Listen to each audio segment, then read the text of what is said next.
whatever the tricks or difficulties with technology may be, grateful to be in a place with sharp people learning about the communities that they care about.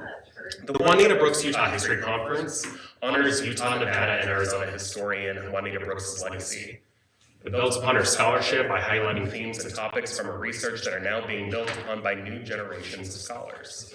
While many organizations honor Juanita Brooks, there is no better way to honor her scholarship than to provide opportunities for scholars, both students and independent especially, to present research at a conference in her name, speaking on topics she spent her life documenting, especially family history, landscape and environmental history, and the peoples and religions of Utah, Nevada, and Arizona.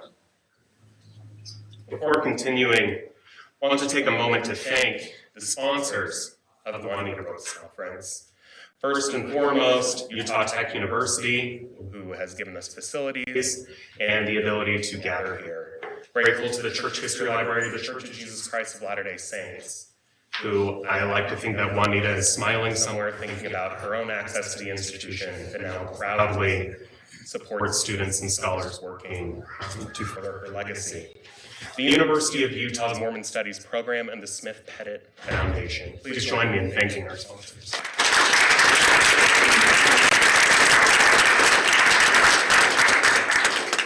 Many of our sponsors in other areas as well, or vendors as well, are in the vendor hall. Many have free giveaways, and if there's anything better than free and giveaway next to each other, I would like to know what they are.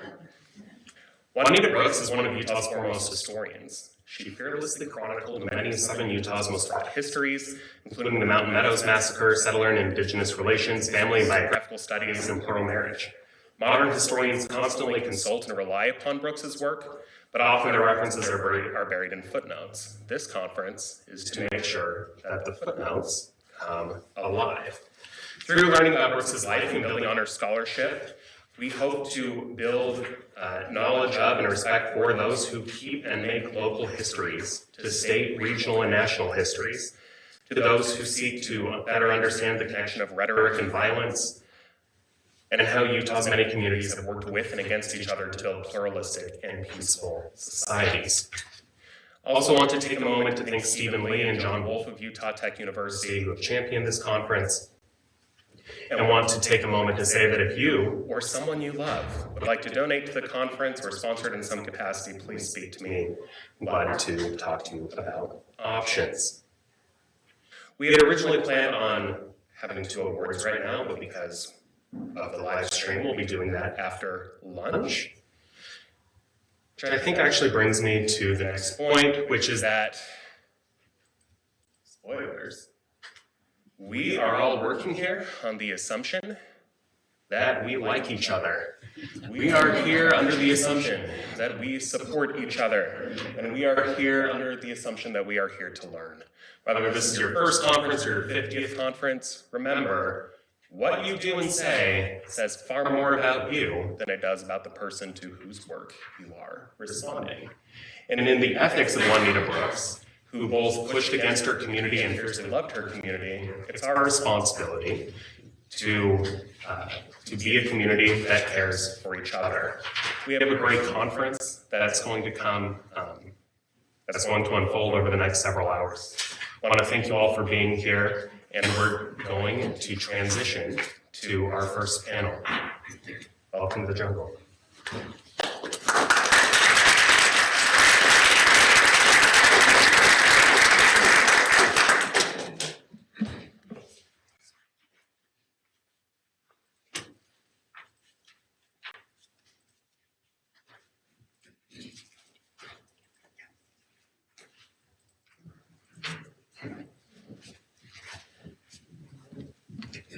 My name is Amanda Hendricks-Komodo, and I am going to be introducing the first panel. First, we have Nancy Ross, who will be presenting Resisting the Civil Rights Movement in St. George with several of her students who are listed on the board. Nancy is an associate professor at Utah Tech University. As a Mormon feminist, she is interested in the intersections of gender, race, sexuality, and religion. She is currently researching the sociology of Mormon garment wearing, as well as the history of feminism within the community of Christ. In addition to researching, teaching, and her administrative duties, Nancy is a pastor in the Community of Christ. Presenting with her today will be some of her students. Please note that their presentation is going to contain images of racial violence, and some people may find those disturbing.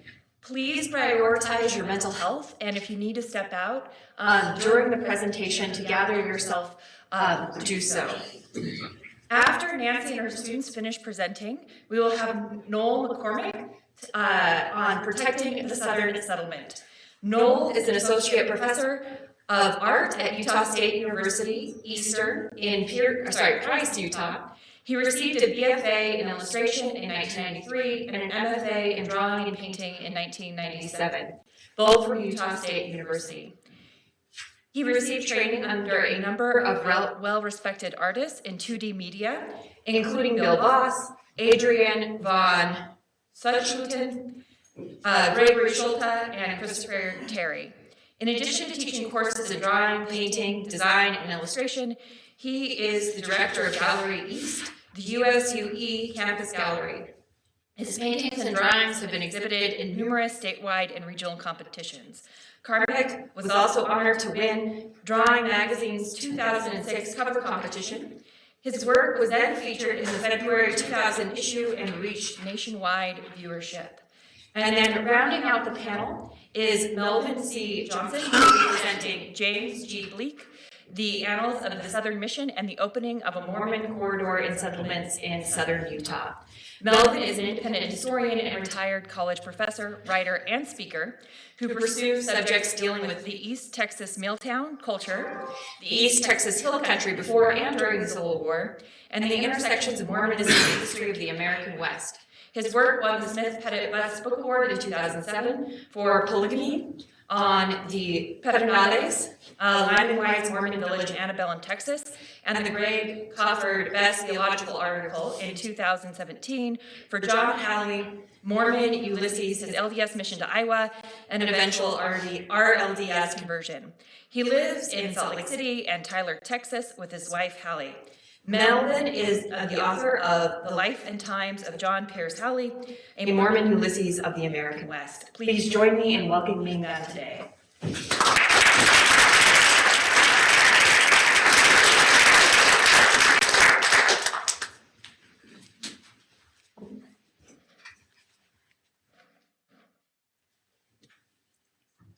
Good morning. So I want to begin first by thanking Chloe Blatt and Caitlin Grimm, who helped us out in special collections this semester and provided a great experience for my class. And again, I want to warn you that this presentation includes a number of racially sensitive images, and that you should be aware of that as we move forward.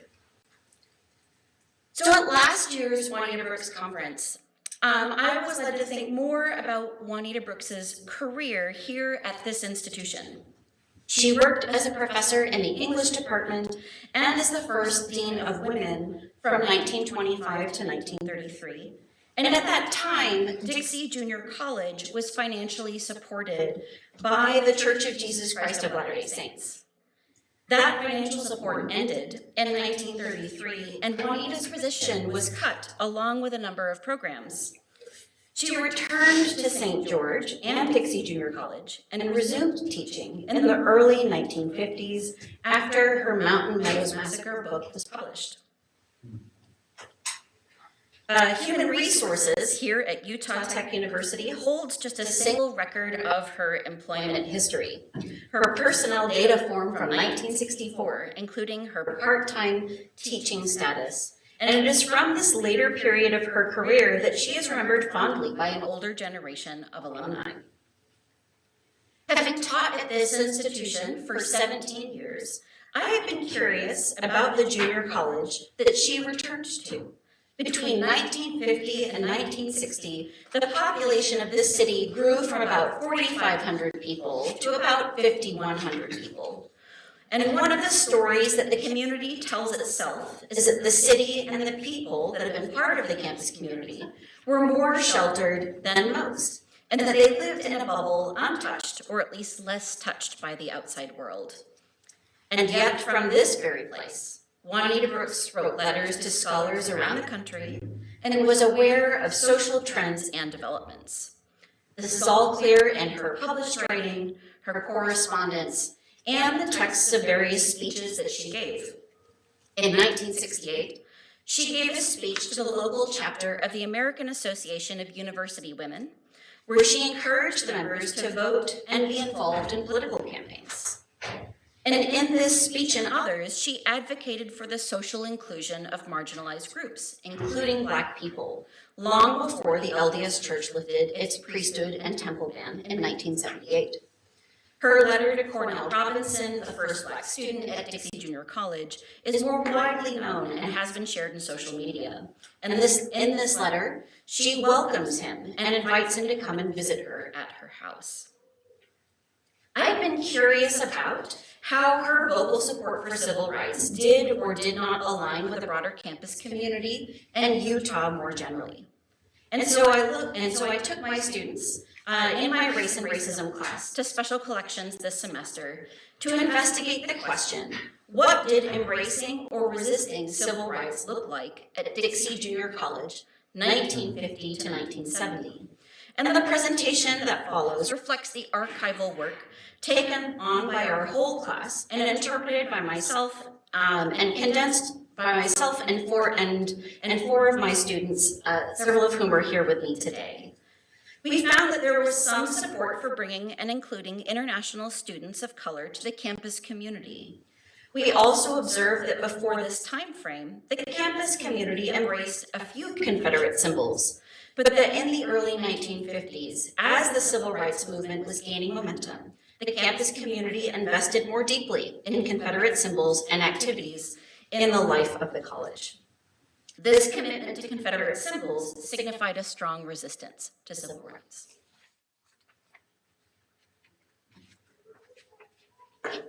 The Dixie Junior College community resisted the civil rights movement by incorporating Confederate imagery throughout the college to promote segregation. The use and frequency of many Confederate images expanded during the 1950s when the civil rights movement was gaining momentum. Staff and students at the college embraced a range of Confederate symbols, including a Confederate soldier as the school mascot, the Rebel nickname, and the use of Confederate flags in activities. The adoption of Confederate imagery, both nationally and locally, promotes segregation between Black and white people, as well as rebellion against racial equality.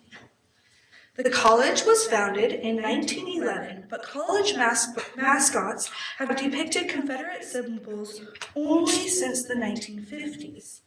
When the college and the high school separated in the early 1950s, the high school kept the Flyers mascot. In need of a new mascot and nickname, the campus community chose a generic Confederate soldier and became the Rebels. The image of the Confederate soldier appeared on campus signs and on the cover of the student handbook. In 1980, this mascot morphed into the identity, Rodney the Rebel, still a Confederate soldier. Not for the first time, the campus engaged in a heated debate about the possible retirement of Rodney the Rebel in the year 2000. Many students and faculty wrote to administrators in favor of keeping Rodney, believing that Rodney represented something about the history of the area, though the mascot had only been a Confederate soldier since the early 1950s.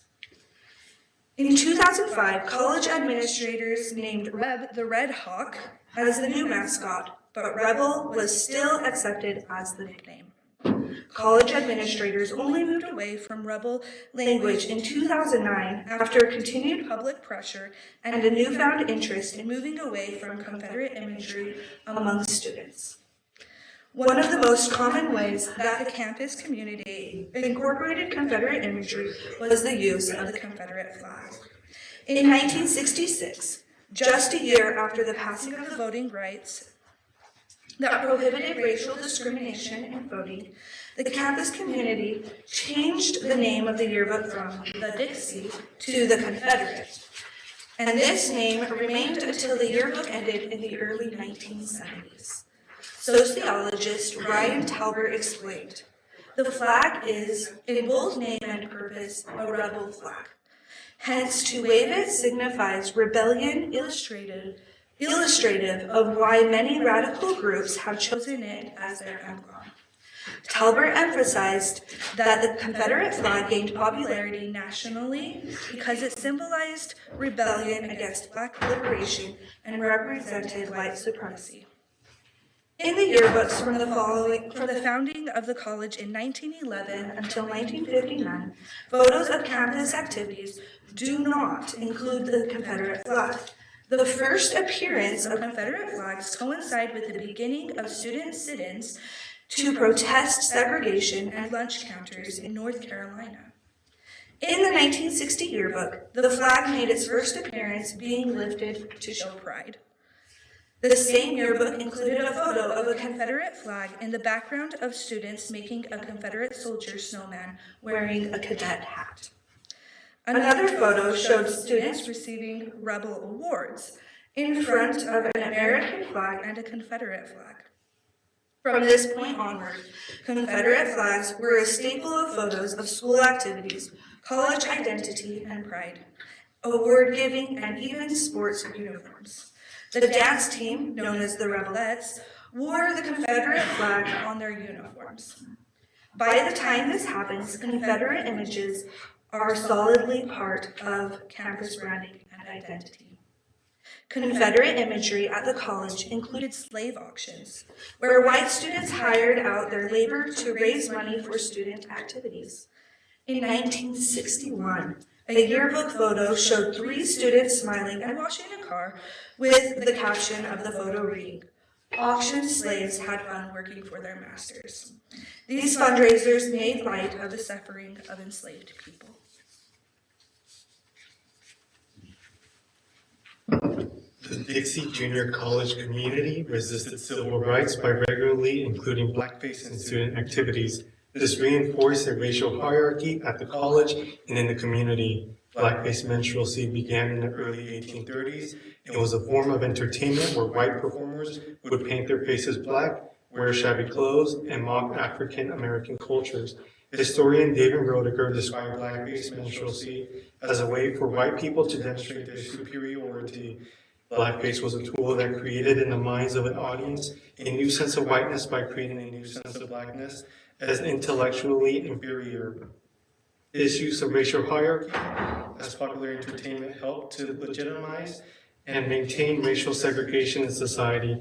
Blackface minstrelsy was broadly popular in American society until the 1920s. Dixie College yearbook photos show some intermittent instances of blackface in student activities before 1950, but in the 1950s, blackface became an important and regular feature of student entertainment culture and continually reminded students of the myth of blackface intellectual inferiority. According to the yearbook photos, blackface was a common feature of student performances and Halloween costumes at dances. A 1961 yearbook photo showed a scene from a performance of Vince Lindsay's poem, The Congo. Written in 1932, The Congo is infamous for its poor representation of African cultures and languages and racist implications. The photo shows a white students in blackface embodying harmful stereotypes, holding on to the tradition of blackface long after many Americans have left it behind. Student handbooks indicate that college dances took place at the Stake Recreation Hall of the Church of Jesus Christ of Latter-day Saints. Those who attended dances there were expected to uphold the values of the church during the dances and abstain from smoking, drinking, and to follow the appropriate dress code.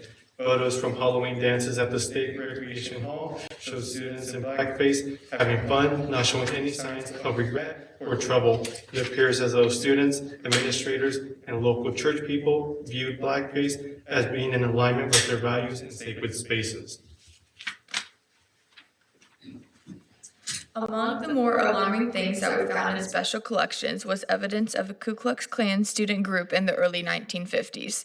The KKK was a terrorist organization founded by Confederate veterans in the late 1860s, famous for their white hoods and lynching activities, largely directed at Black Americans, but also at times including Jewish and Catholic people. Historian Larry Gerlach's history of the KKK in Utah conveys the idea that the group was not well received in Utah, was limited to northern Utah, and was gone by the end of the 1920s. A 1951 compilation film of student activities from the 1950 to 1951 academic year shows a short clip highlighting students' organization elections. In the 6-second clip, students wearing KKK white hoods pull an effigy of a black man past a college building on Main Street in the middle of the day. They hang the effigy on a gallows that bears a sign reading, "The Ku Klux Klan always gets its man." The incident was reported in the student paper, where the author of the article wrote, "We wish them all the best of success and pledge them the support of the student body." It is likely that the video was used to recruit students to college. Why was the community so invested in resisting civil rights through a deep investment in racist symbols, activities, and performances of violence? One possible answer is at the heart of the junior college experience. In the 1950s and 60s, the average age of marriage was about 21 years old. In a speech given at Ricks College, Dixie Junior College President Rolf Keir emphasized the role of junior colleges in helping people to choose appropriate marriage partners. Utah's laws prohibited Black and Asian people from marrying white people until the law was repealed in 1963. Scholar Taylor Pedri has written about the LDS Church's teachings of this time, emphasizing a relationship between sexual purity as a tool for maintaining racial purity. Dixie Junior College President Luce, president in the late 1960s and early 70s, spoke to groups that he hoped the intermarriage of different ethnic groups could be controlled to the extent that with our knowledge of genetic processing, we could develop a superior strength and superior race. It seems as though the men who led the college during these years understood the work of the college in part as preserving white racial purity. In the same student video from 1951, a student showed off her engagement ring to her friends. Engaged to her fiancé, they became the young, white, happy couple fulfilling the college president's visions for student achievement. This was the college to which Juanita Brooks returned, the very same year from which the video dates.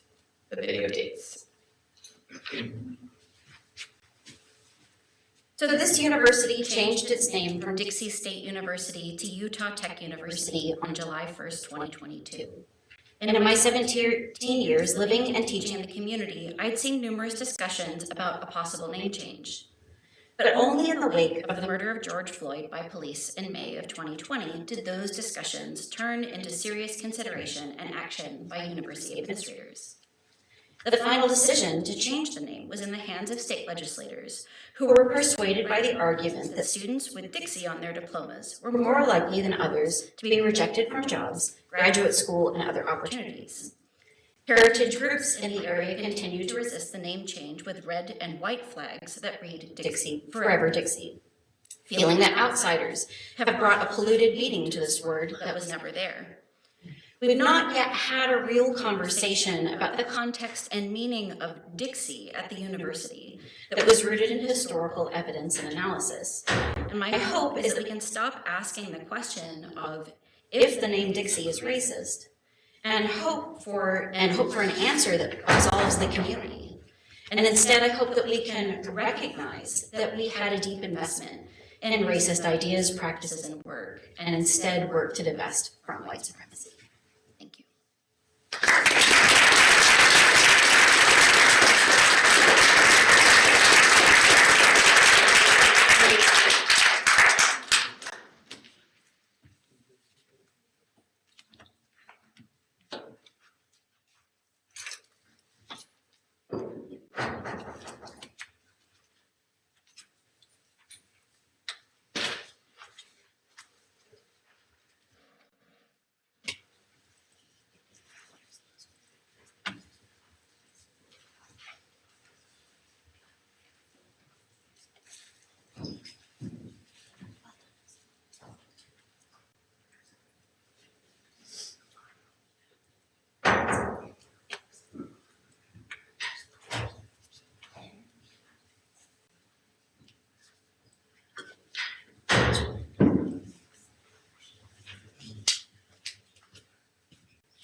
Maltract.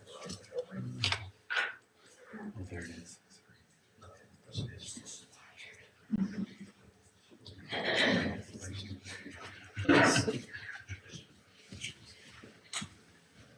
Okay,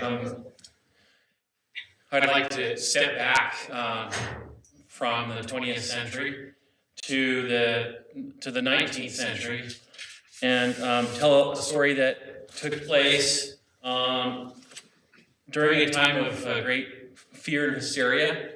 If you'll bear with me, hopefully I don't run over my allotted time, but if I do, I'll try to cut it short. But in the late summer of 1857, rumors were circulating that federal troops under the command of Brigadier General William S. Harney were on the march toward the territory of Utah. Mormon church leaders were led to believe that these troops were on their way to confront church leaders, replace Brigham Young as governor of the territory, and assume control over Mormon settlements. Amidst these rumors, Apostle George A. Smith, founding leader of the southern settlements in Iron and Washington counties, returned to Parowan from Salt Lake City on August 8, 1857. And after a jubilant reception, Smith accompanied Colonel William Dane, who was then in command of Iron Military District, Captains Calvin C. Pendleton, Elias Smith, Jesse N. Smith, and Adjutant James H. Martineau to the southern settlements to finish organizing the district, inspect the troops in their various localities, and drill them as deemed necessary. The tour, which began on August 15th, was full of rousing, inflammatory speeches by Smith meant to prepare the inhabitants for war.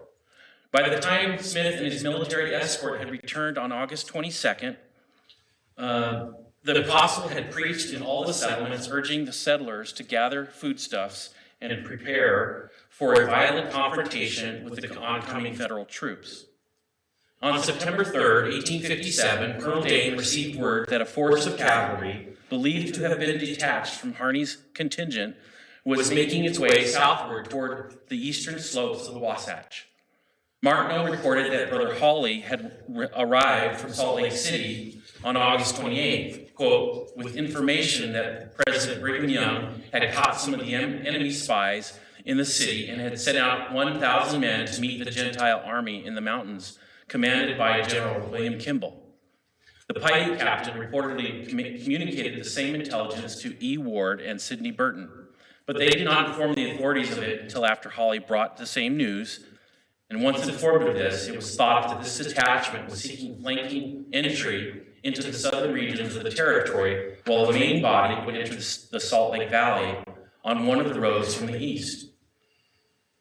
Quote, a Utah Indian came to Paragona and told the Indians that they had seen the Americans coming in at or near Sanpete Valley.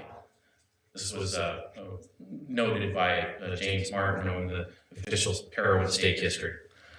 Newly appointed Major James Henry Martineau, regimental adjutant to Dame, and topographical engineer, let me jump ahead here, remembered that to ascertain if this were true, and if so, to learn their whereabouts, a small party was ordered to scout the mountains eastward of Parowan, find the trail of any such force, find, if possible, the detachment, and ascertain its numbers and point of direction. This accomplished, to return immediately and report, but in no event to be gone no more than 8 days. Parties of from 3 to 5 men were dispatched into the mountains northeast of Parowan Valley to watch for troops entering the area by way of Major Gunnison's route, which roughly followed the old Spanish Trail. Martineau wrote, quote, Samuel Lewis and 4 others went out on a scout on Gunnison's trail in the mountains east to be gone several days to watch Indian movements and to see if there were any U.S. troops on the way south as reported. Another party was sent west from Parowan Valley through Parowan Gap, then in a northwesterly direction, probably near Dry Willow Peak. 17-year-old Joseph Fish wrote, quote, the latter party consisted of John Steele, Stephen S. Barton, and myself. This party was not expected to go very far. We left Parowan on August 26 with only a few days' provisions. This party traveled as far north as present-day Minersville, then a southeasterly direction past King Springs until they returned home on August 29th. After Apostle Smith and Adjutant Martineau returned from their trip to Santa Clara on September 3rd, another party was formed and sent north toward present-day Fish Lake, High Top, via Little Creek, the Sevier River, and Grass Valley. On September 4th, Martineau entered in his journal, quote, myself, Samuel Lewis, Martin Anderson, and Joseph Fish went out on a scout upon the Sevier River to watch for signs of troops approaching. We have heard that a cavalry under Colonel Sumner would enter the country that way. Because of the dangers of being discovered and overtaken, this small party of 4 took every precaution to avoid detection. Martineau wrote that the party were enjoined to use great discretion in all their movements, to build no fires, whose smoke by day or light by night would reveal our position, nor must we fire our guns except in cases of necessity. The outfitting of each party member was limited. Each man had a horse, a little pouch of homemade crackers, and boiled corn tied to his saddle, the only provisions in the way of food. We carried no cooking utensils because we had nothing to cook, Martineau remembered. Each man also had a single blanket, a rifle, and a lariat to take his horse with that night, to stake his horse with that night.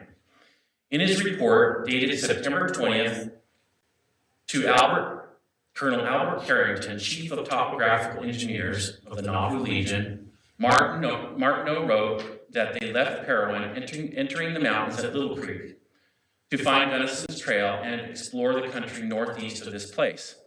The party traveled 2 miles beyond Paragona and continued up the stream 7 miles across what is now Bear Valley and crossed over to the Sevier River. The party made its way up the Rocky Canyon on what Martineau described as a dim Indian trail, very hard to trace. Sometimes the ascent was so steep that they had to dismount, take hold of their horses' tails, and make them pull them up.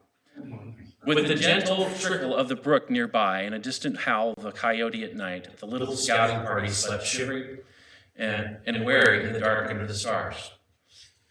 They then turned a little north for 3 miles and crossed the middle fork of the Sevier into the divide into the Sevier watershed. Descending into a beautiful valley about 4 miles long by 1 to 1.5 miles wide, with several springs and great abundance of grass. Thence descending through a narrow but smooth canyon 2 miles, in which a spring breaks forth capable of watering about 100 acres. You enter a valley about 6 miles long through a very beautiful canyon of 10 miles, marked on the map thus, and he's marked it, he's put a circle with a line through it. There is another fire spring in this valley, and he's noted it with a cross. The trail passes through several small valleys and thus descends very rapidly to the Sevier River in the narrows of that river, where it passes for 6 or 8 miles through a deep gorge of the mountains.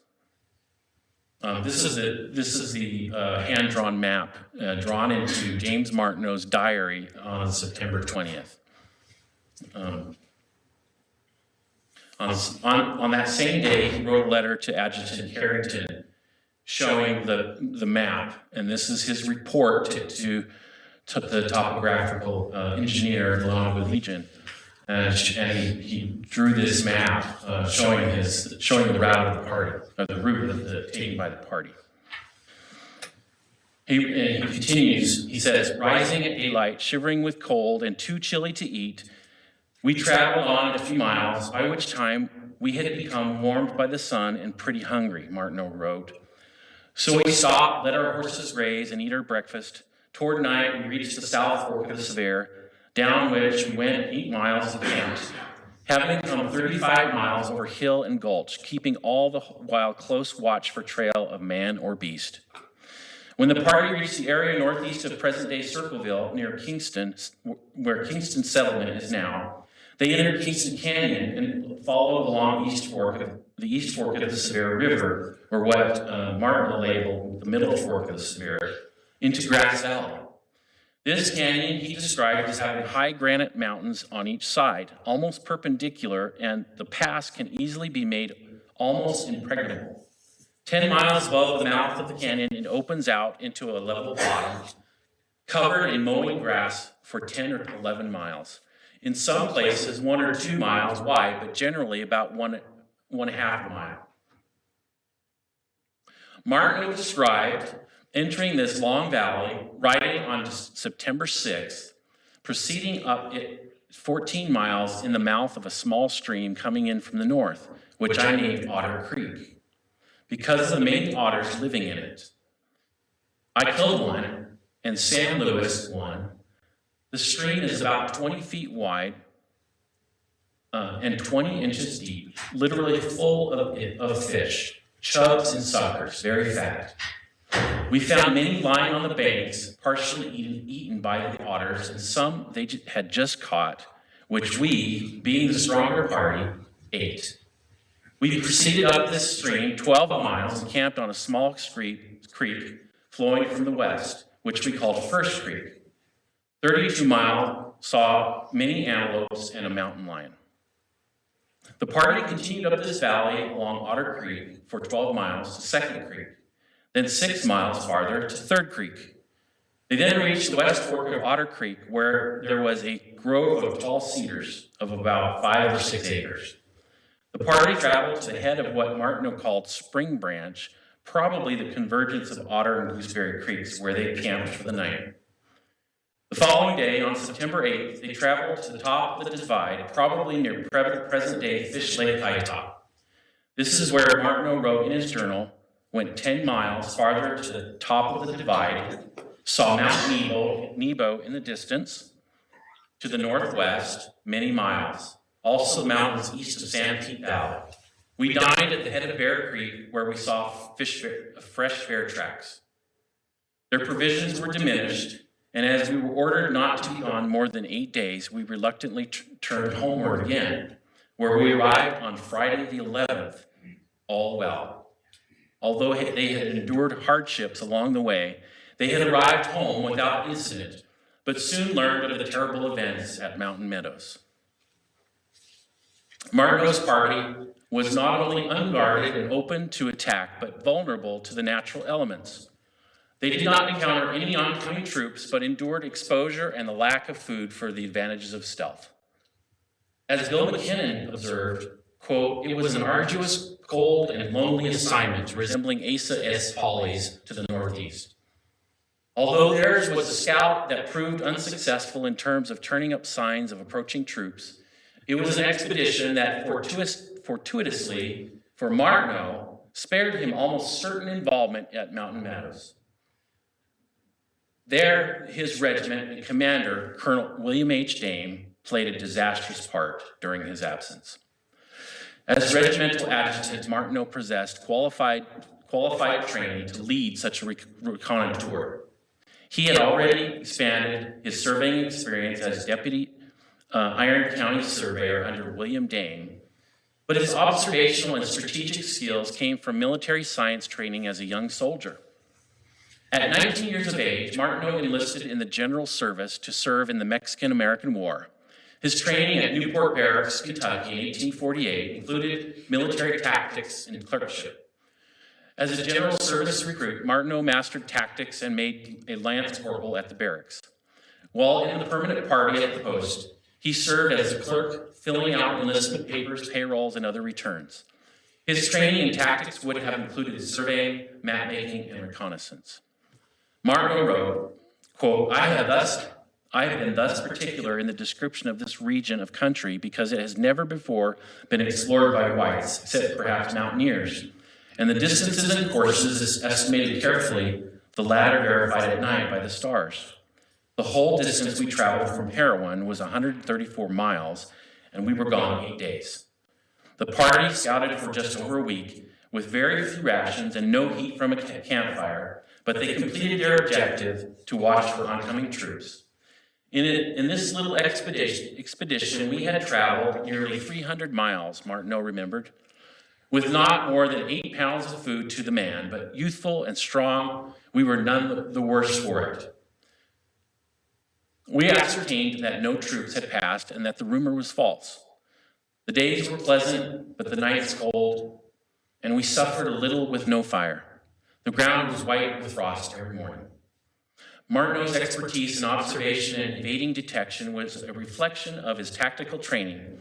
Even more, his descriptions of the physical features in an unexplored area the orientation of peaks and valleys, trail routes, and distances between major landmarks are conveyed in keeping with the methods of sketching and reconnaissance of the time.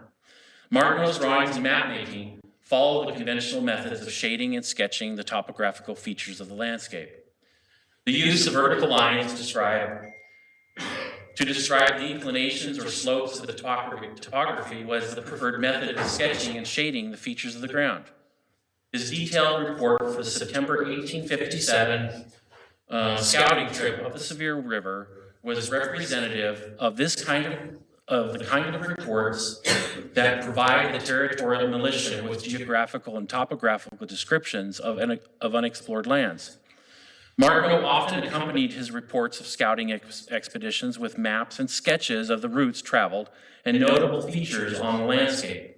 A description and map of a scouting expedition into the mountains east of Cache Valley and Bear Lake in July 1862 is another example of Martineau giving prime concern to informing his leaders of the advantages or disadvantages of unexplored areas of the territory.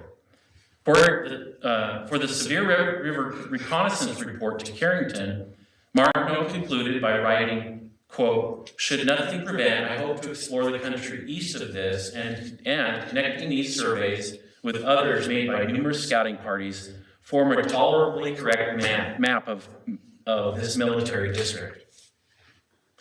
In another example of this kind of reconnaissance, C. Gray Crampton showed that during the Black Hawk War of the mid-1860s, Iron Military District reconnaissance reports helped inform territorial militia leaders in protecting southern settlements and mapping unexplored canyons bordering the Colorado River.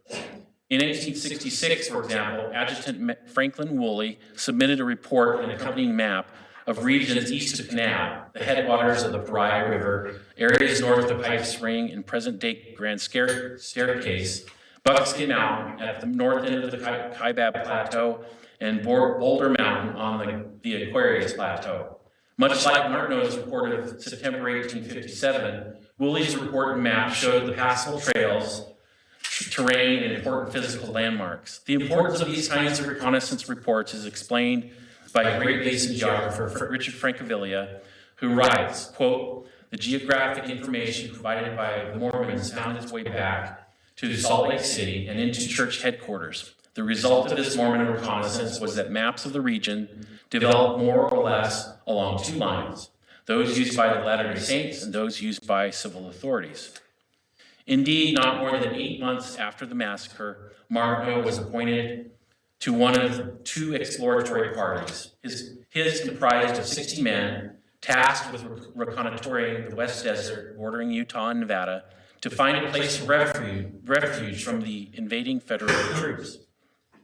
The party, of which Martineau was a member, was led by Dame and made up of men, provision, and ox teams from Cedar City, Beaver, Parowan, Washington, Harmony, and Fort Clara. The other party, headed by George Washington Bean and comprised of 104 men from Salt Lake and Utah counties, Fillmore, Nephi, and Cedar City, explored routes west to Snake Valley, northeast to Steptoe Creek, southwest along the White River to Seaman Range. The reconnaissance effort, called the White Mountain Expedition, was first documented by Carl Wheat in his 5-volume Mapping the Trans-Mississippi West. It was then documented by Juanita Brooks for the Nevada Historical Society in 1971. And finally, a book-length examination by Clifford Stott in 1983 gave the most thorough account to date. Brooks made a point of acknowledging Martineau's skill in keeping accurate records of the expedition. This, of course, is Martineau's map. This is one of about 3 versions of the map. One he drew into his diary.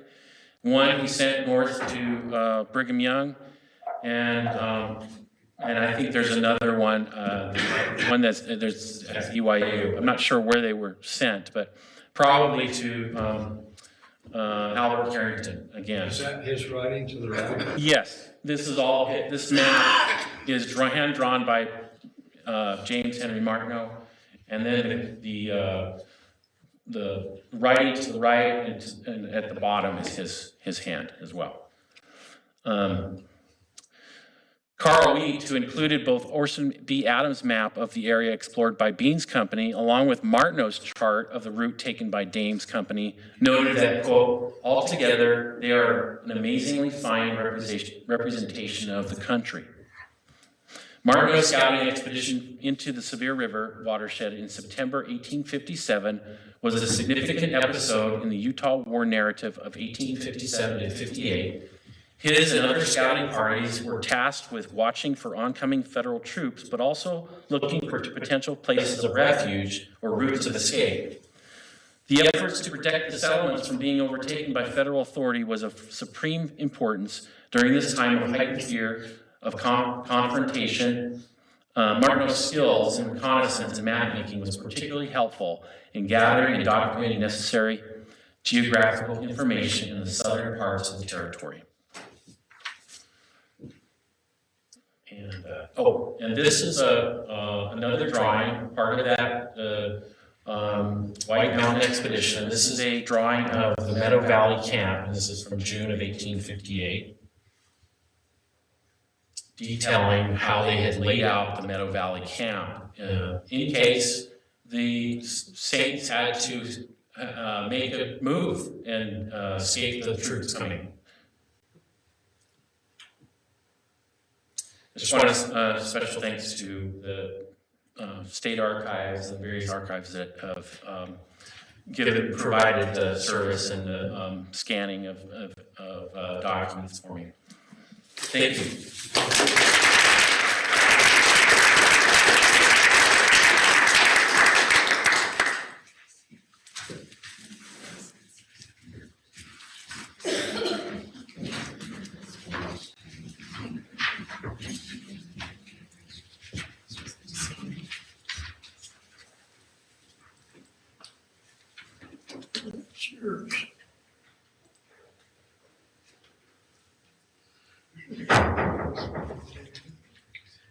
Joe, where did mine go?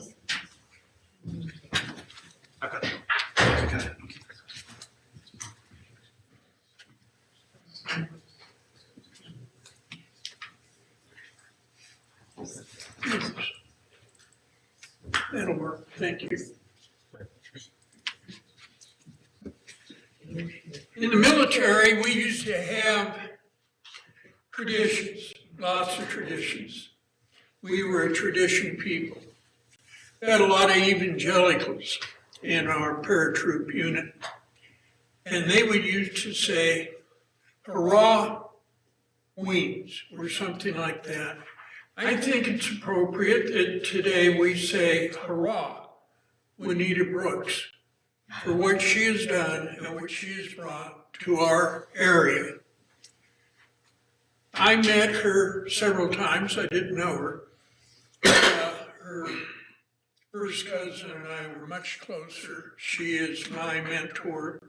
He is a guy who came from California to here who couldn't write an essay and could not spell. And thanks to Pansy Hardy, 2 years later, I was the first Humanities Award Scholar at Dixie College. I went on to a military career, college career, wrote a lot. I love Western history. Hurrah, Juanita. Are you James? What is your name? Melvin Johnson. Oh, thank you.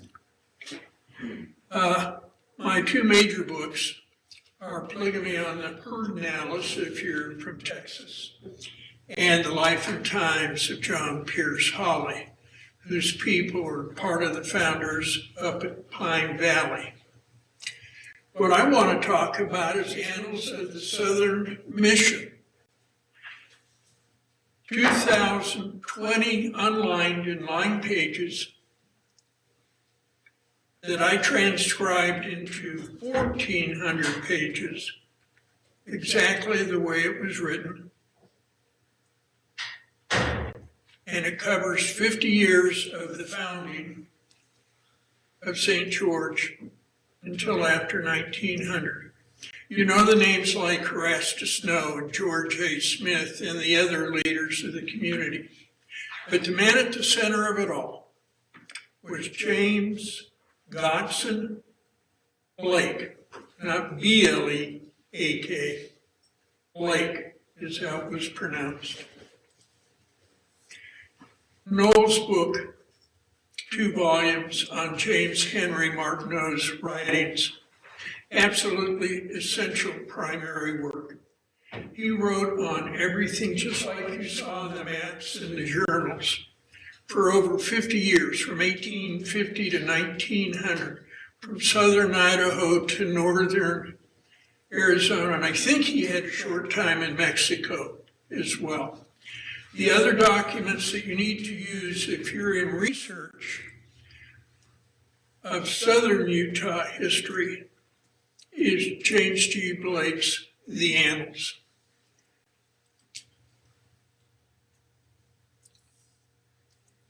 Greg Cofford Books wrote a wonderfully reproduced selected sources on the annals. Unfortunately, it is not annotated. Fortunately, mine, for myself and my research, I have 900 annotations, people, persons, places, things, towns, Native Americans, river, dams, on and on and on.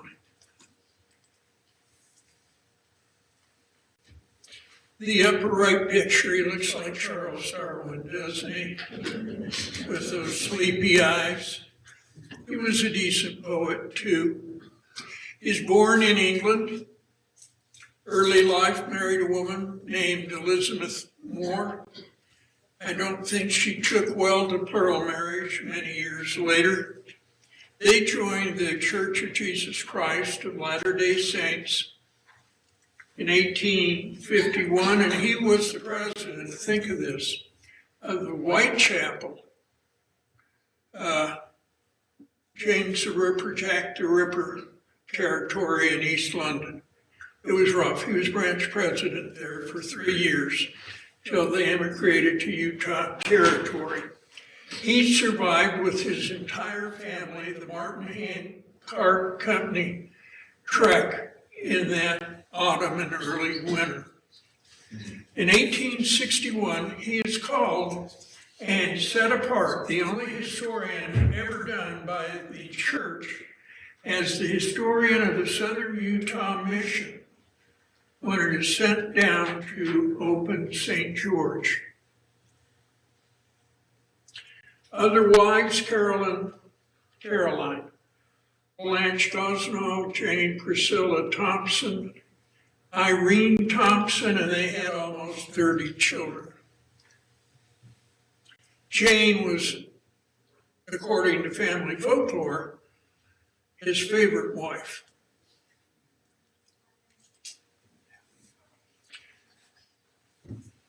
Picture on the left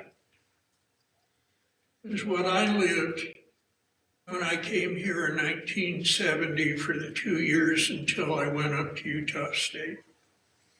The town ended at 700 South. And there was a dairy at the end of it on the west. One of my classmates caught TB, survived. No interstate. But to get to that point,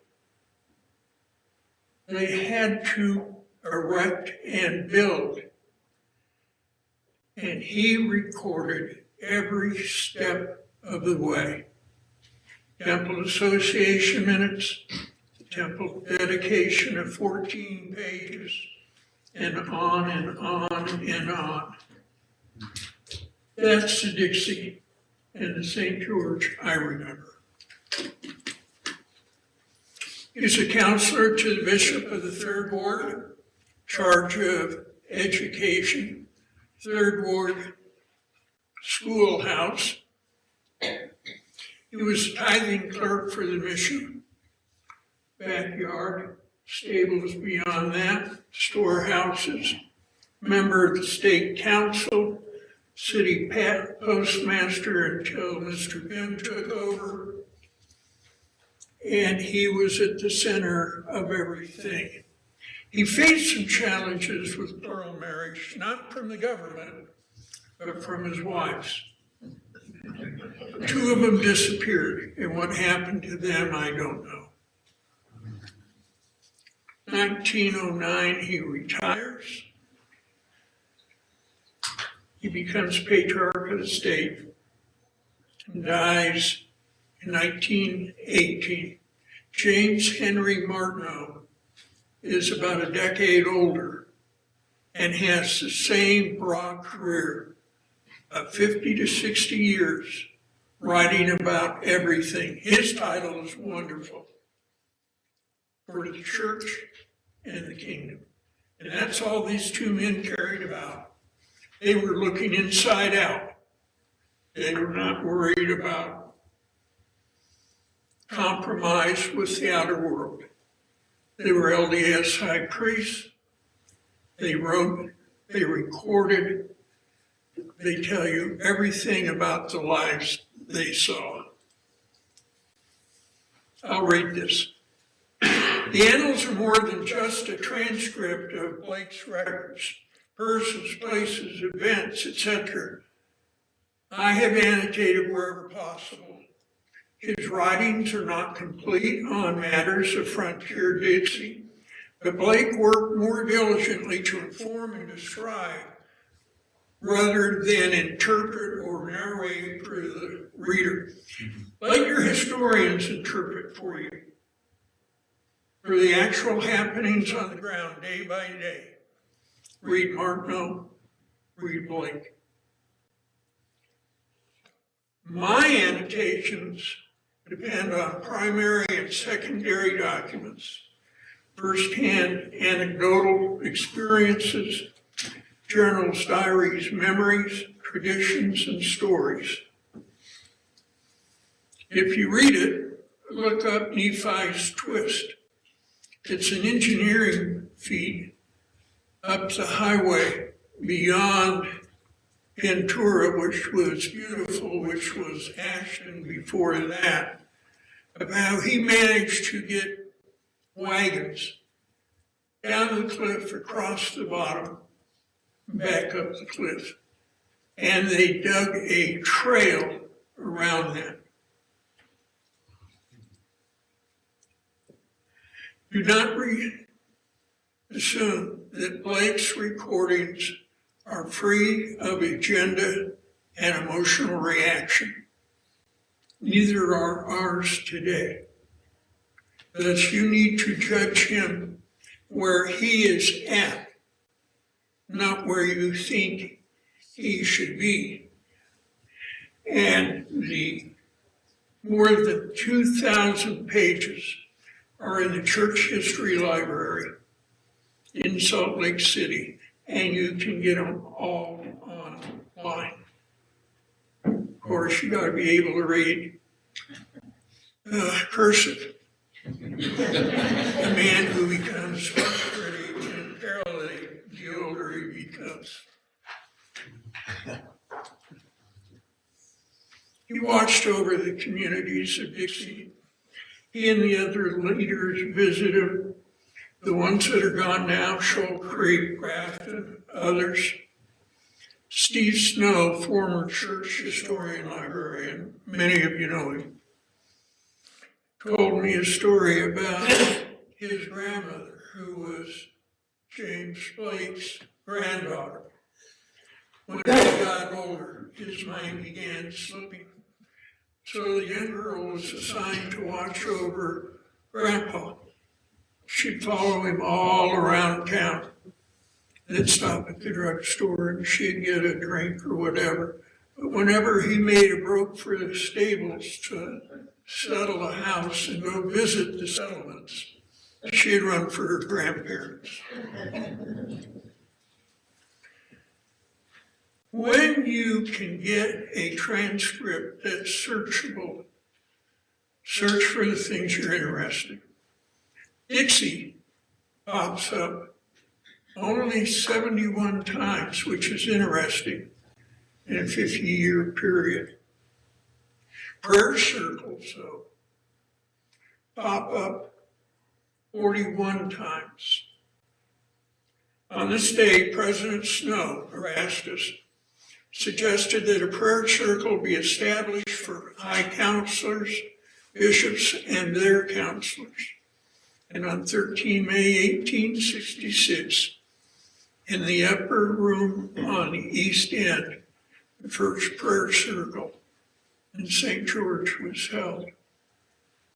Other entries on prayer circles include much more than that. And I'm going dry.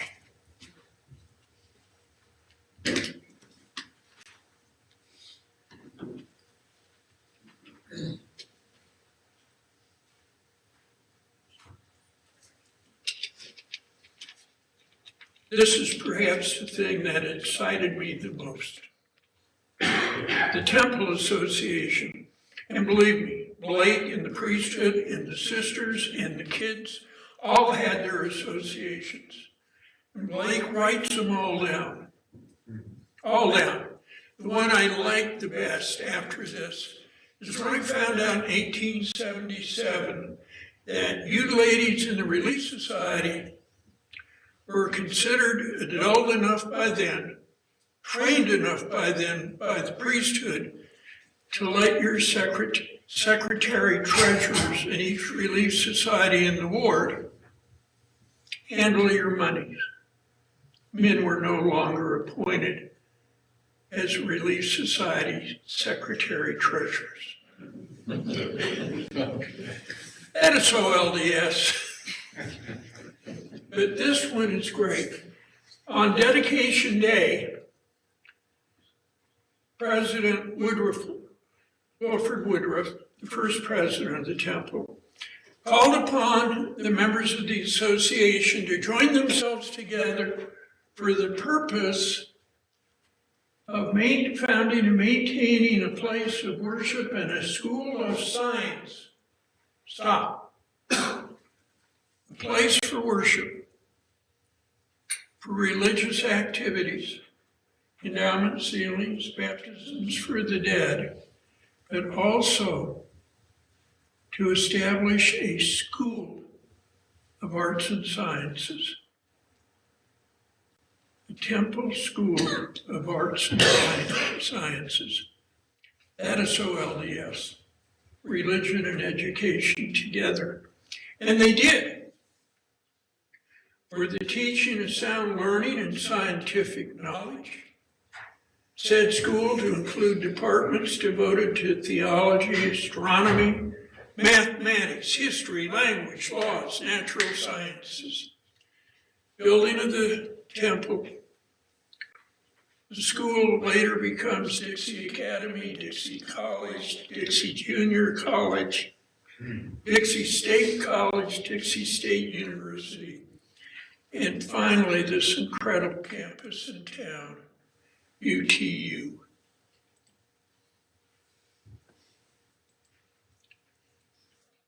My final comment on that is, when I came here 52 years ago, I couldn't write, I couldn't spell. Her great aunt Pansy took me in and hundreds of other students in those years, as her peers did, many of them trained by Juanita Brooks, to be college teachers. And did we love our professors? Now, I know that isn't very historical to put my personal feelings into it. But I, Michelle Thomas, and Ken Snow, Carl, and Asa, and the rest, we went out and we did something. We did something because of James Godson Blake and Juanita Brooks and the others. So let me conclude with this. Hail, Juanita. Thank you.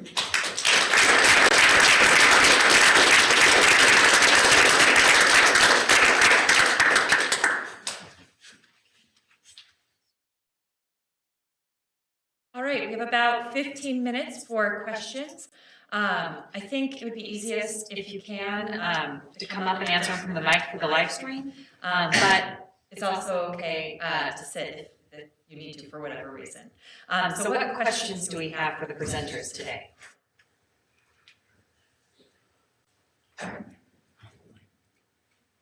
Yeah. So I have a question for Nancy and the team, and maybe, sorry Nancy, you'll have to repeat the question, which is, how do you as an educator help students to do research in such a troubling and difficult topic?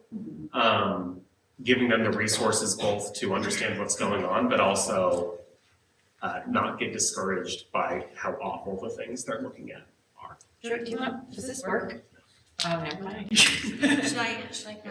Yeah, so the question is how Nancy helps students navigate difficult topics in a tumultuous time. Yeah.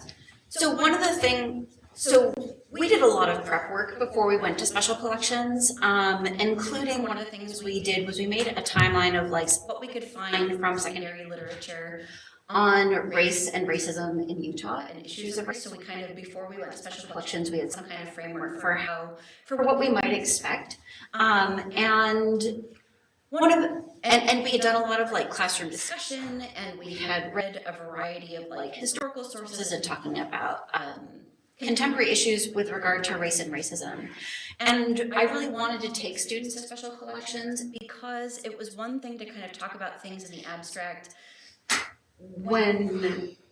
just from secondary sources, and it would be another thing entirely for us to discover, to engage in a process of discovery. And that might produce more learning, and learning that students could really own if they were encountering things, and then we were able to discuss together as a class. And I feel like that was largely successful because we were not in special collections very long before students started engaging in this process of discovery.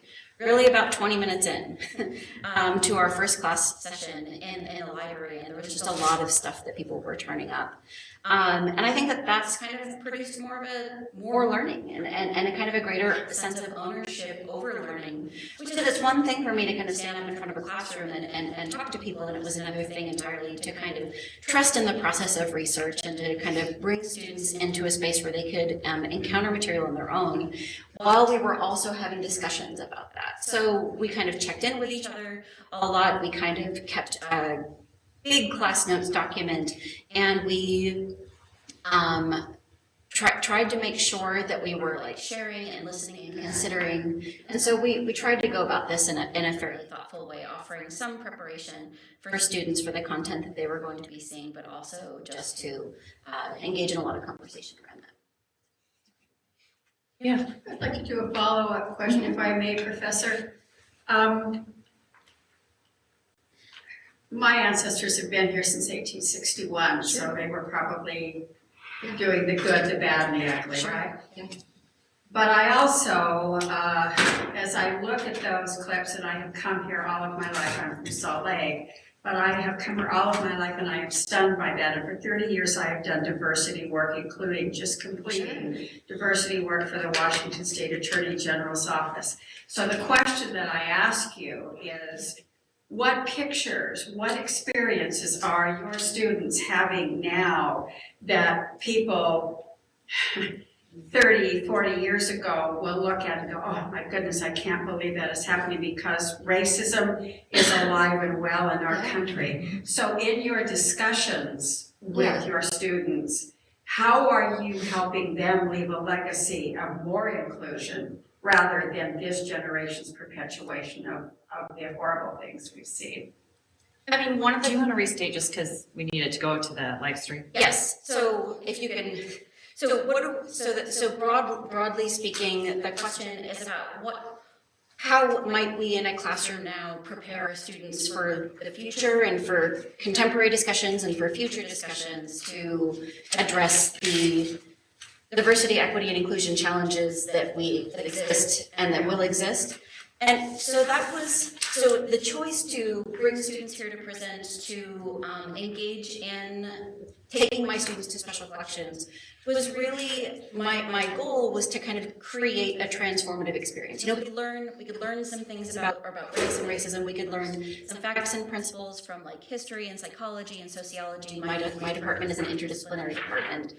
But my goal was to create more student engagement and ownership over their learning, that it might be something that gives them pause for a minute and say, well, how does this relate to me? And I was really hoping in going to special collections that we would have, that students encountering material on their own and discovering for themselves would create a strong sense of engagement and transformation. And I think that happened. We had to summarize some of the discussions that we've had as we've been doing a lot of reflection on that experience, was that there were a number of students who also had, their families help settle the area. And this was also, and so we were having a lot of discussion. What does this mean to students? How does it change their relationship to, and their understanding of their own history and their own context? And what does that mean going forward? And so we had a lot of ongoing reflective conversation about this. And so it's not for me to tell students what this means to them and how they use it going forward. But I think that we were able to engage in a lot of thoughtful conversation and reflection based on personal engagement. And I think that did open up a lot of eyes and it changed a lot of minds. And I'm hoping that students will be able to recognize some of these patterns that we saw and observed, and also be able to speak differently to that the next time such things come up in their lives. So again, it's never about me telling my students what they should be thinking and how they should be feeling about things, but rather a process of personal transformation paired with reflective learning processes, which hopefully create more meaningful learning in the lives of my students. Nancy, don't sit down yet. Great, fascinating presentation. Thank you for that. Do you have, and you may not be able to answer this, but do you have a sense how other LDS church colleges, if there was any kind of a similar response to the civil rights movement like there was here? And I don't know if you can answer. So I've read some things and heard some presentations at various places around race and racism at BYU and related to like issues of football. So that's not my research, and so I can't speak to the details of that.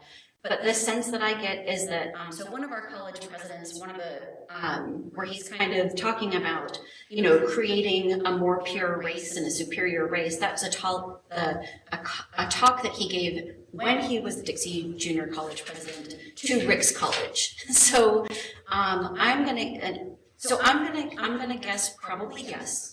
And, but this is my institution, and these are the archives I've been invested in. So I don't really want to speak to other people's research when I don't know the details, but I think that there's been some of this work happening for BYU in sports. Can I ask a follow-up real quick? Yes. So I have a degree from UNLV, Okay. which is the Yeah. Rebels. Yeah. And I looked when Yes. we were talking, and they adopted it around the same time that Dixie adopted it. Yeah. So I'm wondering, and you probably haven't done the research to know this yet, Right. is this like a regional Nevada, Southern Utah phenomenon, or is it like a nationwide?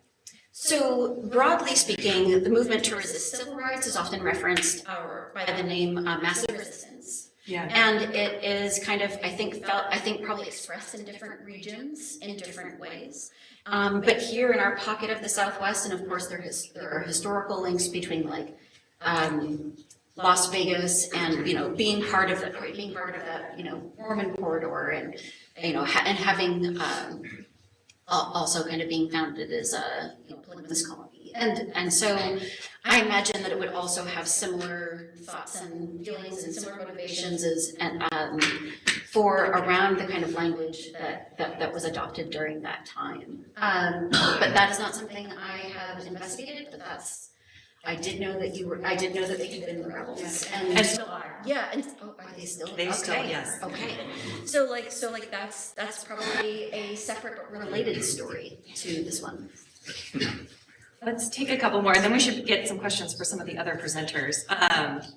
Madam Massacre, when when the Utah Mountain Expedition was taking place, how does that relate? Was that the very same 8-day period?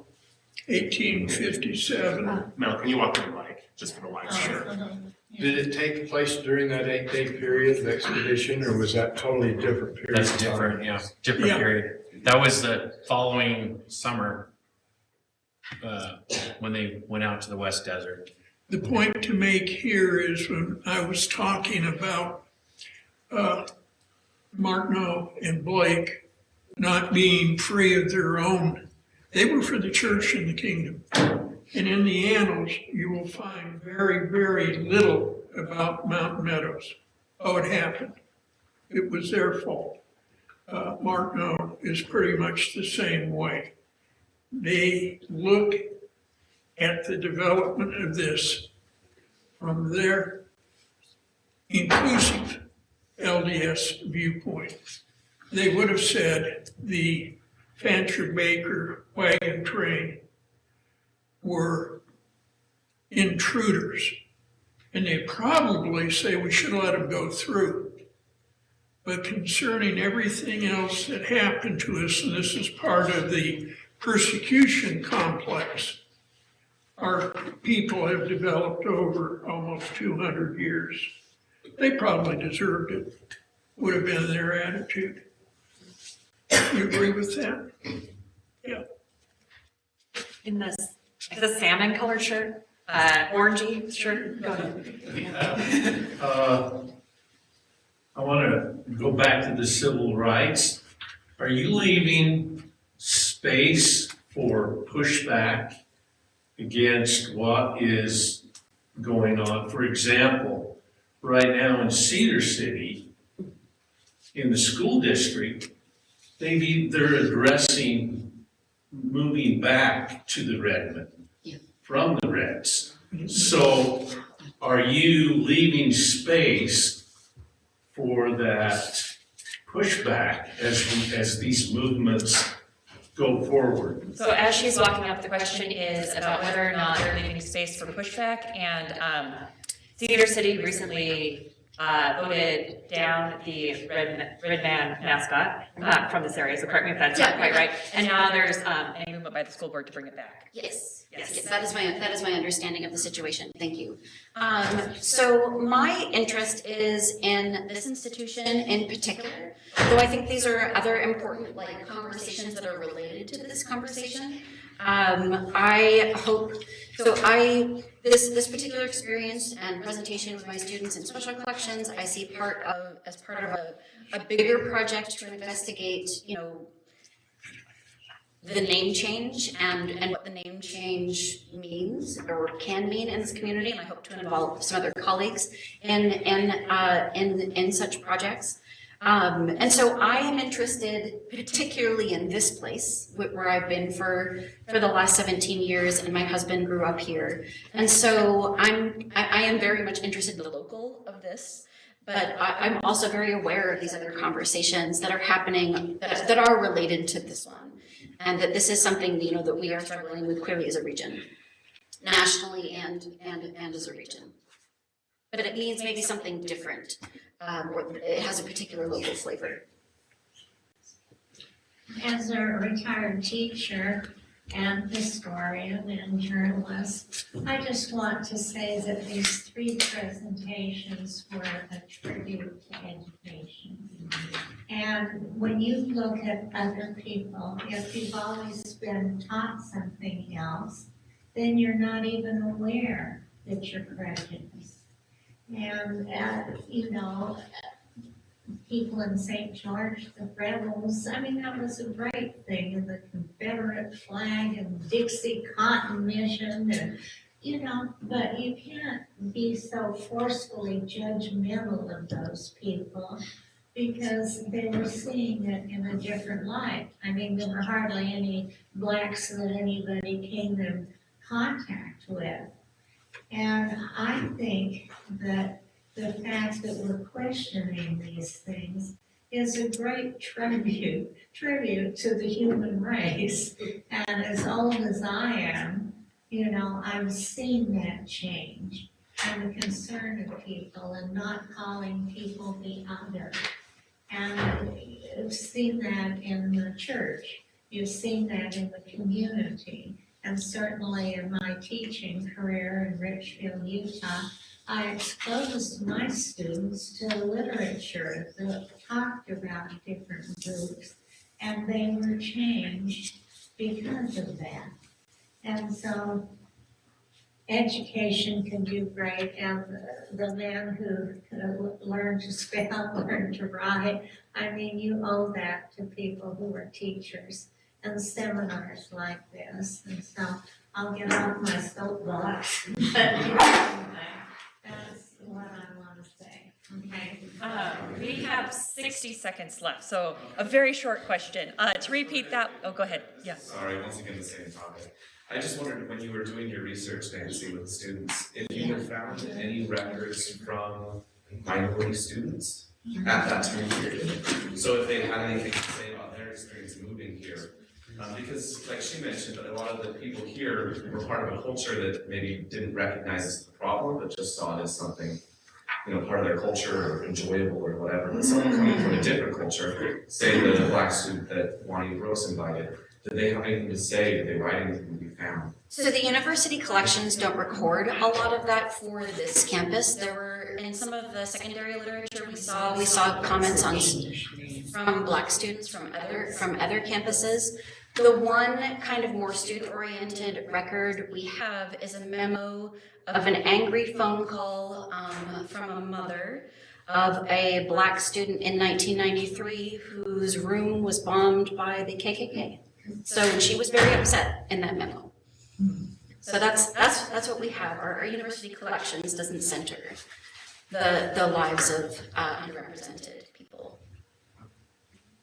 Excellent. Well, thank you all for such amazing presentations. And we will have our next panel. I don't have a schedule, so 10:30. Thank you.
I've given paper that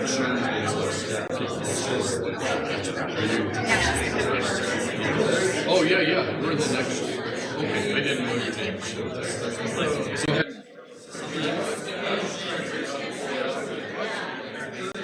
I don't have a printout. I was going to read right off my PowerPoint, but I don't know how I'm going to do that.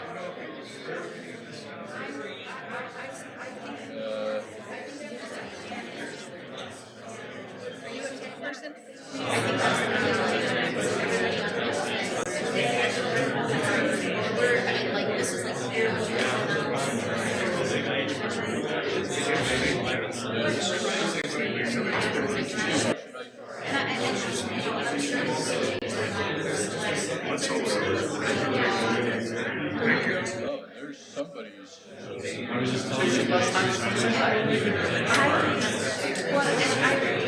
The transcription available online. We really need somebody. Probably involved in that problem. Do you have an index in it? I don't.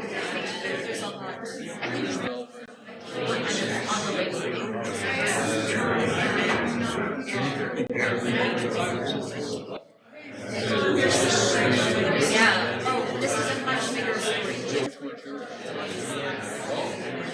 Oh, you got a little one. Oh, you're I see. Oh. Oh,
it's lit up, so.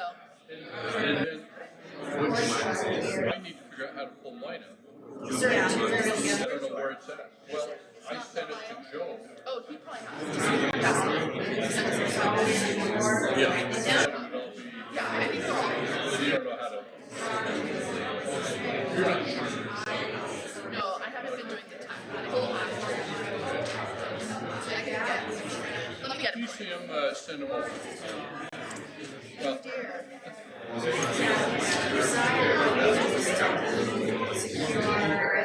this is not how I thought I was going to be reading here, doing this and speaking in there, and I don't know.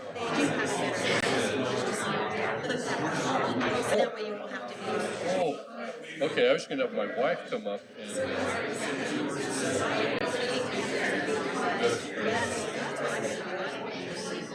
Yeah. And I was going to have my wife come up and advance the slides. I was going to read off my laptop here, but maybe I don't have to do that. All right, you found your. No, not yet. But you're set, right? So Joe will come and figure out where mine's at. I'm going to. It's possible. She said I might be able to use this. That I can stand here. I might be able to do that.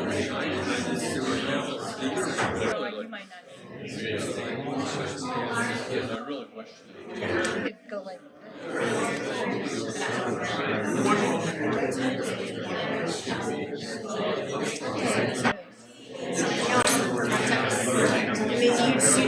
University of Texas, when I see that, I'm like, oh, University of Texas.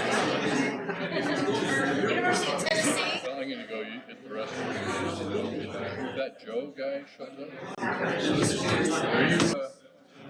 you presentation? So you're just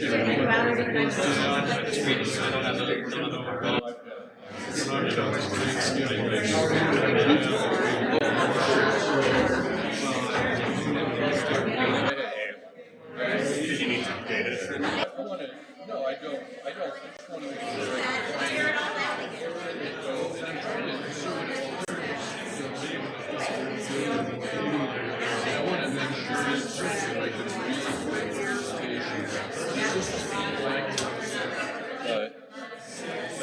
Or do I need to read? I actually don't know.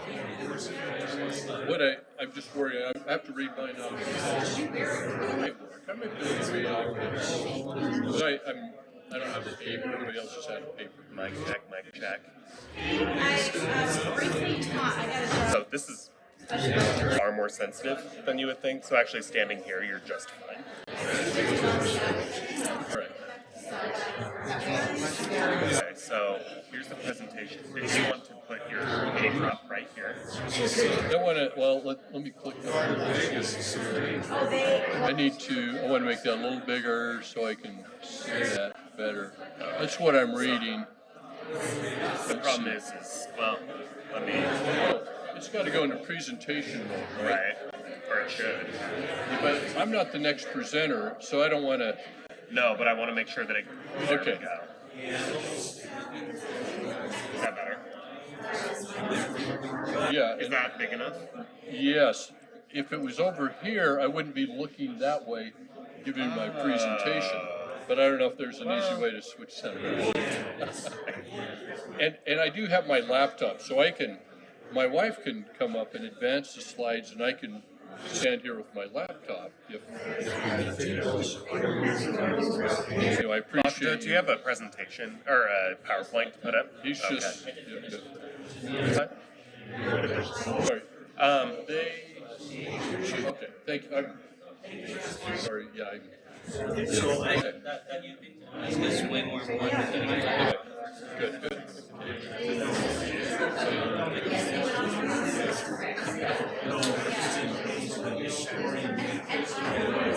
So we can switch it. My only.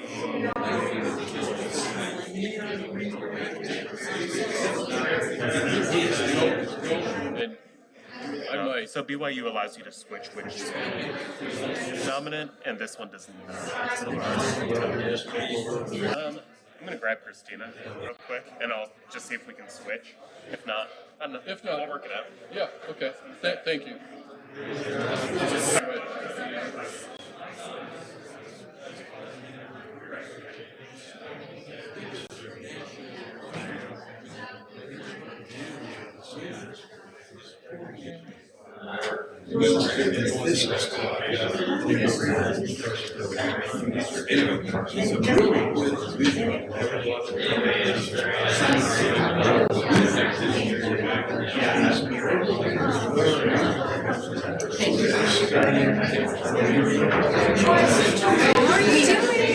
Like my side.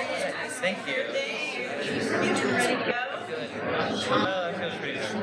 I feel like I just finished my education 5 minutes ago, and I'm not sure if it's short enough. Hopefully. Yeah, I saw your paper and I was like, oh, that's Yeah, this is, and then so this is just like a. Yes, we have. Oh, okay. Just making sure. Yeah. Are you feeling okay? I was thinking about pulling out my papers. Would you want me to put this like further there so that's where does it matter? No, it doesn't really matter. Because your backpack.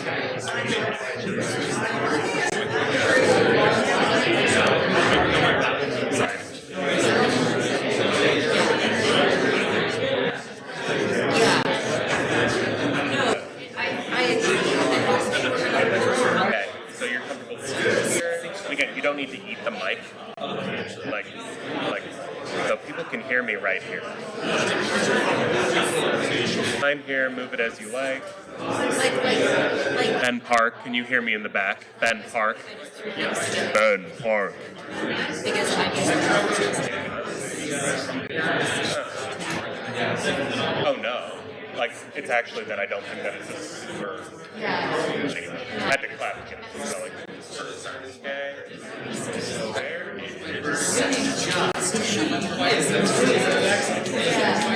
You at Shirley? Oh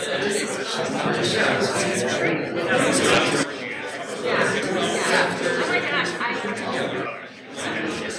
yes. I mean, it's just going to show that that's my So yeah, no, this is great. Right, and that was just a small. Oh my gosh.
My first time presenting to students, so, and I will do it again. They were really.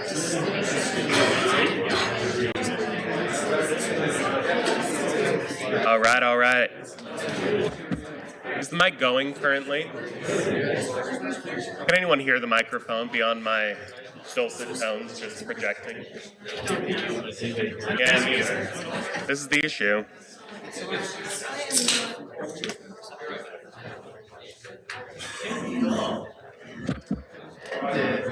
Hello, hello.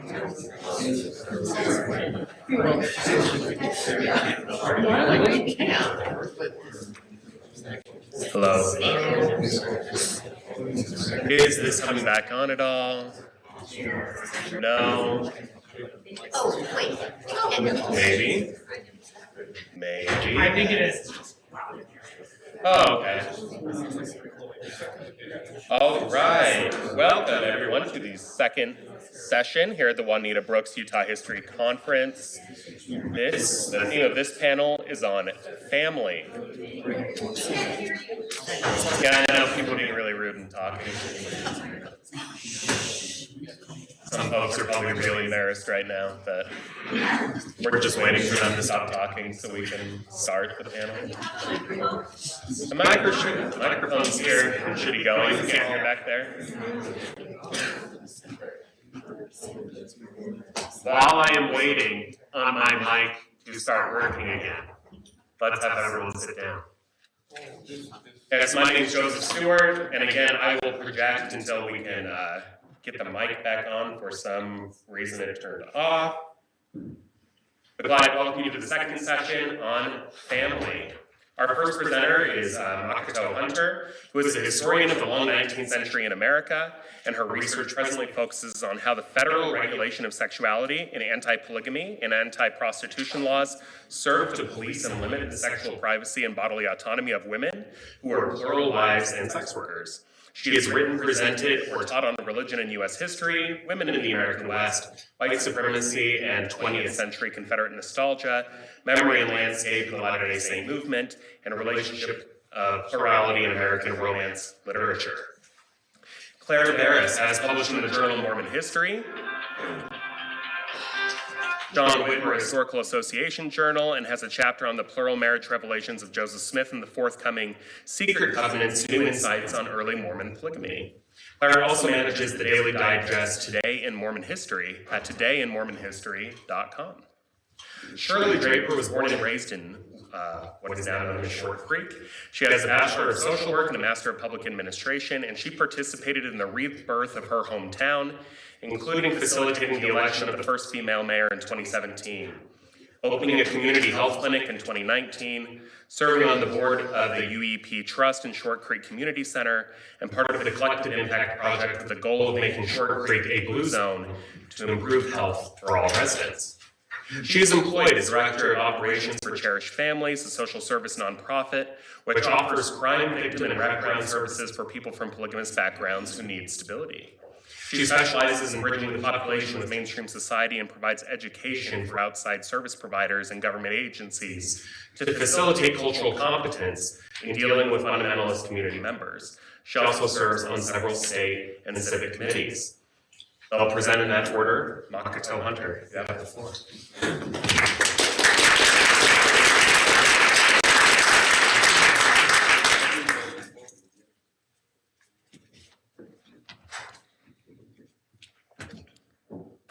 that, okay, I'll project as well.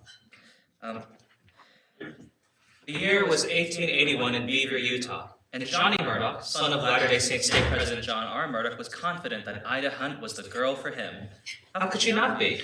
They had courted when she lived in Beaver, and even after she moved to St. John's, Arizona, they maintained a correspondence. Likely he considered them a good match. After all, he did propose marriage to her by letter. One could only imagine Johnny Murdoch's surprise when he received Ida's answer. No, she did not want to marry him, and moreover, her reasons, in the event that she told him the way that she later told her children. Ida didn't want to marry Johnny because he was a monogamist, and she was not. She, as her children remembered, wanted to share her husband with other wives, end quote. By May 1882, Ida was doing just that, having married St. John's Bishop David King Udall as his second wife, becoming co-wed to his first spouse, Ella Stewart Udall. One wonders what Johnny might have thought. This vignette may not be the most standard case of late 19th century Latter-day Saint courtship, and it's certainly the case that I've deliberately chosen it to try to highlight a point. Yet I hope to explore how it also isn't entirely alien to what it meant to be a polygamist Latter-day Saint, to be a polygamist, in the late 19th century. What do I mean by this? Often the word polygamist conjures the image of a patriarch, husband, a man. If not for you, then certainly for people outside Mormon studies who aren't as familiar with this or other histories of plural intimacy. This image is understandable in many senses. It's the one thing male apostles and non-Mormon anti-polygamists agreed on in the 19th century, as both focused their rhetoric on the male experience. Proponents insisting polygamy created godly, patriarchal households, opponents arguing that polygamy instead consolidated too much power in male headship. And yet this imagery is also misleading. The notion that the polygamist means the man, the husband, is the very thinking that undergirds the 5%, 15% lowball estimates of church participation in plural marriage that many of us know and, well, not love, but certainly know. If one doesn't focus on the husbands of polygamy, if one doesn't call them the polygamists, what else then was Latter-day Saint polygamy? Time constraints make possible only preliminary gestures, but my intent is to explore Ida Hunt Udall's plural marriage with David and Ella as a case study of another side of polygamy, one shaped not by husbands with many wives, but by wives with many. Well, that's the question. Wives with many spouses, no, you're fine. Many children, many co-wives. If this history comes across as tentative, that is a reflection of the sources. Oh, that's great. Thank you. If this history comes across as sounding tentative, that's a reflection of the sources, themselves tentative in how they articulate these experiences, halting in their word choice. This is a history less of an institution than of an idea, less of existence than an experiment, the first gestures to a vision of a polygamy that did not quite reach fruition. In an embrace of that tentativeness, I hope also to evoke something a little novel.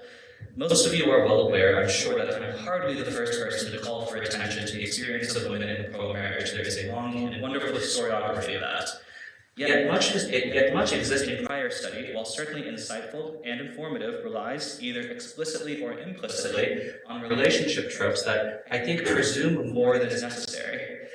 If I'm inviting us to think about polygamy in terms other than husband, I am also encouraging us to think about polygamy in terms other than sister.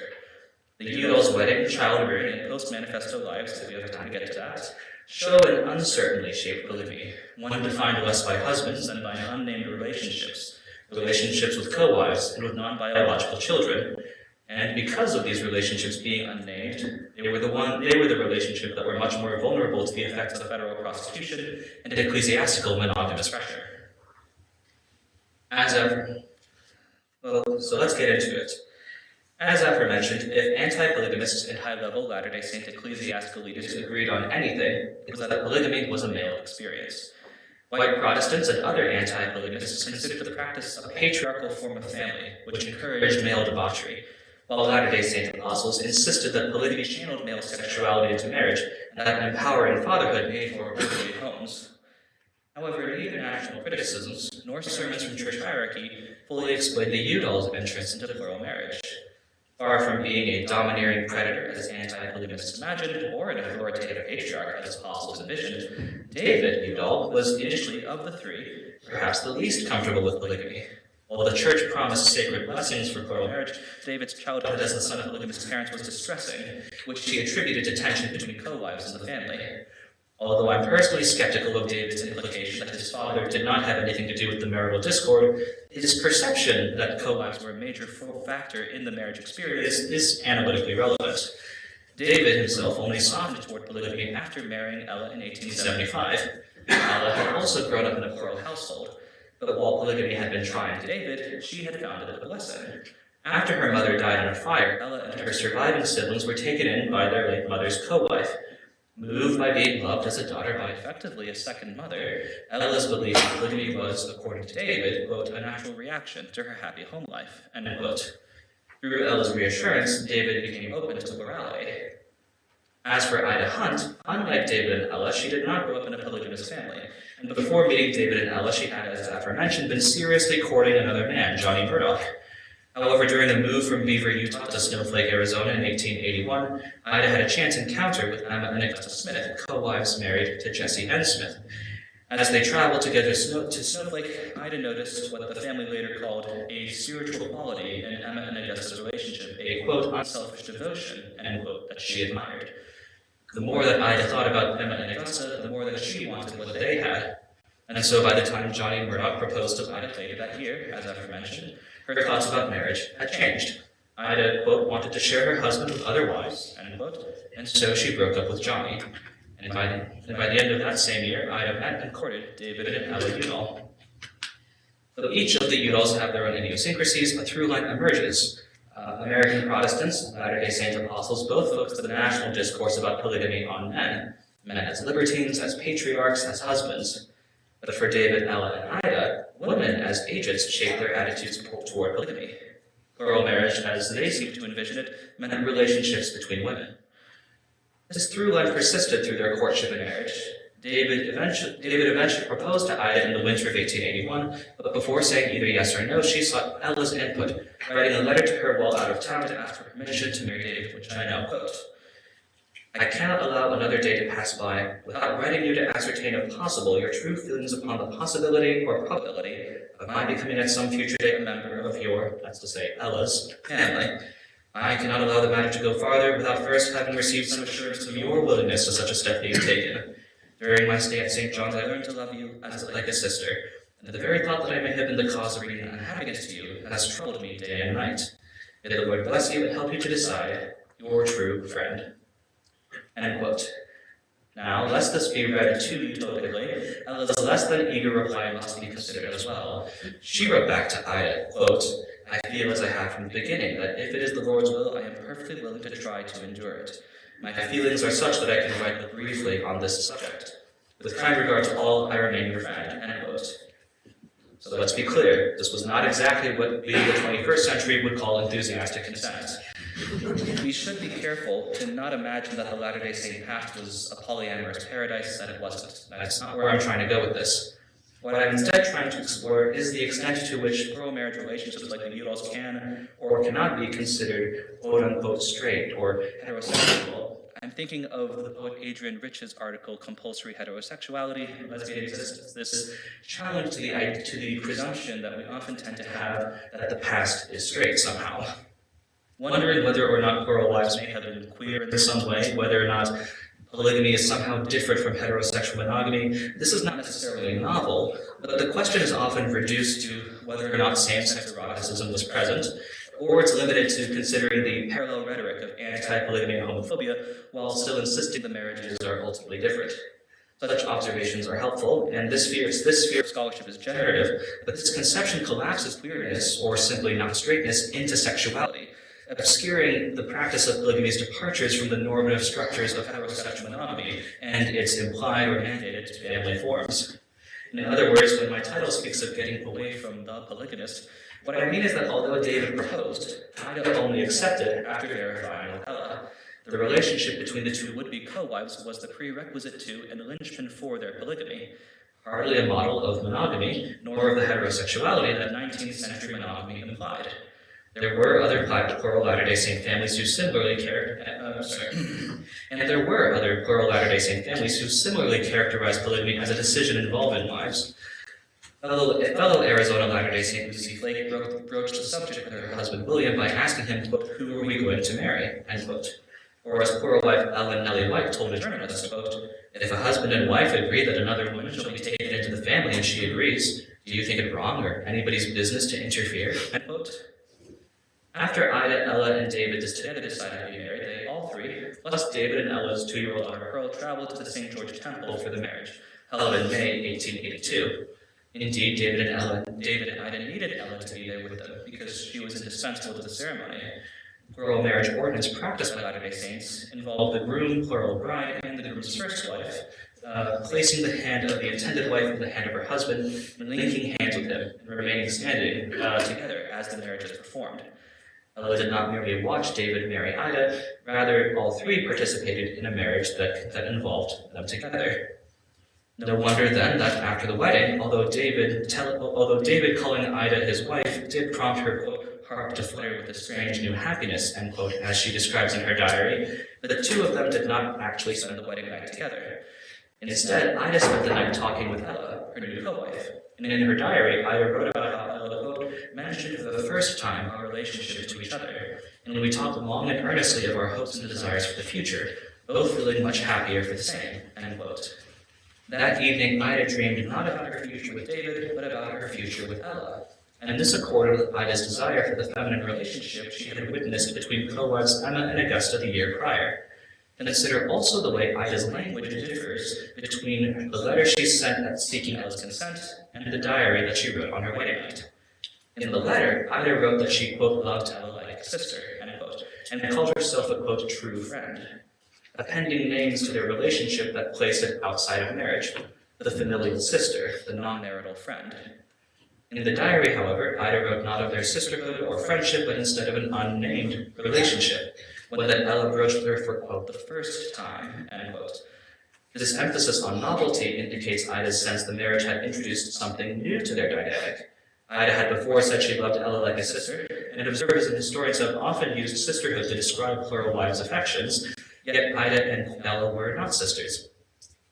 Ella had called herself Ida's friend, and abiding female friendship often assumed an emotional centrality in 19th century America's female world of love and ritual, as Carol Smith Rosenberg called it, yet Ida and Ella had been friends before, but something else was now spoken of for the first time.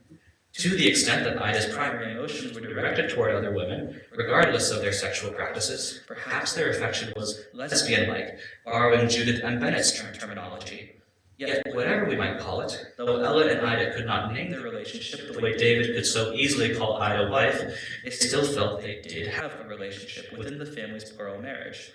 Moreover, in juxtaposing the sacred name of wife that David had spoken with, quote, our relationship, Ida framed her connection to Ella as being a relationship the two of them as co-wives needed to cultivate, attend to, and communicate about, as much as she might do so with David as his spouse. Indeed, after the marriage ceremony, Ida continued to be preoccupied over cohabitating with Ella, and she wrote more about this in her diary, including how, quote, on the road home, Ella and I had several long confidential talks, told over our mutual trials and sorrows, and got to understand each other better, end quote. That these talks were confidential suggests they were between Ida and Ella alone as co-wives, without involving David. This preoccupation with Ella persisted for weeks. David Udall wasn't mentioned by name in the diary until nearly a month after the wedding.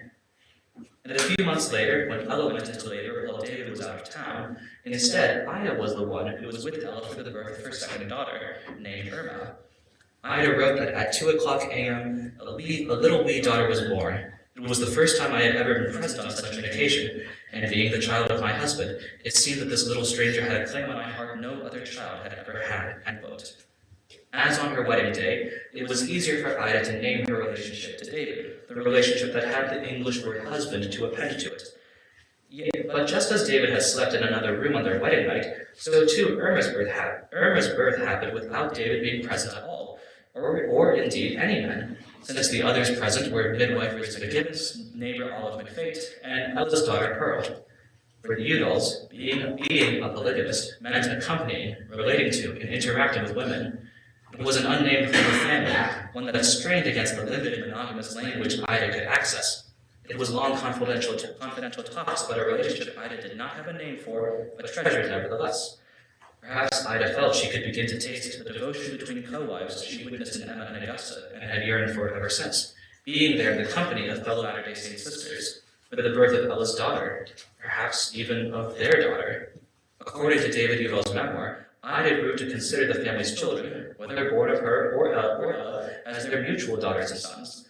This was similar to the way Ella's mother and co-wife had considered their family.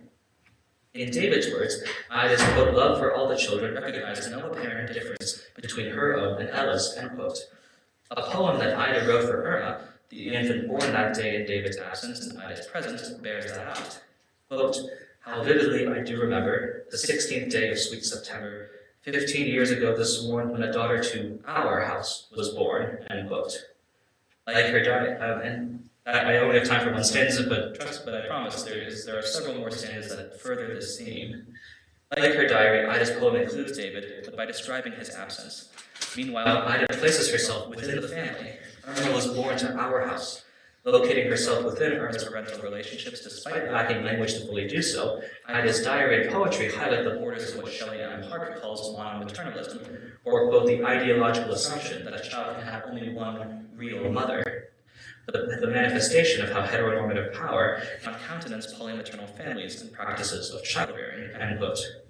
Hart's own study of polymaternalism, undertaken from the perspective of media and literary studies, uses television shows like Big Love and Sister Wives as her sources, but she acknowledges that, quote, the narratives of other polygamous women, if we learn to hear them, end quote, have much to teach about what she calls a, quote, politics of love that requires critical reflection on the relations between self and others, end quote.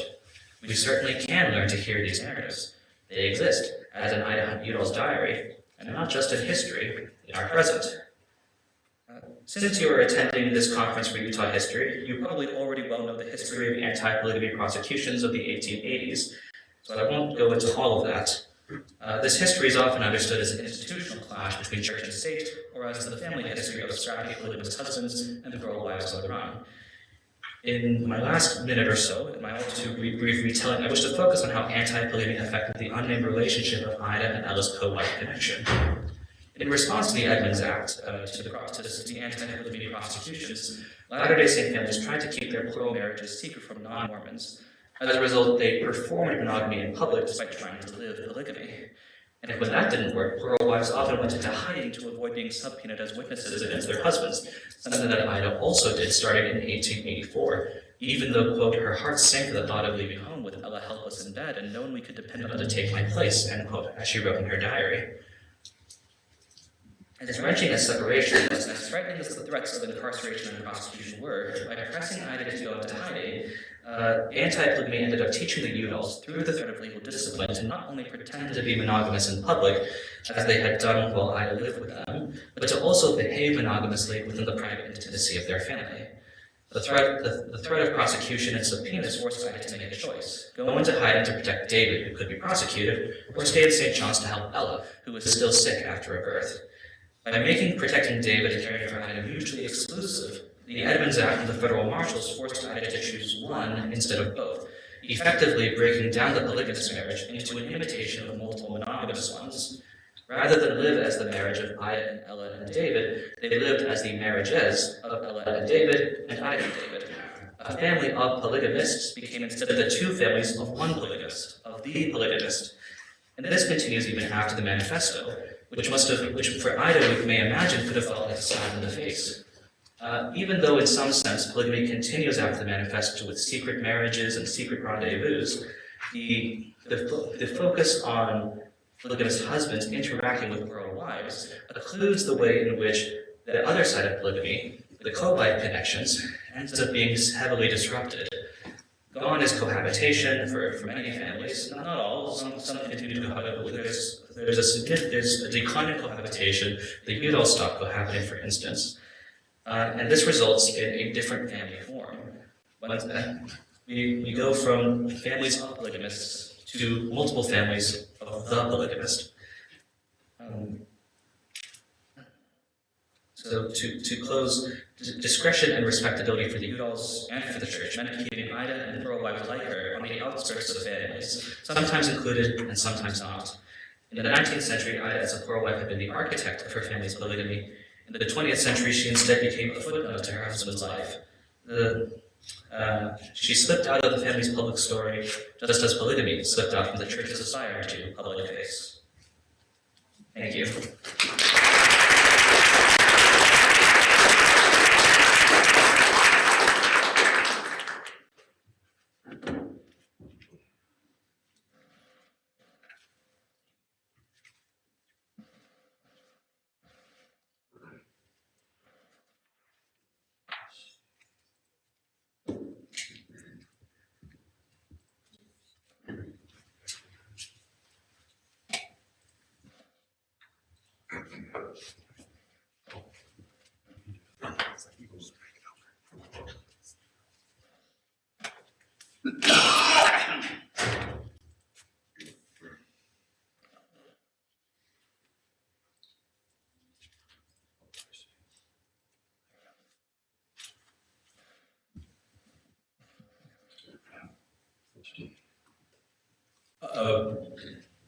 I'd like to welcome my lovely assistant.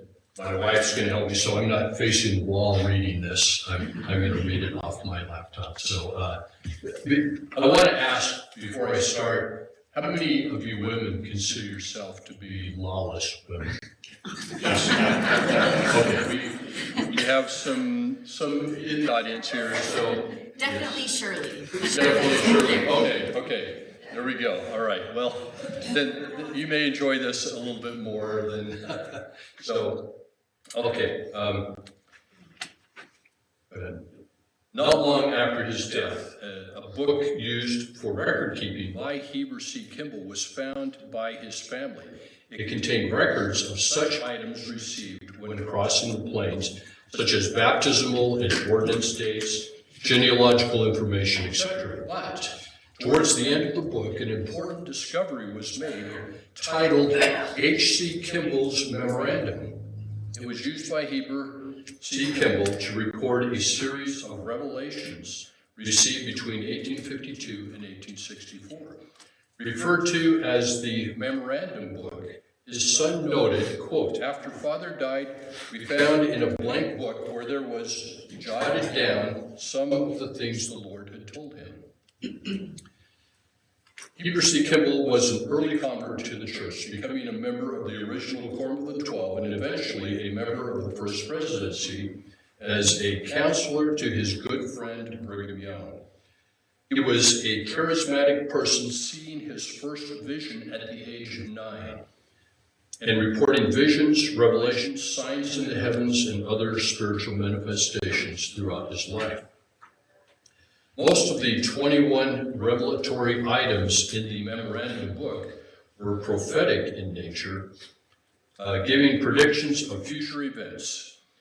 These prophecies predicted divisions of states between the North and the South, when the occupying soldiers of Johnston's army would leave, a period of sickness and mourning, 2 revelations about the U.S. making war with the church, that he would be blessed among the saints, that he would be favored by Brigham Young above all others, that the U.S. would reject the church's petition for statehood, that he could have 25 additional years of life if he desired, and several revelations predicting that Kimball would be lifted up while sorrow would befall other leaders, such as his fellow First Presidency counselor, Daniel H. Wells. Only 4 entries were not prophecies, 3 of which shared the same date, February 3rd, 1852. This paper will look closely at the 3 memoranda from this date. In one of the items, he was told that he had, quote, fulfilled the law of lawless women, close quote, thus freeing him from, quote, such spirits, close quote, and that he should devote his time to those who would listen to him. The text of the revelation is as follows.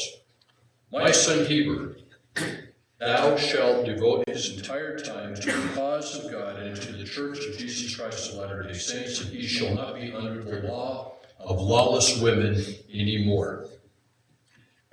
In time, as he has fulfilled the law and is now free from such spirits, And the said time shall be devoted to the humble and obedient and those that shall listen.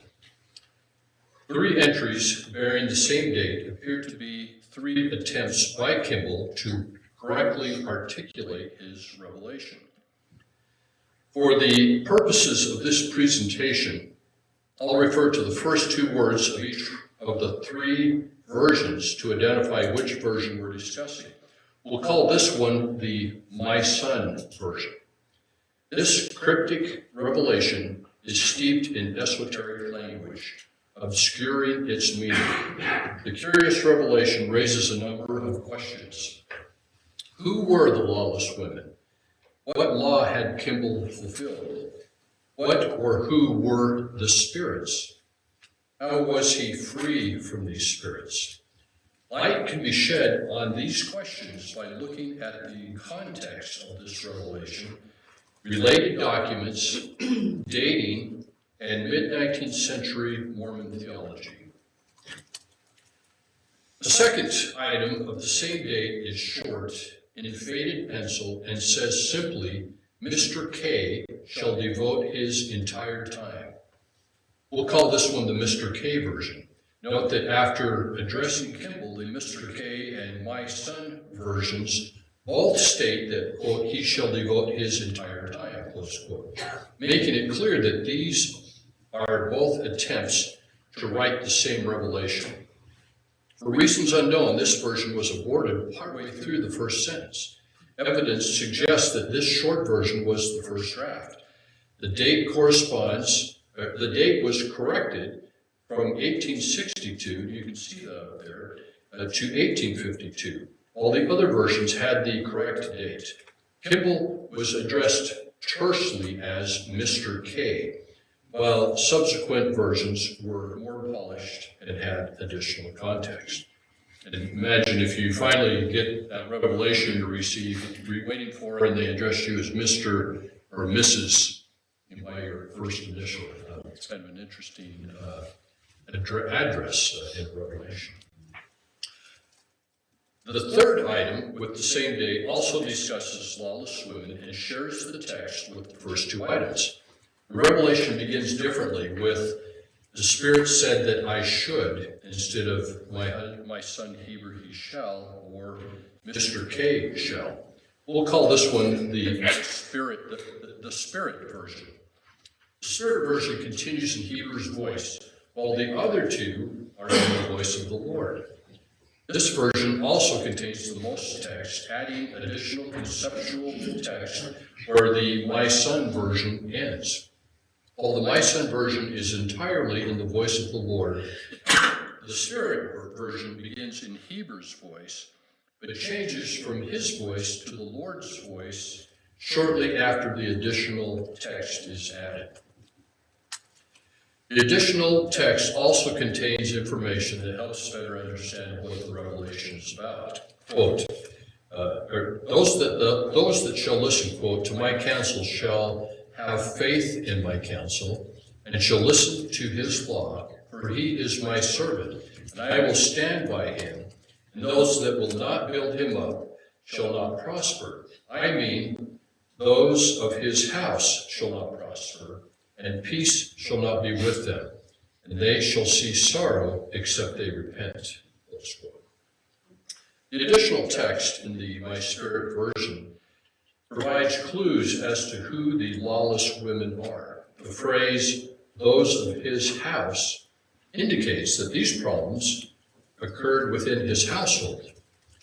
These women in his house apparently would not, quote, listen to his law, close quote, and would not, quote, build him up, close quote. This tells us that the lawless women were disobedient wives who were not humble and would not listen to the law of their husband Heber. Heber was one of the most married men in the modern Western world. He was introduced to the principle of plural marriage by Joseph Smith in the summer of 1841, when Joseph Smith asked Heber if he could marry Kimball's wife, Villate, and some people say Violet or Villate, I'm going to go with Villate. After several anxious days, Heber and Vlade agreed to the proposal. However, Smith told them that this was only a test, and that the proposed polyandrous marriage of Vlade to Joseph did not occur. The next year, Heber took his first plural wife, Sarah Peake Moon, in early 1842, and later offered his daughter, Helen Marr, as a wife to Joseph Smith, who married her in May of 1843. In the fall of 1844, after Joseph Smith's death, Kimball married 11 more wives, 3 more in the late winter, 22 in the winter of 1845-46, and another in 1848. After nearly an 8-year break, he married 4 more wives in 1856, and his last in 1857, for a total of 43 wives, if my math is correct. And I think the last 2 wives occurred during the Mormon Reformation, where there was a huge emphasis on trying to marry all of the available women in the Utah area. Kimball's most productive period of marrying occurred in February 1846. On the 3rd, he married 10 women. The following day, he married 2 more wives, and the day following, 5 more. I couldn't find any information about the honeymoon. Kimball received his lawless women revelation on the 6th anniversary of the day he married 10 women, the most women he ever married in a single day. Not much imagination is needed to surmise that managing such a large household would have its share of problems. My grandson noted that Kimball was, quote, often heard to declare that the plural marriage order of marriage, with its manifold cares and perplexities, had cost him bushels of tears. In the 9 months previous to the revelation, he had divorced twice and would go through a separation and divorce in the next 2 months. Eventually, a total of 16 wives would leave him. Mormonism incorporated a hierarchical, patriarchal approach in how church and family were viewed. For example, 2 months after receiving the lawless women revelation, he preached. Some have said that I was very presumptuous to say Brother Brigham was my God and Savior. Brother Joseph was his God. The one that gave Joseph the keys of the kingdom was his God, which was Peter. Jesus Christ was his God.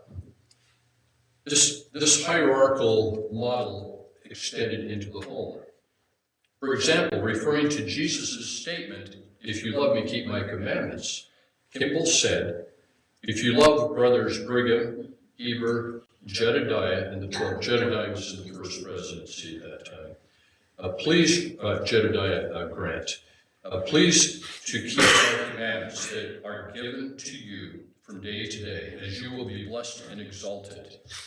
I do not want a woman," and here he's talking about a wife, "to tell me that she loves me when she does not keep my commandments, for her statement would be vague and foolish."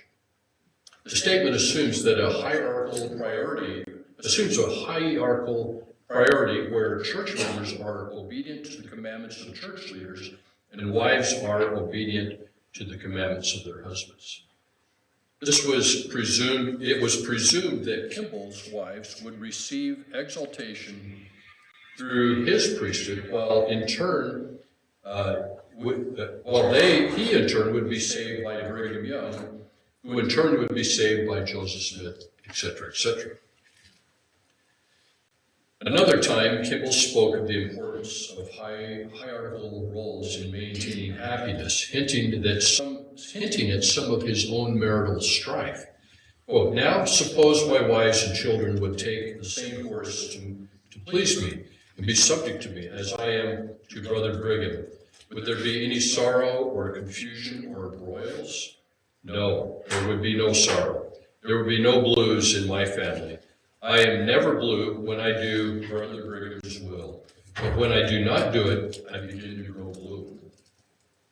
Just as he began marrying 22 of his wives in the winter of 1845, he addressed the Holy Order, which was a quorum of those who had received temple rights, where each woman had covenanted to obey the law of her husband. Speaking of marriage covenants, Kimball, quote, spoke of the necessity of women being in subjection to their husbands. I am in subjection to my God, my wife is in subjection to me, and will reverence me in my place, and I will make her happy. I do not want her to step forward and dictate to me any more than I dictate to President Young. The idea continued to be taught in LDS discourse into the modern era and was part of the Church of Jesus Christ of Latter-day Saint temple endowment, where women covenanted to obey the law of their husbands until 1990. Since then, that covenant was softened and finally removed. Many fundamentalist communities, though, have kept the wording of the original covenant. In 1995, the idea that men preside in the home was codified in the LDS Proclamation to the Family. And I'd point out that we still see tension. Well, this is lessened to a great extent from the way it was. We still see tension. It was about a month ago when one of the LDS General Women's leaders posted to Instagram about how more Mormon women had, or LDS women had more authority than any other denomination. That was met with over 15,000 comments, the most of which were quite negative. So this tension continues to this day. It hasn't been alleviated, even though the church has made a lot of concessions on this kind of hardline approach that originated with Brigham Young and Heber C. Kimball. So Kimball may have been referring to temple teachings when he wrote his first wife, the Late, in 1849, telling his wife to teach his other plural wives, quote, to mind their own business, to treat their husbands with respect, to let my business alone, and to hold their tongues when they want to speak evil to me. Regarding the text of his revelation that, quote, he shall not be under the law of lawless women anymore, close quote, Kimball felt some of his wives were lawless in that they would not obey or follow his law. He was instead subjected to them rather than they being subjected to him. The revelation indicates that he had fulfilled their law, or in other words, endured enough of them dictating to him. He was now free from such spirits and free to ignore them while remaining devoted only, quote, to the humble and obedient wives and to those that shall listen. Note the term in time is used in the text. He shall not be under the law of lawless women any more in time. This phrase seems to indicate that even though he was essentially terminating his relationship with these wives in this life, that relationship might continue on in eternity. In Mormonism, some marriages were designated for time, meaning the marriages were veiled in this life only, while eternal marriages were valid in the next life. And other marriages were for both time and eternity. In 1857, Kimball proposed a possible dialogue that might occur upon his death when meeting Joseph in the spirit world. Here we are, Brother Joseph. We are here ourselves, are we not? With none of the property we possessed in our probationary state, not even the rings on our fingers. Rings on fingers indicating marriage bands, right? I don't know if Kimball wore 43 wedding bands. He will say to us, come along, my boys, where are your wives? They are back yonder, they would not follow us. Never mind, says Joseph, here are thousands, have all you want. Perhaps the revelation gave Kimball permission to end some of his time-only marriages in divorce or separation, or to ignore some of his time in eternity wives until the next life, freeing up more of his time to devote to the church.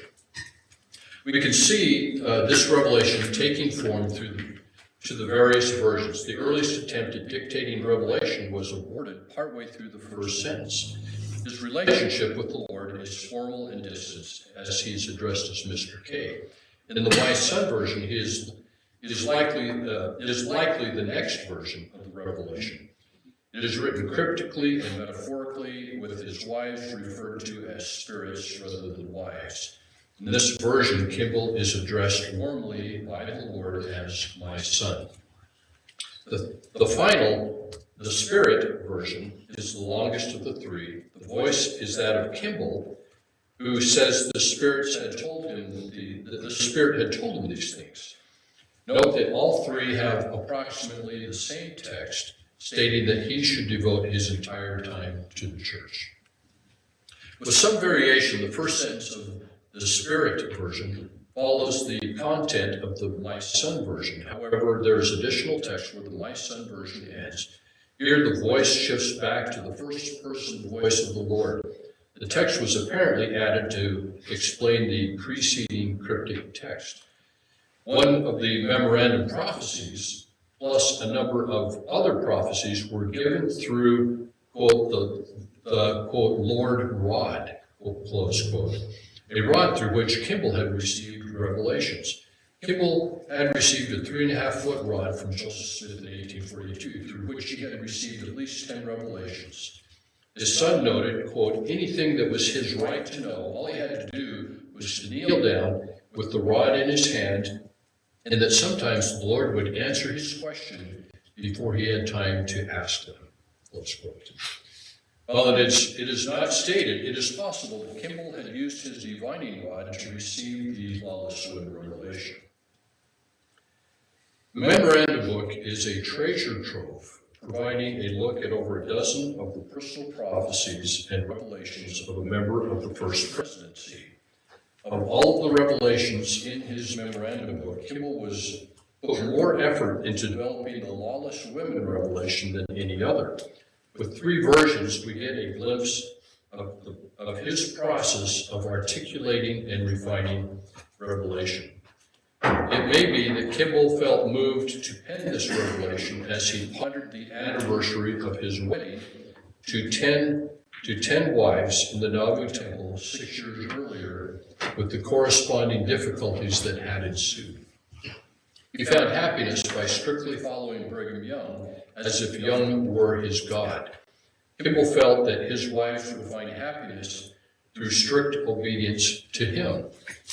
Theology introduced by Joseph Smith and refined by Brigham Young defined a hierarchical, patriarchal framework as the standard for Latter-day Saints. Young saw the accumulation as wives and their subsequent progeny as a way to add glory to increase a man's kingdom. However, his attempt to practice this form of marriage did not produce a heavenly family on earth. Too many of his wives were independent-minded, wanting a say in how they lived their shared lives with their largely absent husband.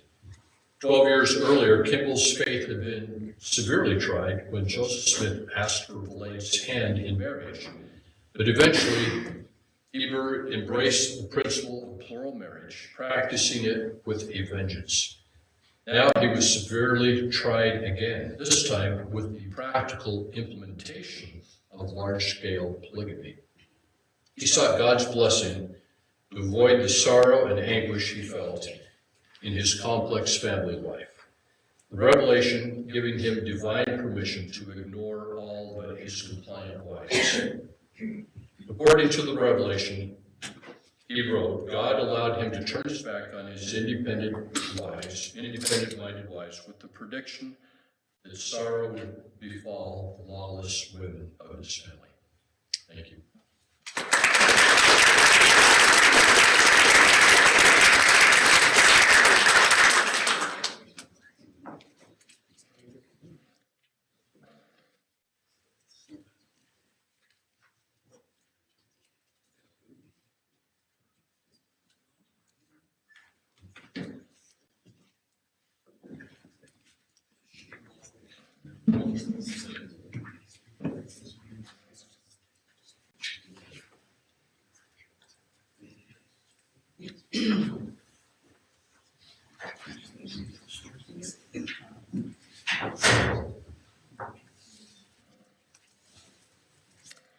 Okay.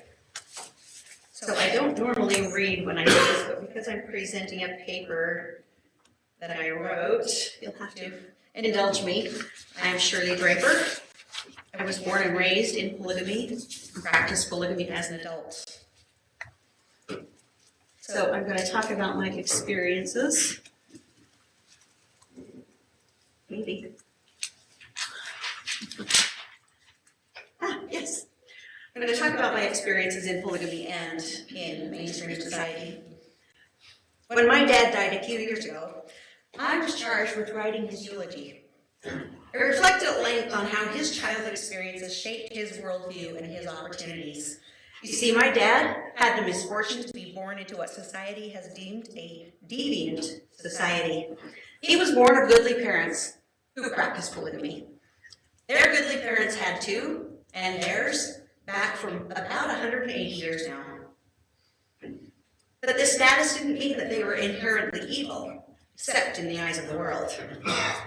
When my dad was a child, he and all the other children in his community that would become known as the FLDS were rounded up in the 1953 raid on Short Creek. The history of this raid has been told, so I won't do it here, except to say that the children involved experienced significant trauma lasting from 2 to 12 years.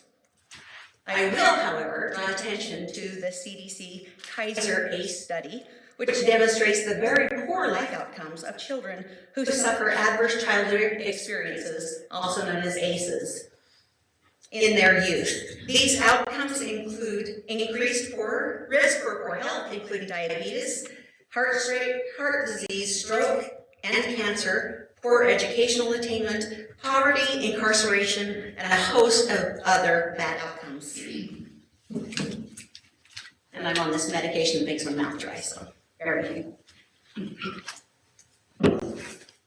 My father's life was marked by numerous challenges, many of which were reflected in the ACE study's list of projected outcomes. His traumatic past deeply influenced his beliefs and behaviors, including an unwavering fear that seeking help, engaging in extracurricular activities, or my venturing outside our community would result in our family being torn apart. Even though he never finished 8th grade and suffered lifelong poverty, yes, both predictable by ACEs, my dad did his level best to make sure his 11 kids were loved, but safety came first. He held a lifelong fear of government and law enforcement. His chronic fear significantly limited our opportunities for personal growth and development. Navigating my father's passing and reflecting on his approach to raising his children due to his own early trauma has heightened my sense of injustice regarding the treatment of communities labeled as cults. It is clear to me that the prejudices and stereotypes imposed on such communities not only perpetuate stigma, but also prevent individuals within them from accessing the support and resources they desperately need. This cycle of discrimination not only affects those directly involved, but also has ripple effects on future generations, further entrenching systemic inequalities. At the age of 33, with 4 children in tow, I made the difficult decision to leave the FLDS community and my faith behind. Contrary to what you may assume, this was not driven by hatred for the religion or even that I disliked living polygamy. Instead, it was a response to the undeniable fact that Warren Jeff's leadership had rendered my community profoundly unsafe. In truth, I had made the decision to leave 6 years prior to that, but I had no way out. First, I had no resources, but even worse, the outside world, mainstream society, was not a safe place for me. The prevailing discourse had painted my community as entirely evil, and as a result, I, dressed in my distinct clothing and sporting a unique hairstyle, was also viewed as evil by outsiders. Consequently, whenever I ventured beyond the confines of my community, I was met with treatment that reflected society's perceptions of my supposed sins. The unjust labeling of my community not only endangered our safety, but also subjected individuals like me to unwarranted hostility and prejudice. The treatment I received created formidable and nearly insurmountable barriers to my emigration. These challenges were compounded by the internal crises I had to confront in leaving my community behind. I was grappling with the profound and ambiguous loss of my family, my identity, my sense of belonging, and my entire support structure, all of which are crucial components of healthy human psychology, as research shows us. Leaving behind everything I had ever known meant navigating a complex web of emotional and psychological challenges. The loss I experienced was not just about physical separation. It was about losing a fundamental part of myself and my sense of security. Since leaving, my life has been devoted to finding resources. Oh, my computer's not cooperating. To providing social services to others who, like me, come from a polygamous background and find themselves to be domestic refugees in mainstream society. In doing so, it is very clear to me that the negative public opinion is the biggest barrier to finding or creating appropriate resources for folks whose only crime was having the audacity to be born to the wrong parents. The largest part of my job is persuading those in power that the human beings from these communities are worthy of dignity and services. Researchers Schneider and Ingram have documented the massive disservice that is done by the social construction of target populations, which is defined as cultural characterization or popular images of groups whose behavior and well-being are affected by public policies.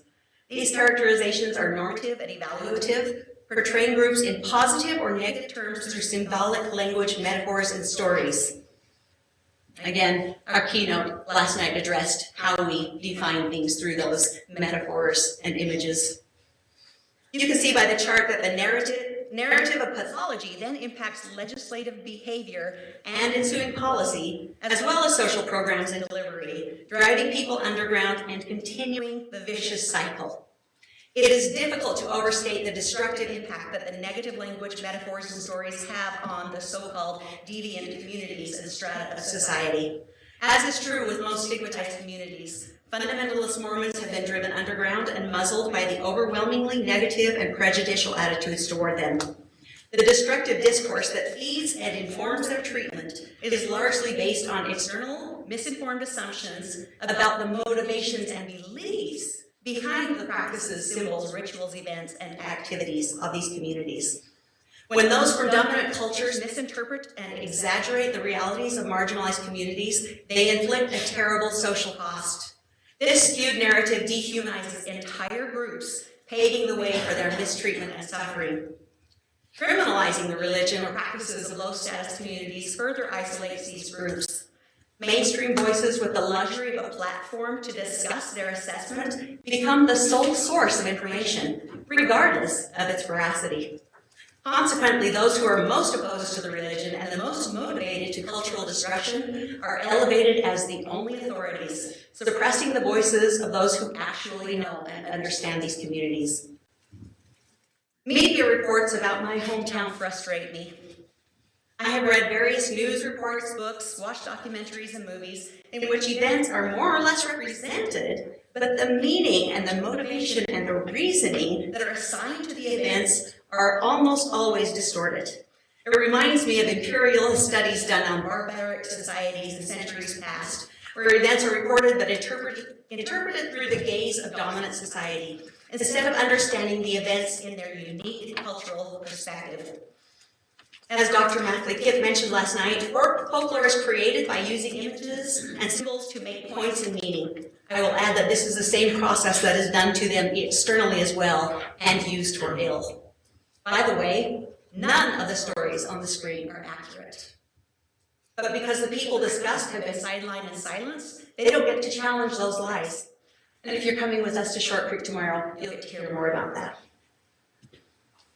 The view of this entire culture as a zoo to be studied from the outside with ideas imposed on it rather than understood from it was delightfully eviscerated in an article by Shanna Sigmund in the Cornell Journal of Law and Public Policy, aptly titled, "Everything Lawyers Know About Polygamy is Wrong." Sigmund argues that because polygamy was labeled barbaric, immoral, and without objective evidence, harmful to women, from the 19th century forward, all political and social discussion focused on legal aspects and outside-in views rather than making space for empiric information and inside-out discussions. Polygamy was a felony and prosecuted as such until just a few years ago, forcing people practicing it to keep silent or risk losing everything. This ensured again that all of the dialogue, including legal, academic, and cultural, was reserved to those who opposed it. Consequently, there is currently no balanced, unbiased, or truly academic study of the culture. That privileged and hegemonic perspective is on full display in John Krakauer's book, Under the Banner of Heaven. Krakauer fails to acknowledge the diverse expressions of Mormon traditions, instead opting to blur these distinctions to conveniently draw parallels for dramatic effect. Nuance is often seen as a threat to those in positions of power as it complicates simplistic narratives and challenges entrenched ideologies. It can be difficult to create hatred toward those with whom there is recognized humanity and kinship. By dehumanizing and generalizing Mormon fundamentalists, Krakauer exploits public outrage and perpetuates a cycle of prejudice and hatred. From my perspective, the conclusions, analogies, and comparisons that Krakauer drew were lazy and opportunist. At the time he was writing this book, public antipathy toward the FLDS sect, courtesy of Warren Jeffs, was rising. From the first chapter, Krakauer labeled all Mormon fundamentalists as FLDS. Quoting page 5, paragraph 1. Nevertheless, Mormons and those who call themselves Mormon fundamentalists, or FLDS, believe in the same holy texts and sacred history. Now, anyone who did as much research as Krakauer did for this book doubtlessly knew that the FLDS is the incorporated name of one of the groups, the Fundamentalist Church of Jesus Christ of Latter-day Saints, shortened to FLDS, and the one that Warren Jeffs was leading. He knew that there were at least 7 other major groups and probably more than 50 other smaller offshoots, not counting the tens of thousands who consider themselves to be fundamentalists but not attached to any group. Yet within the first pages of his book and in the index, he neatly tied all of these into one so that he could make broad statements and conclusions about all at once, regardless of their variations in practice, interpretation, and belief. This was enhanced by the cover photo of Hillel, Colorado City, where the FLDS church was headquartered, and the map between the prologue and the first chapter that shows the Arizona Strip, where Colorado City and Hillel are situated, as if that were the setting for the Lafferty brothers' crime.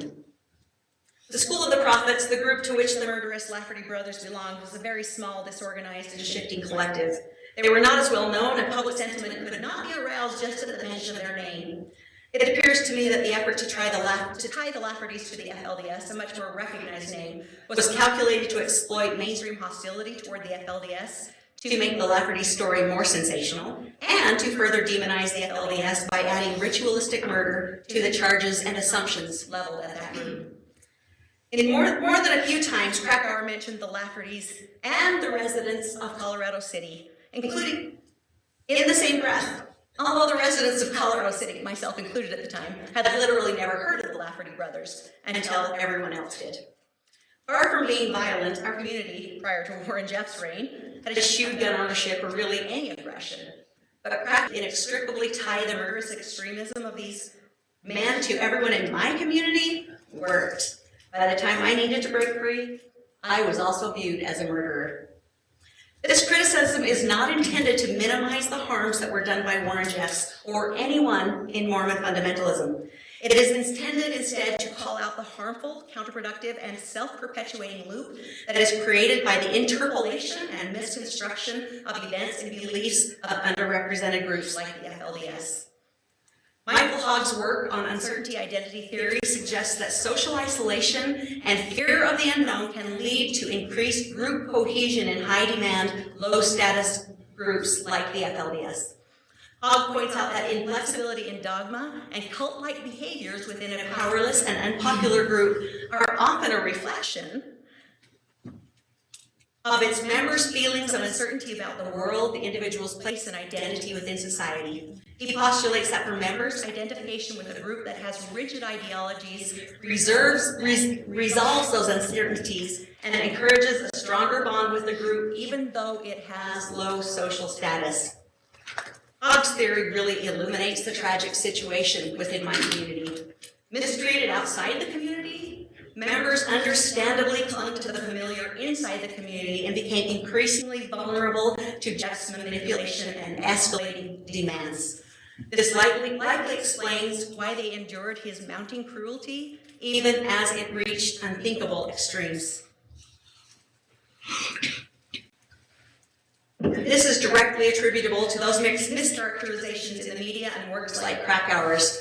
His and others' tendency to extrapolate the crimes of a few to an entire unpopular sector of society is what drives both their flight underground and further mistreatment by the mainstream. We don't see this kind of generalization with other religions. For example, imagine if someone had characterized all of Christendom as rapists because one of their adherents had committed that crime. They'd be rightly ridiculed. Similarly, while some historical interpretations of the Bible have fueled violence, that doesn't justify condemning all Christians for the violent acts promoted in some of its passages.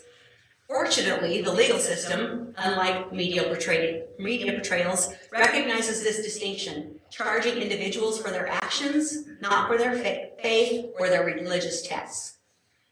Narratives like those depicted in Under the Banner of Heaven often categorize unpopular communities like the FLDS as cults, employing highly derogatory yet poorly defined language that serves to vilify and dehumanize every individual involved. The word cult has no utility, except as a pejorative to separate unpopular religions from popular and powerful ones.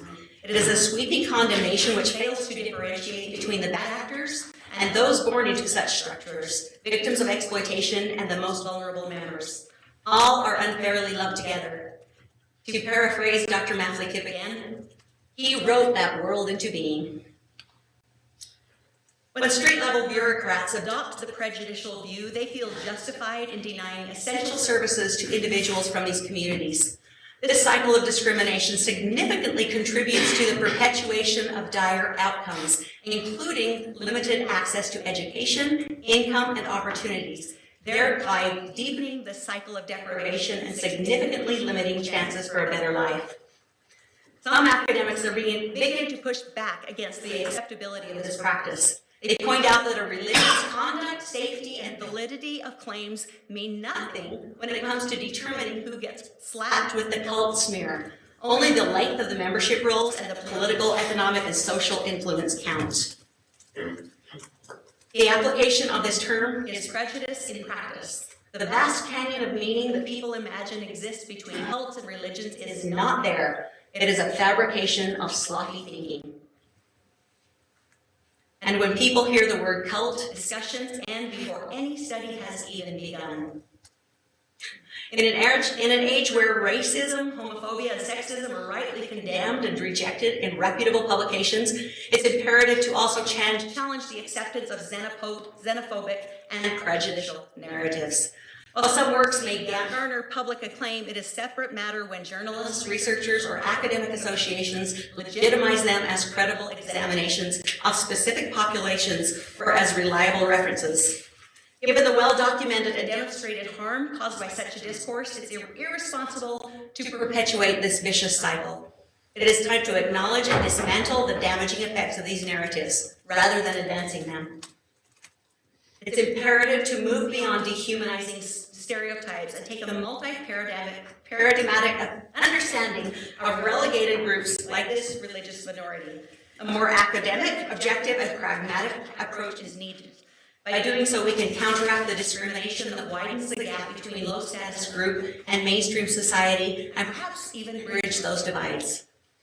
Central to this effort is engaging in dialogue with individuals from these communities. We must actively listen to their perspectives, concerns, and experiences while acknowledging mainstream privilege. Ironically, Juanita Brooks was a voice in the wilderness in this way. She was one of the very few who practiced listening and getting proximate with fundamentalists. A true pioneer. Facilitating multicultural dialogue broadens understanding of oppression, which unchecked can lead to isolation and radicalization, particularly among low-status and fear-based groups. By creating understanding and empathy, we can work toward dismantling barriers and creating a safer society. I strongly advocate for the use of language and definitions that are agreed upon by all parties involved. This includes employing language that is deliberately non-pejorative and whose meanings are mutually understood. I propose encouraging open dialogue, a form of conversation that goes beyond merely trying to convince one another of individual perspectives, but rather embraces the type of dialogue envisioned by Bohm. Such an inquiry necessarily calls into question deeply held assumptions regarding culture, meaning, and identity. In its deepest sense, then, dialogue is an invitation to test the viability of traditional definitions of what it means to be human, and collectively to explore the prospect of an enhanced humanity. An enhanced humanity is an ideal worth pursuing. Reflecting on my own life, I can't help but wonder how different things might have been if my mother hadn't faced discrimination when she sought a driver's license in Utah.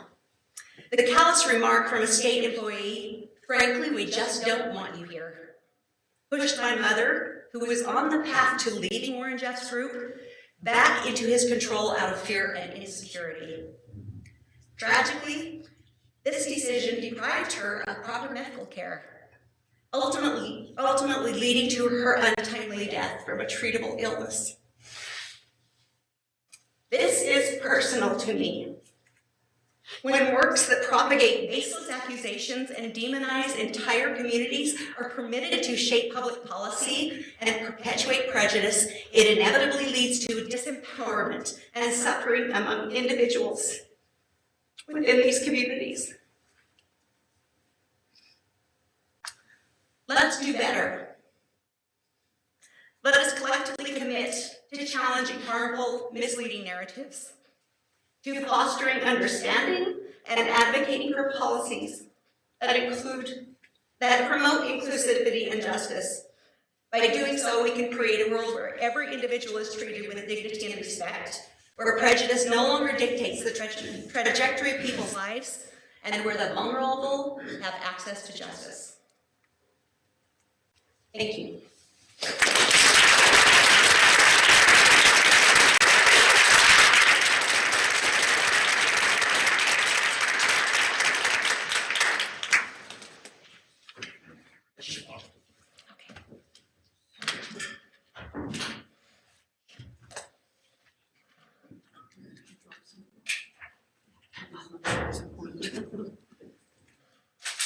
Oh, it's not mine. Thank you to our speakers.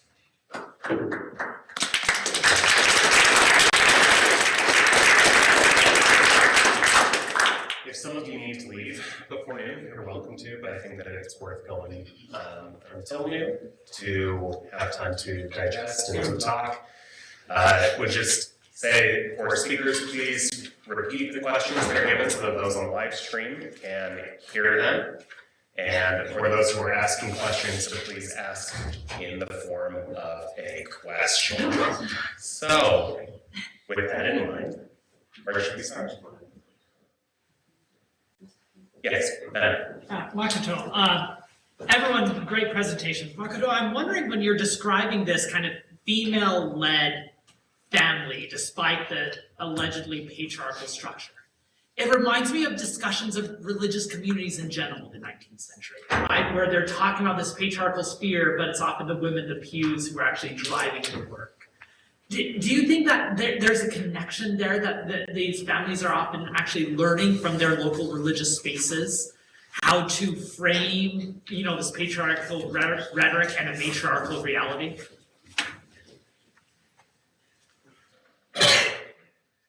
So thank you for that question. So Ben Park asked an excellent question about whether there's a connection to be drawn between sort of my argument and observations about sort of female-led constructions of polygamy and the wider 19th century context in which, although in the 19th century the vast majority of religious institutional leaders are men, women predominate in membership, in lay movements, in sort of reform societies.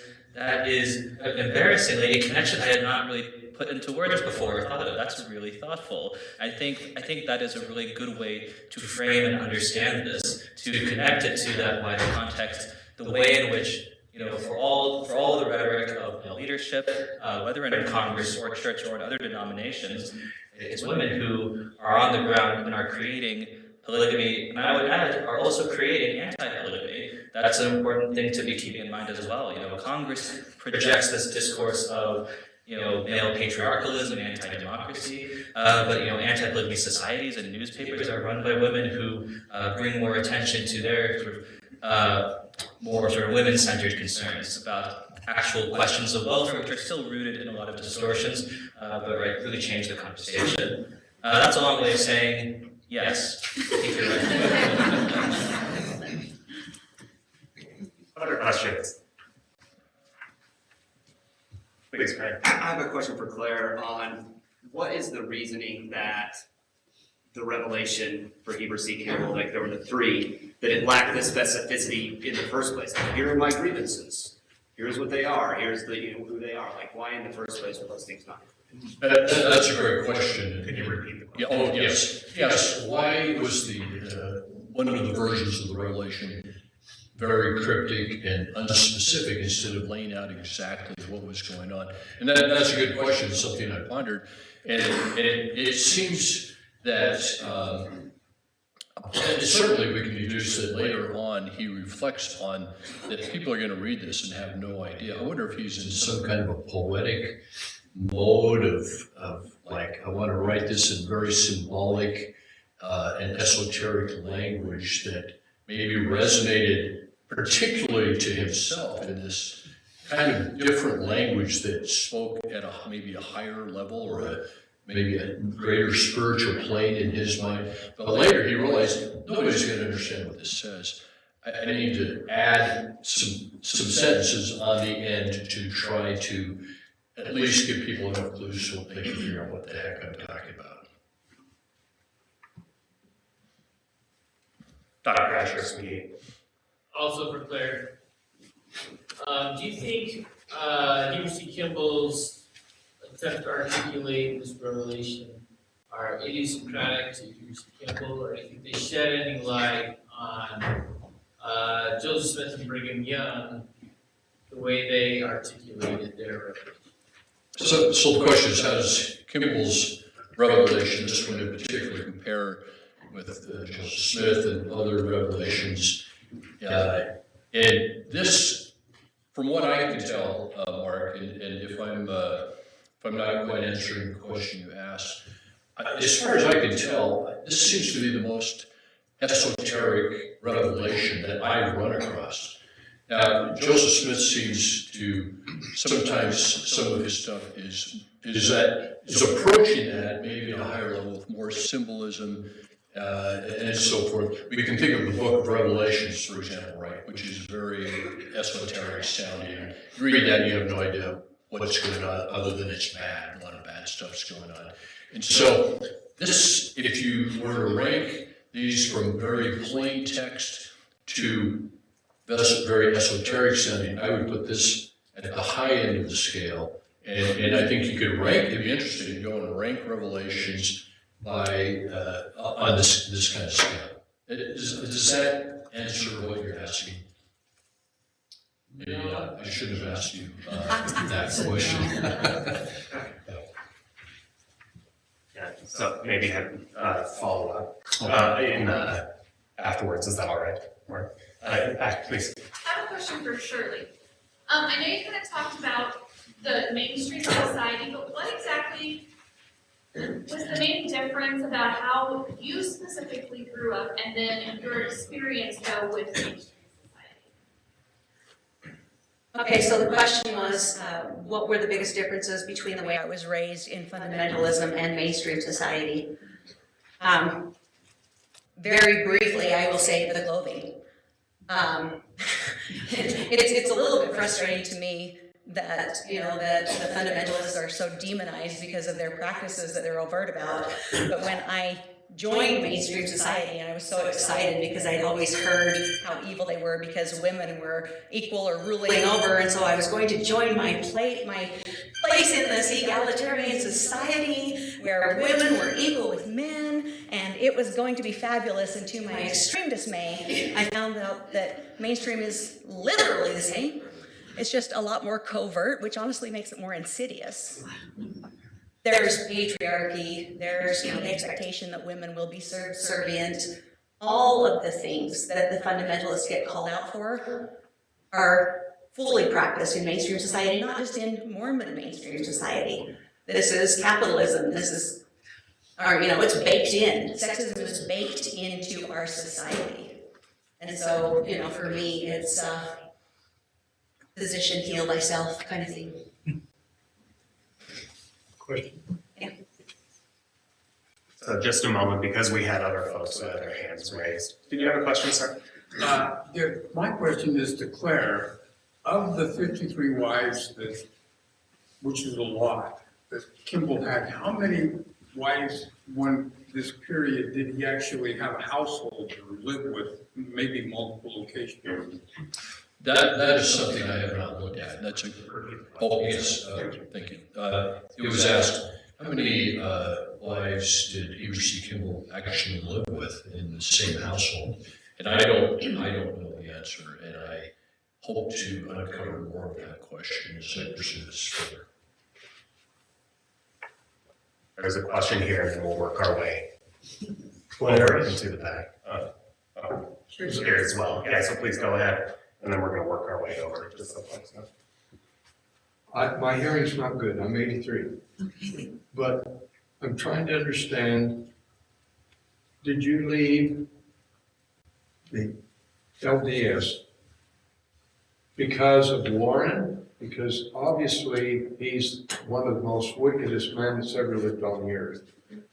If he hadn't been there, it would have been an honorable man leading, would you have still stayed? Boy, the $1 million question. The question was, did I leave the FLDS because of Warren? And if there had been an honorable man leading, would I have stayed? That's the question. Well, okay, remember, I am a lawless woman. I was a feminist from my first breath, and so I was creating trouble in my hometown my entire life. However, if things had gone the way they were going when I was being raised, and I had that really warm sense of security and safety, and all the moms in town being my moms, and the support that I had from my sister wife, even though I no longer believed in the religion, I probably would have stayed because of how I was treated on the outside. Not that I believed in it anymore, but that I had no place in mainstream society. And yes, Warren Jeffs made my decision for me. Warren Jeffs probably destroyed the image of that kind of style. Warren Jeffs did destroy it. Did you have a question, sir? Yeah, also for Shirley Draper. What are the best ways that the general public can understand your position, those that you call the vulnerable within the FLDS or other denominations?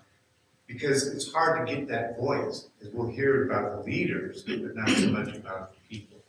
So suggestions on how we can better understand that. So how can mainstream better understand marginalized communities, pretty much, or FLDS specifically? I think that, be wiser consumers of media, embrace nuance.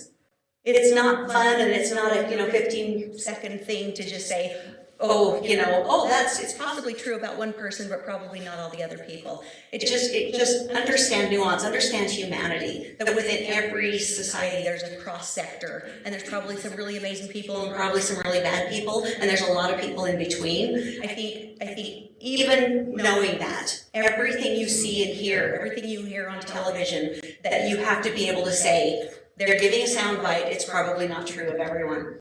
But more than anything else, just recognize that there's a human being standing in front of you, right?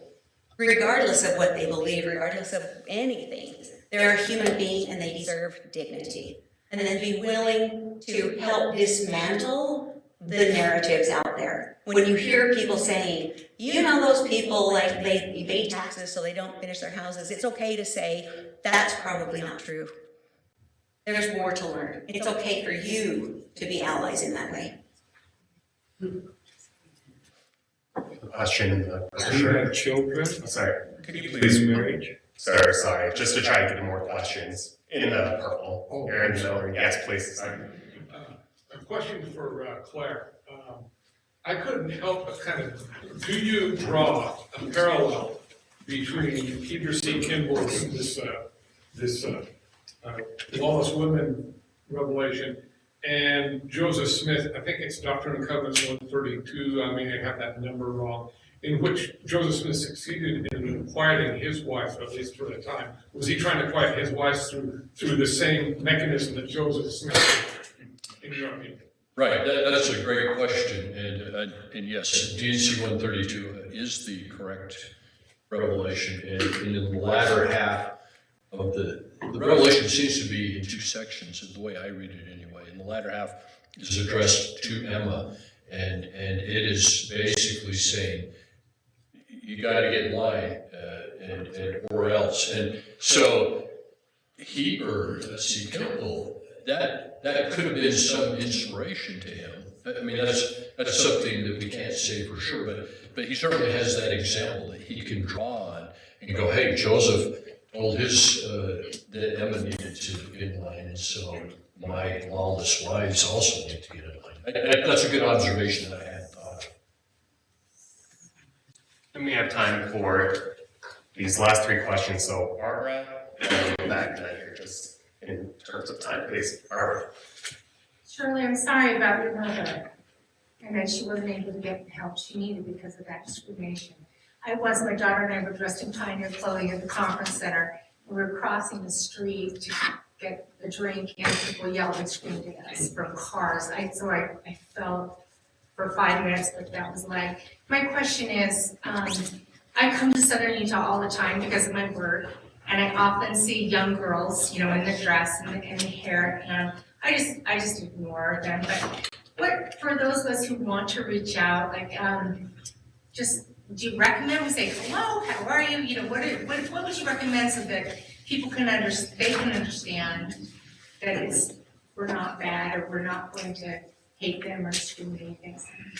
So the question is, how do you interact with people who are obviously have LDS in a way that they can feel safer? Yeah, well, we run into them all the time. I was at the acai bowl the other day, and several young girls came in. So basically, just be kind, honestly. And as you experience, there's not a lot of kindness directed toward them. And so just being kind, and, you can say hi if you'd like, or, be warm. But you have to also understand that they've received a lot of the opposite, and so they might not be open to having conversations with you. When I was dressed like that, I could feel how people were thinking and feeling about me, regardless of what was on their face. And so, people are just really sweet and everything. You know when you're being judged, right? And so for me, it's just about being kind. But don't expect them to just open themselves up to you just because you're kind. Because when I used to do that, when I looked like that, and somebody would walk up to me and say hi, and I was nice back, then they took that as an invitation to tell me why I was evil and wrong. So honestly, just be kind. That's really the only advice I can give. So the question in the back here, and then here, and then, sorry, I saw one more hand in the back, so we'll do, did you, okay, never mind. So, yeah, please. Yeah, my name is Carol Tinson, and I know Shirley, I grew up in Colorado City as well, but I've been in California for 20 years, to say being part of the mainstream. And Shirley, I just want to acknowledge that, it stood up for such beautiful things and powerful things. Question. I'm very interested in the stigma part of what you're talking about and how this impacts our identity. And maybe the core question there is, do you think that polygamy is the core cause of the stigma? That's the fundamentalist. And number one, and number two, do you think polygamy should be legal? Ooh, you're going to test if I'm truly feminist. I want to say that I do believe that polygamy is, repeat the question. The question is, do I think that polygamy is the core cause of the stigma? And the second question is, do I believe that polygamy should be legal? So I do believe that polygamy is the core cause of the stigma. If the fundamentalists have given up polygamy, then they might be as accepted and as valued as the mainstream Mormon church. And it doesn't deserve the attention that it gets. Honestly, there is so much unwarranted attention on polygamy itself, as if that is the sole factor that I always say we when I'm talking about the community, that we worshipped. And polygamy was not more important than all of the other parts of our faith. It was not the central tenet of our religion. And so the answer to your second question, do I believe it should be legal, is yes, I do. In fact, I worked on the decriminalization of polygamy 2 years ago. It was passed and signed into law in Utah. It is no longer a felony. I believe that's very, very important because, again, as a feminist, I believe that we should not infantilize women by telling them whether or not they are allowed to arrange their lives in certain ways. Now, does that mean that I'm a fan? It does not. I am not either a fan of monogamy. Again, I think there's a lot of sexism baked into our social structures. And so, to me, if we can make it so that the practices and the religion is not the target of the law, then we can actually draw the curtain back and get at what might be abuses within those structures. All of those other things are already against the law. Let's get access to them. Consenting adults get to choose how they want to live. Would I choose that? I would not. I also would not opt into monogamy. Good. Going to avoid any reaction there. Our last question here. My question is for Claire. I really like your point of comparing Kimball's teachings to Jesus' teaching of saying, if you love me, obey my commandments. When Kimball was preaching that and writing that, did he feel the need to reference Jesus' teaching, or did he not even feel the need to, since he was already such a high power? The question is, did Heber C. Kimball, when he referenced the phrase, if you love me, keep my commandments, did he really need to do that, or was his own authority enough? And it seems that, I think because he did reference that scripture, that he probably felt that would help bolster his case. But I was amazed as I went through the rhetoric that Heber C. Kimball delivered, which you saw, and this hierarchy of this godhood status that the different, Brigham Young and Heber C. Kimball and Joseph had was quite remarkable. And so I found it very striking that he would refer to Jesus Christ and then basically reference himself as, a Jesus Christ-like figure and a savior of his life, which is rhetoric that was also used at the time. I hope that answers your question, but yeah. We're at time, so please join me in thanking them, and then just a few hours.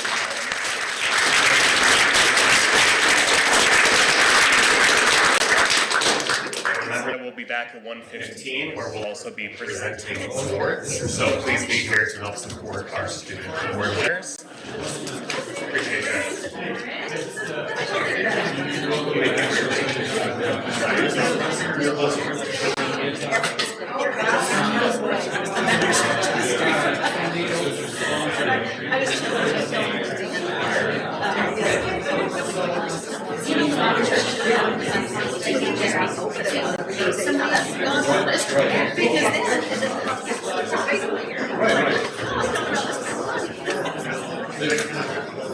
Good job, yeah.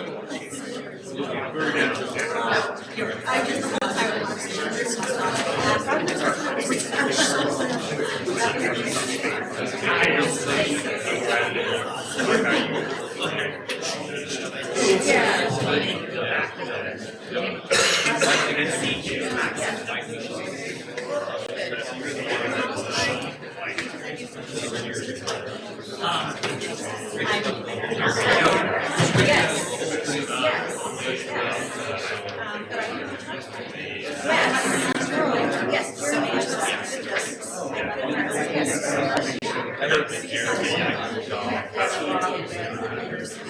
Yes.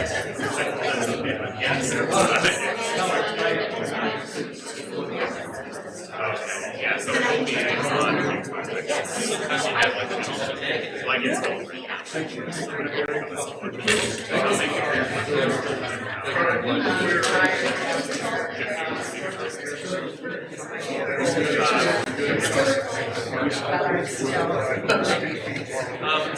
I just curious because I'm afraid of adding as a teacher. Essentially, it's like it's sort of like a sticky. So you did have to find out but she also works on if there's and so some of the papers stabilize your body in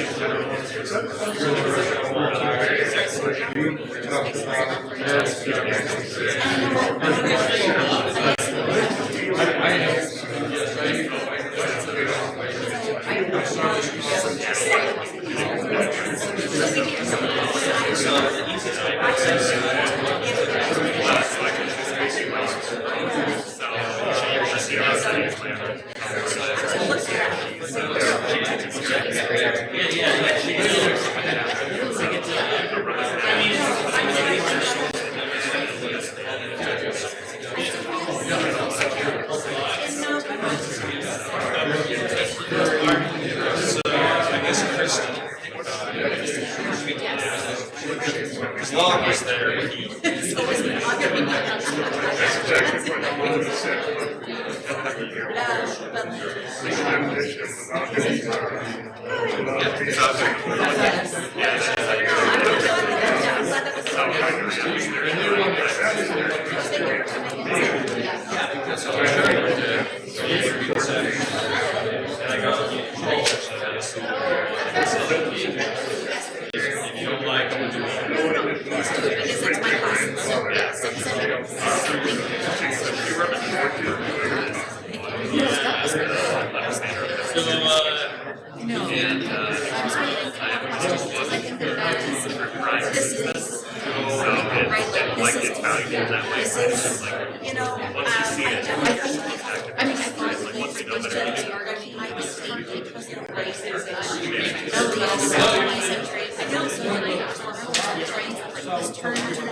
Like this idea of restraint sexuality, representing would also be transgressing like those positive boundaries of like what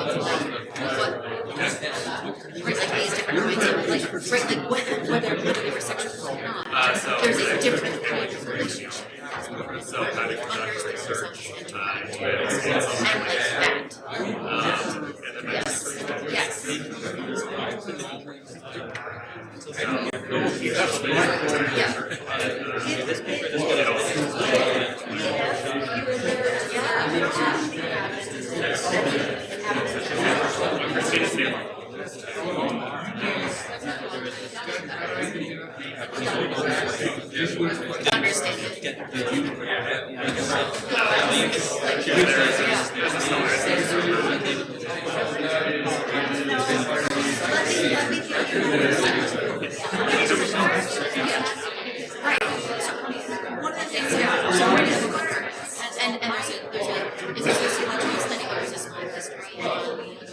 One chapter is on the history of France, and a lot of this really interesting is how, like, in the century, the LDS Church uses carpets to try and create a kind of restraint sexuality for women's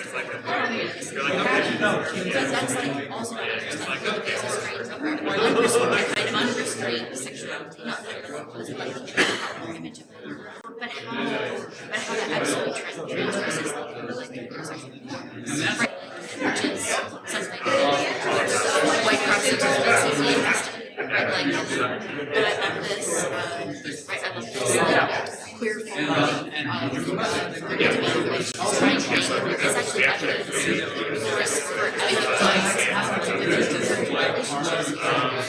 still understand that it's not just separate individual, but it's like a marriage. Yeah, like, and I think that's, thank you. This, right, like, I feel like this is adjacent to some of the issues I'm trying to understand. So thank you. No. Yeah, no, it's so good to think too. Yeah. Okay. Thank you. If you have any contact members of the Udall family, our kids are just working with sources. Different than any person. They're an interesting bunch, of course. Very interesting. I mean, such a student and so many politics,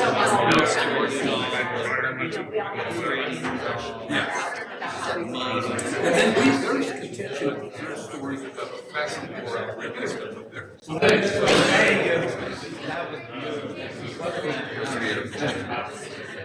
Beautiful.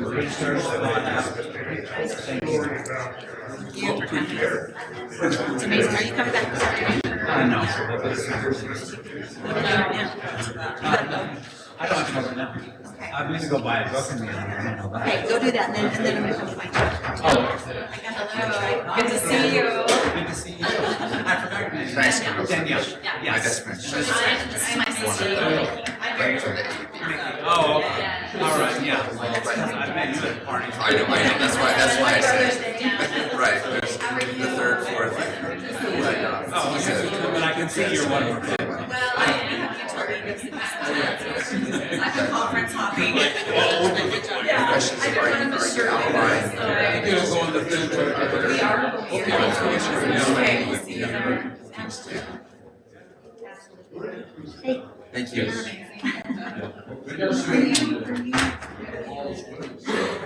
have to go to a luncheon with the realtors. So I'll try to make it back. I wasn't planning to go.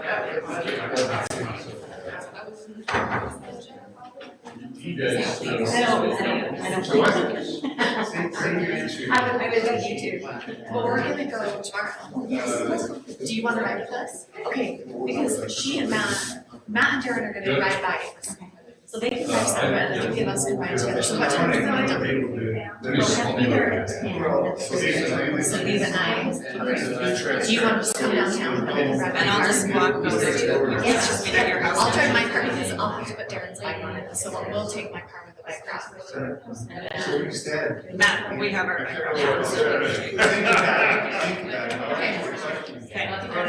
We're gonna try to come back later, but we'll see. Yeah. All right, thank you.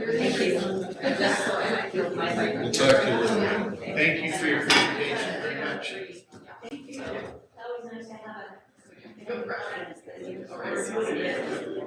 Able to discuss and have questions. Be right back. This is good. Cool.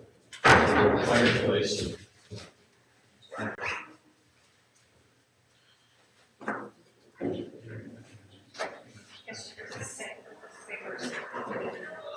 I'm going to leave the program here. Take all of these. Yes.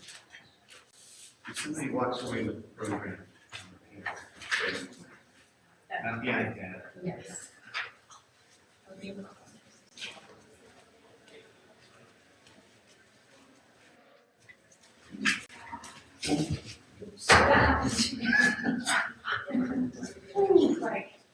Very good. And roll again. Lee, good to see you again. Sherry. Sherry, nice to meet you, Sherry.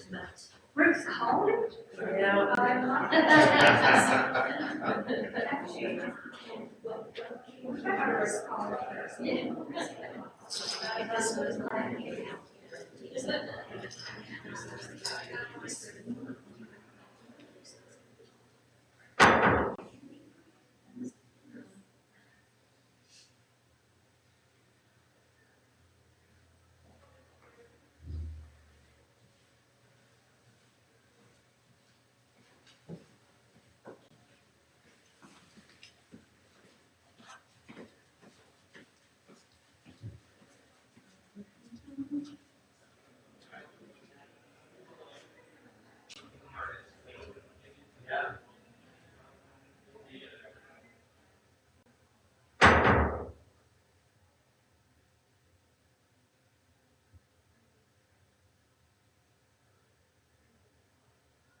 Still at Woods Place. I think this is one where I've said. No. Well, I watched from YouTube this morning, so I wasn't here in person. It's not as well attended as last year, so there were plenty of spots. I noticed from the video, the camera back there showed pretty good panoramic of everybody here. I thought Shirley's presentation was so good. Yeah, I think, I was trying to remember where I heard it, but I think she said a lot of the same things on the Your Polygamy podcast.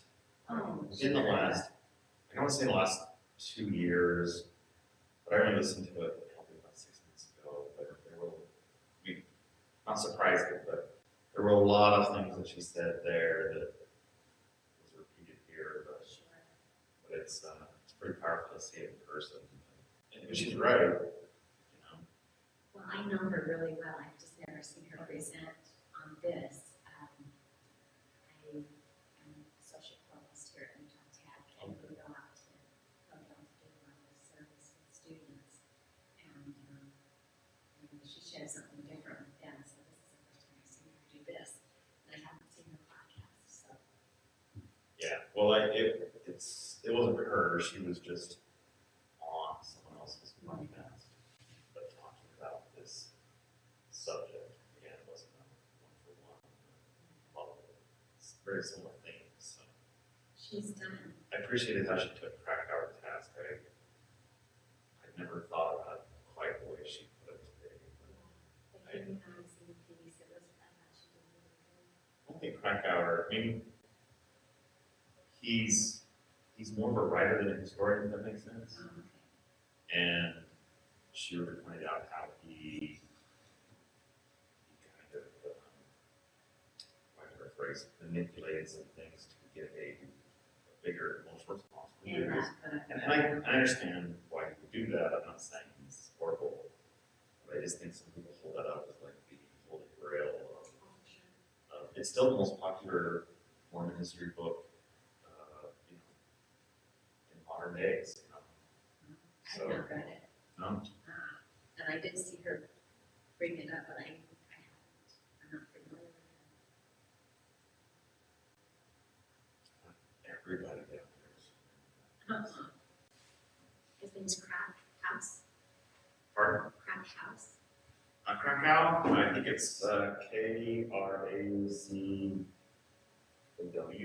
I saw her. It's under the banner of heaven is the. Yeah, I saw her put it up.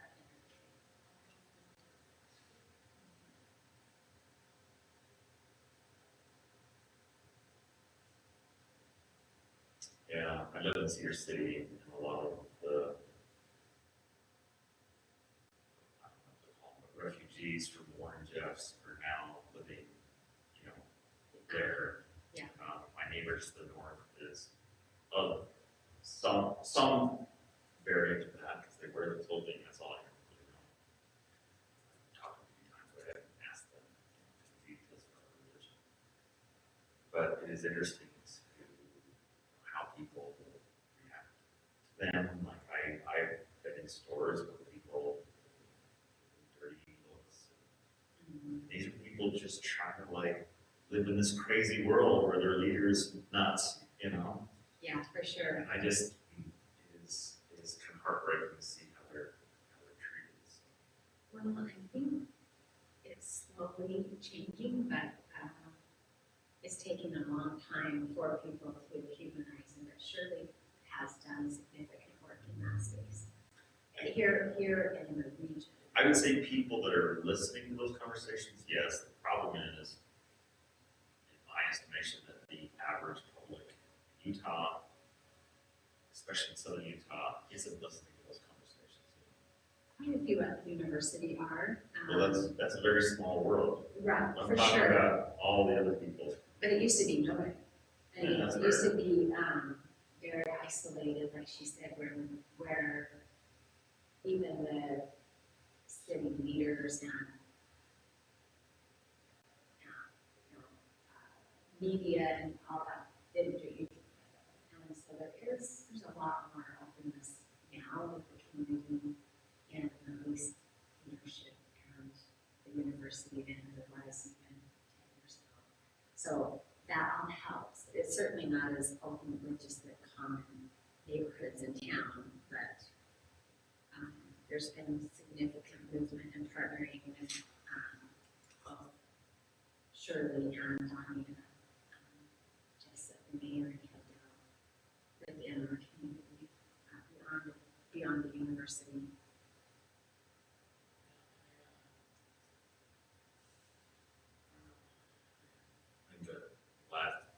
And it's not perfect, but it's at least making some progress. I would say I don't see that reflected in the average community, southern Utah, right? Like it's still,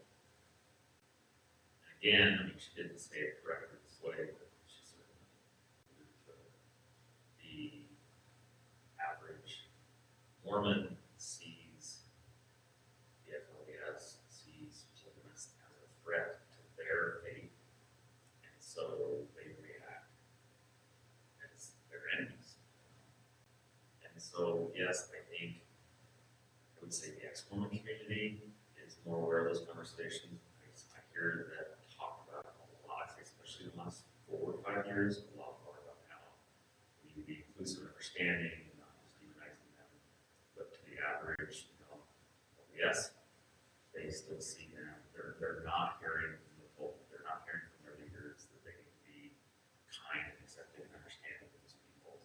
I'm not seeing the same thing as you are, because we are here in St. George, so I'm not sure what's going on in Cedar, but so my husband and I are active LDS, and we've been in the singles board and openly accepting and helping out there in all kinds of ways.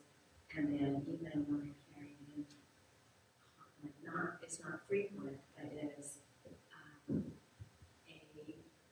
more humanizing, like how do we understand and assist in the population as they are making so many transitions over here. So that's what I'm hearing. I'm not hearing the fearful stuff as I did as a younger person here. There's a lot of, you go out there and they'll steal the girls, they'll do all this stuff. There's all kinds of things like that being said when I was younger, and even maybe 20 years ago. But I've never heard the steal your women comment, so maybe it was that extreme. Did you grow up here? I grew up in Pearl. Okay, so in Washington County, which is part of Hillsdale, in our county, there were fears, like what Shirley's talking about, fears for your safety and like ideas that they keep babies on certain women as hostage and things. Scott? Yes. Start from a point that extreme, I guess. Well, there's been, I think it's still image that maybe you don't want as like a victim. So they're seeing more as victims now instead of perpetrators, and so there's a change. I don't know that it's better what we want, but there's more of how can we help with that community than it was before, for sure. So I do think they're wanting more. I think the characterization actually highlights part of what we're talking about. So they see as victims the people who are trying to leave or who are caught in it. But if someone says, no, I'm very happy and I want to stay here, those And you don't see many, you don't see those people reaching out. So you're talking about. I'm not saying there's a big role, because I think it puts predominantly LDS culture in the sense of kind of patronizing them if they see them as victims. Oh, we're glad you finally seen the errors of your ways. Now we're willing to help you out. But are they truly seeing the people? And I think that's one thing she's touching on, is that if someone chooses to stay, they have the right to do that. And we need to stop demonizing them for, as she said, having the audacity to be born to their own parents. And I think to say, glad there's improvement, that we're not trying to hurt people that are leaving, that we're willing to help. I don't think that goes far enough. We have to just see them as equal. Have you done work out there? I Oh, okay. So I have quite a bit, and there's a lot of the humanization of everything out there, even those who are staying in. They just don't want they become more protective because of the attack they had, but they still listen to Warren Jeffs, and so he's sort of told them, so I'm out there in person, if you go out to visit, there is a big movement in protecting and helping both those who have stayed in and who are leaving. But the ones staying in are the hardest for Shirley to help, because they kind of labeled Shirley as a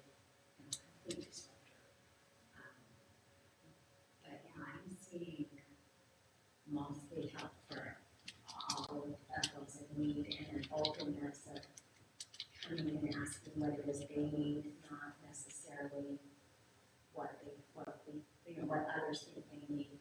The university's been out there for quite, and I've overseen a lot of it for years, like 6 years we've been out there. Our students helping with whatever they need on whatever side. So there's been a lot of progress in what, as far as helping both sides. Now, do they accept the help?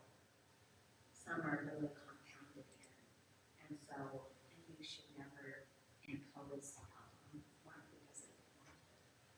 And that's how we work in our community, keeps learning on Measuring willingness to help and people who are going out to help, obviously you're going to see great willingness.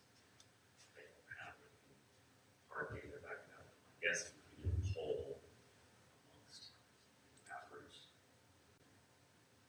board, so in Utah out there, opinions and feelings on the LPS, you're not going to get, you will get a lot of the, yes, they need help, which again, I think patronizing, patronizing kind of words, superior position, but I don't think it's a very human position. So I'm not saying that people aren't helping, obviously, see that. My comment was directly towards, as I said, the larger Southern Utah culture, which is probably older, and I don't see the same type of acceptance. Instead, there's more and more in Cedar City, and I've seen how people look at it. Sure. Like, this isn't, like, there's an abundance of evidence. My daughter with HR was basically helped hire several women in the job she was working in, and they would come in and like they don't have access, like everything's online now, so they don't have like phones and everything, so we're negotiating all of that, and these women could like go to the library, try to like log in, and do something like they would tell horror stories about how happening, and this is the library, here's the library. You think these are people because of what they were, there was a sense that they were less than. I just don't see, I think there's some truth, she says, the common culture in Utah is humanizing people choosing to remain faithful for in that. I'm just saying it's progressive. And especially in these maybe not saying it's maybe not it's like saying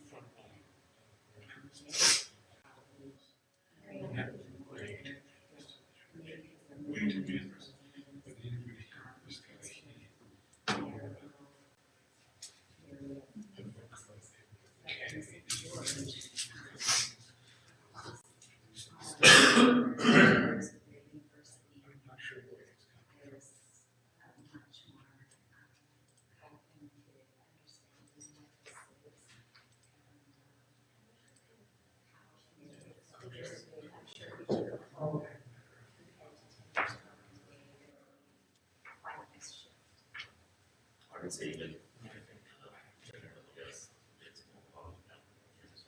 I was that. I just think that we have age, a long way to go in seeing their culture and their religion and their beliefs as co-equals rather than opposites. I don't know what there, because you see such a thread. You see the slide sheet on there. Definitely.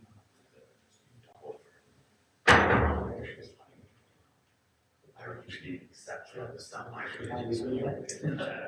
This is a long St. George, Arizona Strip, Lava Ranches, and all that. How come they're making it wear a size big? Long ways to go. You just decided to dress up today. Right. Jeff Roberts. Yeah.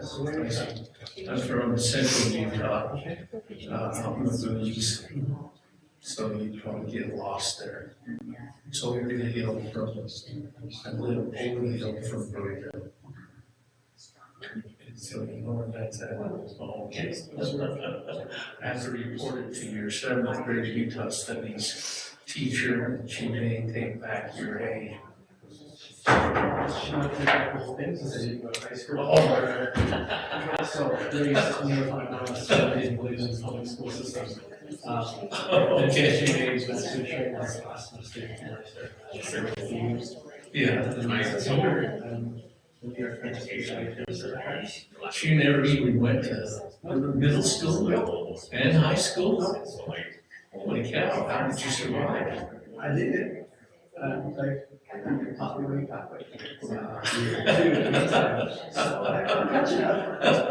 Yeah, I ran into it. I went on a field trip with a teacher who had never attended public school, and then he became a teacher. He's got his degree through the governor's university, whatever it's called. Yeah. But then he becomes a teacher. I think he's got a learning curve. Very good. Yeah. I've heard of Yeah, it. very soon is at the WGU right now too. Oh, yeah? Yeah. Oh, cool. Universities and podcast. You said it was gonna make it down, I haven't seen it. Yeah. So are you finding any transition problems? Oh, yeah? I went to the U for a little bit. Yeah, okay. I had to do stuff. Must think it's green. Yeah. Well, that's cool. Yeah.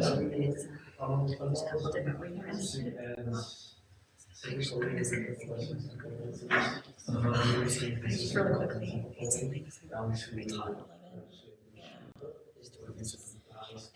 Good morning. I watched most of that. Oh, yeah? Is there right to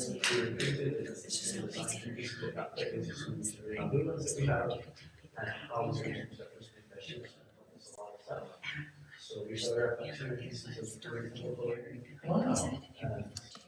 Well, that's like pretty itchy, right? Itchy, is it different or? No, I would think they would be itchy.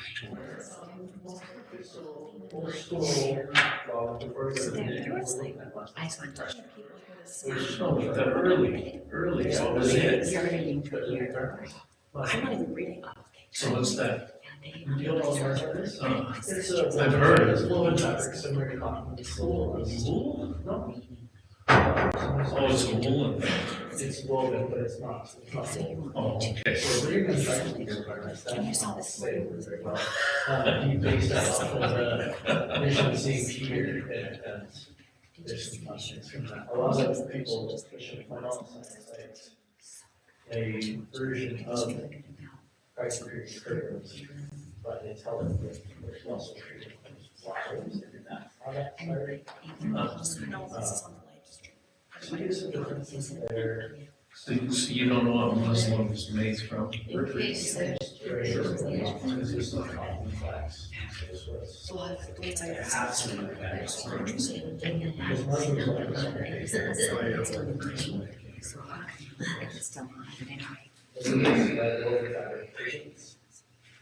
just I think one of the messages right here. I think they're out there, but I'm not sure.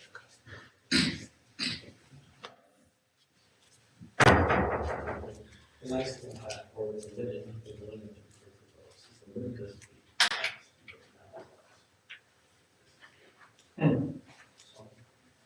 I'm just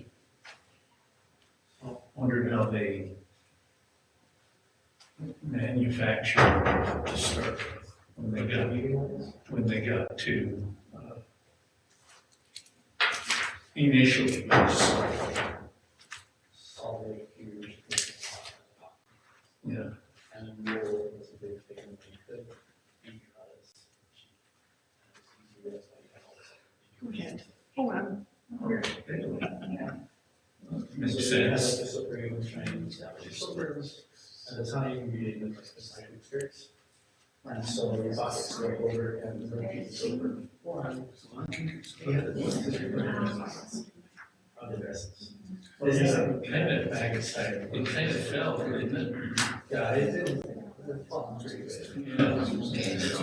There's some great stuff in there, so. Because there's some remarkable pictures of the stuff. And then attracting you guys over the silk. Thank you.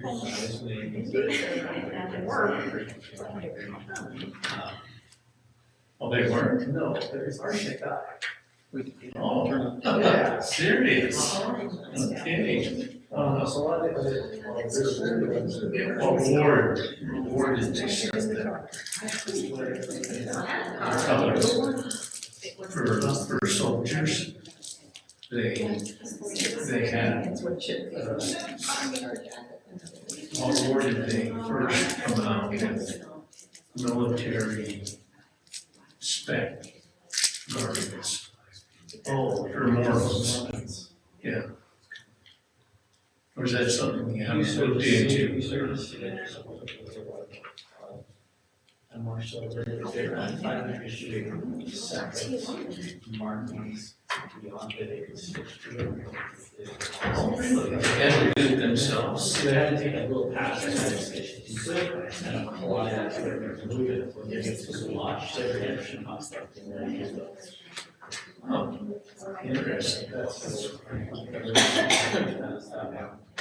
Really? The garment state shows. This is another favorite. We're carving out our breaking block for it right now. Oh, was it? Right. Wow. Sure, that is interesting. Yeah, that's great.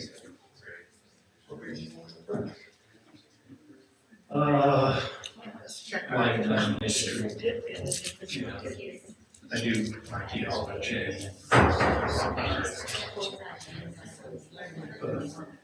It's, I have a degree in American studies. And a degree in American history. Nothing. Yeah, it's a good question. It's a good question, actually. We don't know much, do we? Yeah. Yeah. So.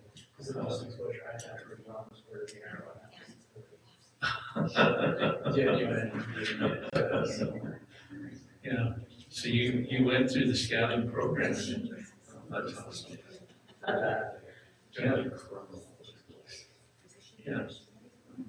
Wow. True. So that was probably a good alternative way to get integrated into society. Yeah. Or what other ways did you integrate? Well, I moved out in the middle of COVID, so it's been gradual since then, but everyone else is reused to society. I'm like, oh, this is kind of different. Yeah, yeah, but as you were growing up, how did you integrate? I remember being through the church that lived that way. Really? Yeah. About like sports or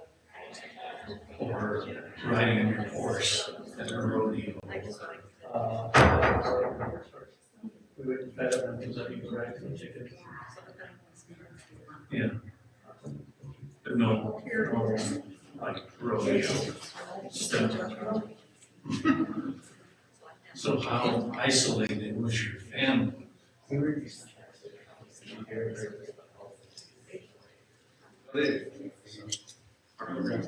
So you were in a community or not? well, You're physically. physically in a family that this thing that is but it was very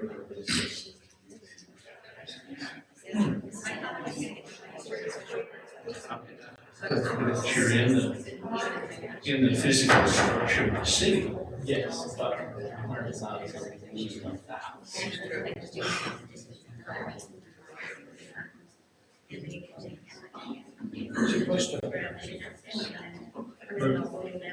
You must be soft like Mother Nature. Yeah.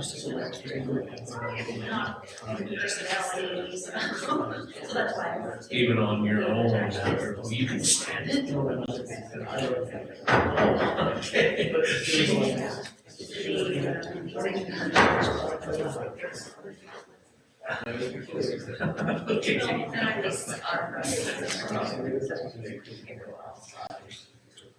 Yeah. So Vegas, though, you could just take off by yourself and go to the outskirts and head up into the desert and not with talk. Or were there restrictions like that? Oh, come on. That's what a kid needs to do. He needs to go throw rocks and jump in a, mud puddle or. Okay. Yeah. When I went to the U my first time, so I'm going from Rotown to the U. That was a big change. Do you like me? And then mission-wise, there to Palmer, Germany. It is. And Ben's right there. How do you feel? It's ambition. Yeah.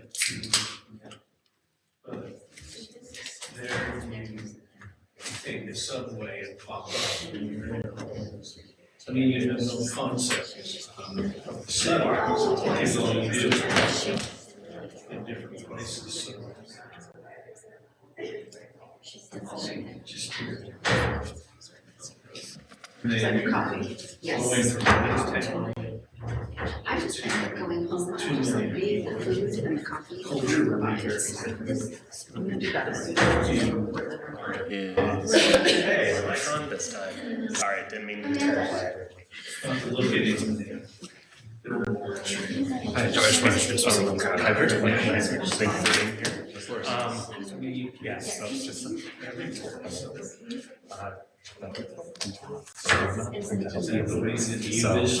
it's just hold it like this. With like when you come up in a roll call for you, got you. Get rid of that. So anyway, we can do that. But great quote. Thank you. It's a great thing. Do you have plans for what? Is it going to be actually? Well, enjoy it. I appreciate it. I was just super impressed. I know. I think the data. It's right. Yeah. Thank you. So I would just be somewhere where you can easily.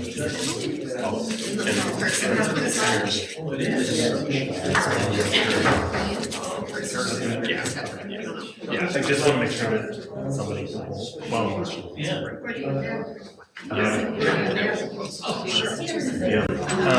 yeah, is everything ready to go on here? Did you all get the big presentation ready to go? Yeah. Oh, no. Here, I'll download it. Oh, it's in Drive, right? Next time. Yeah, okay, that would be. Send you down. So I'll like that. Cool. Of course, yeah, it's really good.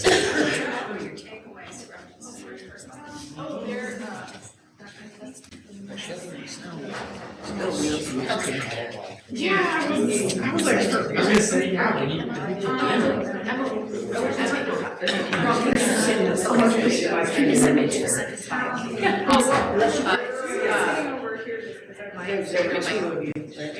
Awesome, okay. You don't want to sit anywhere? I still want to sit. And who are you? I'll sit here. Very nice. Sit here right in front of me, yeah. I'll sit here. No, it's fine. No, it's okay. I'll just sit here. Sit over there. Huh? Do you want me to sit? I just. If I can see it, or you guys know each other.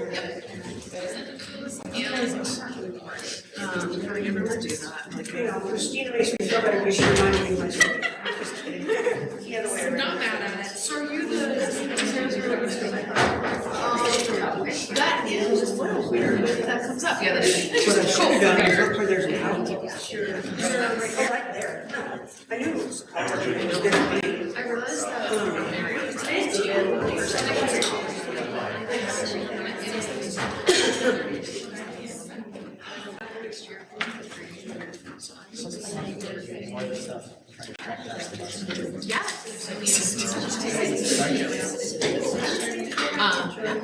Nancy, would it have been easier if we just had 3 chairs up there so that people could sit, or was it okay for people to go back and forth?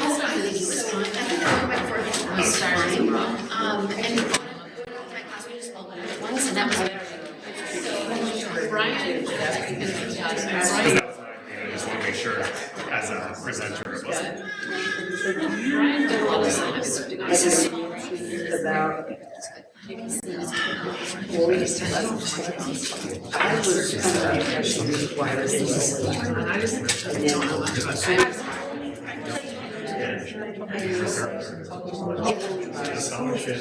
Where are you?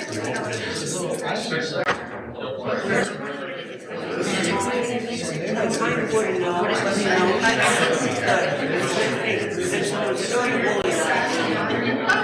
There's someone who basically said he lied about all of it.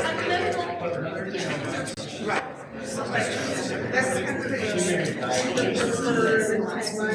Okay, Yeah, but this was, I'm pretty sure this was someone who, they didn't like you. But anyway, I give a little bit and it could have been, first wife was not that.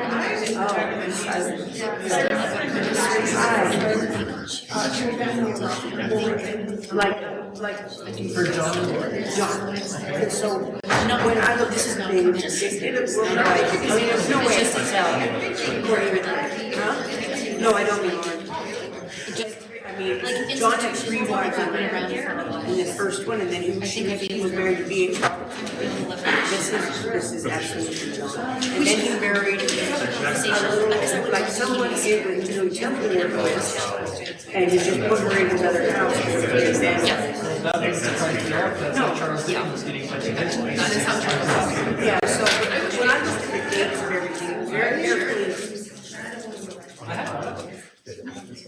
The dates on the willing, they were very carefully not overlapping in evidence. They had kind of, when I opened that, they were simultaneous. So I think the second one must have overlapped. But if the third one overlapped, it was married no more after Jen lost it. Because she had never been married, her parents were dead. And she had, I looked at her and so we put her in the house, and it was there. okay, and I've got Amanda's. But I just wondered if someone had the data for that, because I wouldn't be surprised.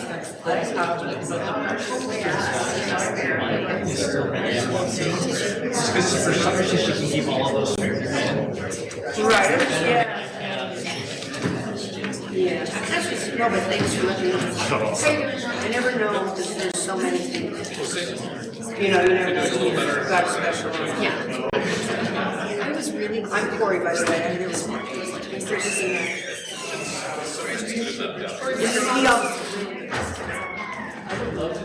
All right. Yeah. It is 1:15, and in the interest of time, we're going to do our best to stick to schedule. Sorry, that reminds me, give us the corrections. Yeah.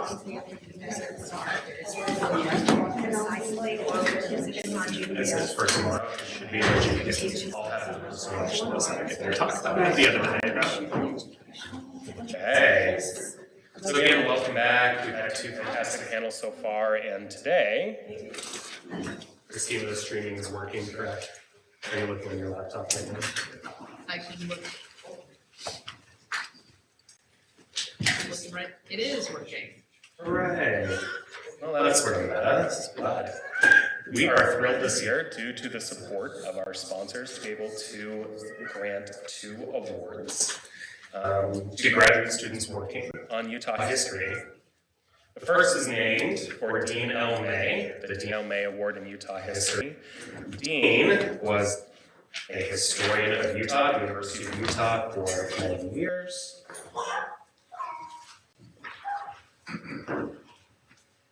I also feel a close proximity to Professor May because there's a library named after him at the University of Utah, in which I wrote much of my dissertation during the pandemic because nobody could tell if the light was on or not. So nobody kicked me out of the building when they saw me. Okay. So this award named for longtime University of Utah history professor Dean L. May, who specialized in 19th and 20th century social and cultural histories of the American West through the study of community and family. May was a member of the Utah State Board of History, editor of the Journal of Mormon History, and served as president of the Mormon History Association. Also want to thank Cheryl May for granting us permission to use his name for the award. And today we recognize the work of Kyler Wakefield and Emma Webb for their co-written paper, Utah's Monuments and Markers, an Audit of Public Memory, which you'll hear more about in a second. Please join me in congratulating them as they come up.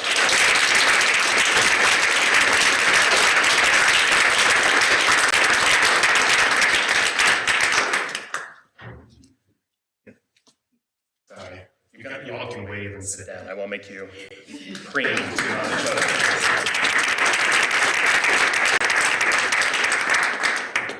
And now I'm losing sight.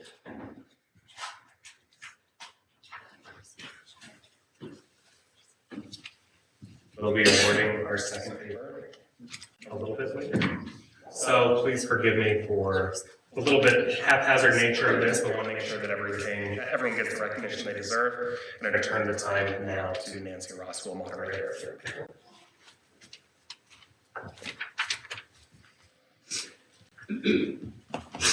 Good afternoon. This panel will be on arts and archives. First, we're going to hear from Amanda Scott, who is an assistant professor of English at Utah Tech University, where she has taught writing and literature for the past 15 years, and she is a Victorian literary scholar with a passion for literary history and Utah history. Then we're going to be hearing from Emma Webb and Kyle Wakefield. Emma is a second-year MA student in history at the University of Utah, studying American history with an emphasis in public history. She enjoys making history accessible to the public and has worked with the Spencer E. Eccles Health Science Library and the Utah Historical Society. Kyler is currently a student at Utah Valley University and doing a Master of Public Administration program. He works a full-time job as a program manager for the Master of Social Work program at the same university. His historical interests include colonial history, public memory, and Atlantic history. And in his free time, he loves to cook, hike, and spend time with his wife, Afton. Our final speaker in this session will be Robin Scott Jensen, who is a historian at the Church History Library for the Church of Jesus Christ of Latter-day Saints, and has served as an archivist for the Joseph Smith Papers, where he co-edited the 5 volumes of the Revelations and Translation series. He earned MA degrees in American History from Brigham Young University and in Library and Information Science from the University of Wisconsin-Milwaukee, as well as a PhD in History from the University of Utah. He is currently studying the textual culture of Mormonism and launching a Mormon book history program at the Church History Library. So please welcome these speakers.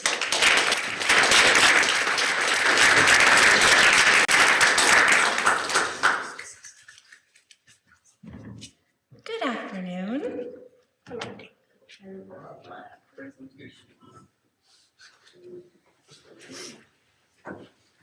All right, here we go. So happy to be with you today. My presentation might be a little bit unorthodox. I come to you as a literary scholar, but also an ardent student of Utah history. I feel like the more I learn, the more I realize I don't know, which is kind of an awesome feeling, except for when you're presenting in front of a bunch of historians. So, my main goal of this presentation today is that if you haven't read The Giant Joshua by Maureen Whipple, that you will read it. I teach literature for a living, and I am a daughter of this area, and I did not know this book existed until last year. And it upsets me greatly if that's the case. So this will be partly literary analysis, but some other things I find really interesting about the Giant Joshua is the historical and cultural reception of this novel. So here we go. If you're not familiar with Maureen Whipple, she was born and raised in St. George. She attended Dixie College, graduated from the University of Utah in 1926. Juanita Brooks taught and mentored her. And there was actually a pervasive rumor for several decades that Juanita Brooks wrote this novel, but we know Maureen Whipple wrote this out by hand. There's ample evidence that Juanita Brooks did not write the novel. They were friends, and Juanita Brooks sometimes expressed frustration with the nature of fiction and narrative, but there is a lot of corroboration that she assisted Maureen with a lot of the historical details in the novel. The path to success was an unlikely one from someone from this small of a community, but she, at a literary workshop, caught the eye of an executive at Houghton Mifflin, won the literary fellowship, wrote this novel over 3 years, and it is largely derived from oral family histories and other diaries, historiographies that she read during that time. So, the Giant Joshua chronicles the colonization of southern Utah, the Dixie Cotton Mission, specifically 1861 to about 1886. I have to do some math there. It depicts historical figures like Brigham Young, Erastus Snow, John D. Lee, Jacob Hamlin. There's also a strong indigenous presence in the novel that Whipple's biographer said that there was actually a lot taken out of the novel when it came to the local Paiute nations down here. But Tutsik Babbitt has a really strong presence here and some really strong moments. He's not just like a marginalized figure. But the protagonist, Dorinda McIntyre, and the entire McIntyre family are fictional, but are largely based on her maternal grandparents and their stories. So the novel, which was published in 1941, had a fair amount of critical acclaim, and it did have some commercial success, but it was pretty quashed locally, and didn't enjoy a lot of sales within Utah. We'll get to that in a minute. Some ways that I want to point out that the Giant Joshua is ahead of its time. Okay, some of these are a little bit out of the purview, but this presentation, but I think they're just important to note.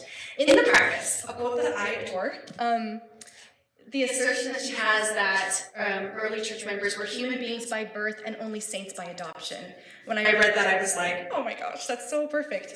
I think one of the main things that makes this ahead of its time is the amplification and centering of women's voices. This is fiction, but my belief about good and great fiction is that it can give us much more empathy for the human experience in general, and certainly humanizing history. And I really believe that's true of this novel.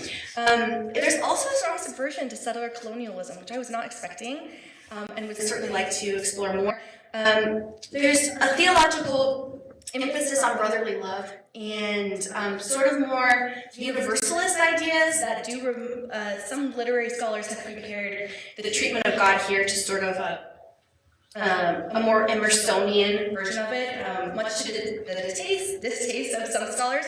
But it does remind me of the Mormon diaspora and how, in some ways, that is moving towards a more universalist message at times.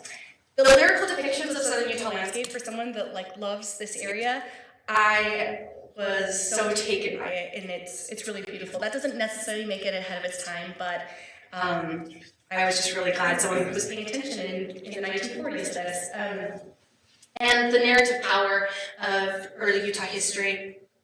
Part of that narrative power, I think, speaks to this lost generation of Mormon writers, and Maureen Whipple is considered part of that lost generation.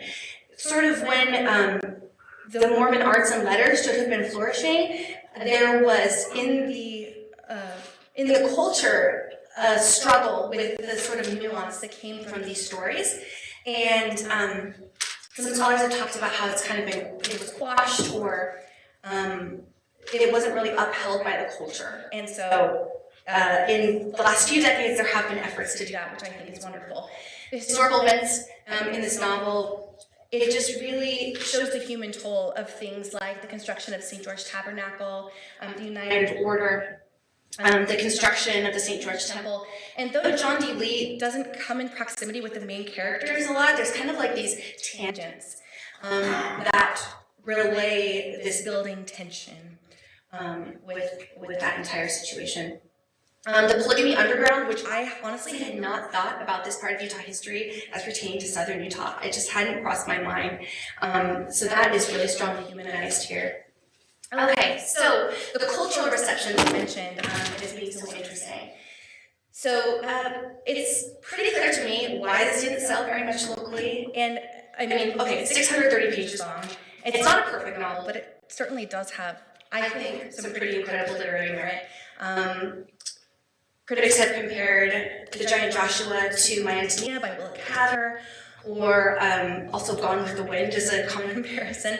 And but this early review by Apostle John A. Rizzo in the Improvement era, he called it lurid. He said it was unfair, an unfair treatment of polygamy, and a private in 1941 and the years thereafter. There's this kind of speculation, but Eugene England believes that Elderly by Edgar Young suppressed, like directly suppressed, the advertising in the area for the book.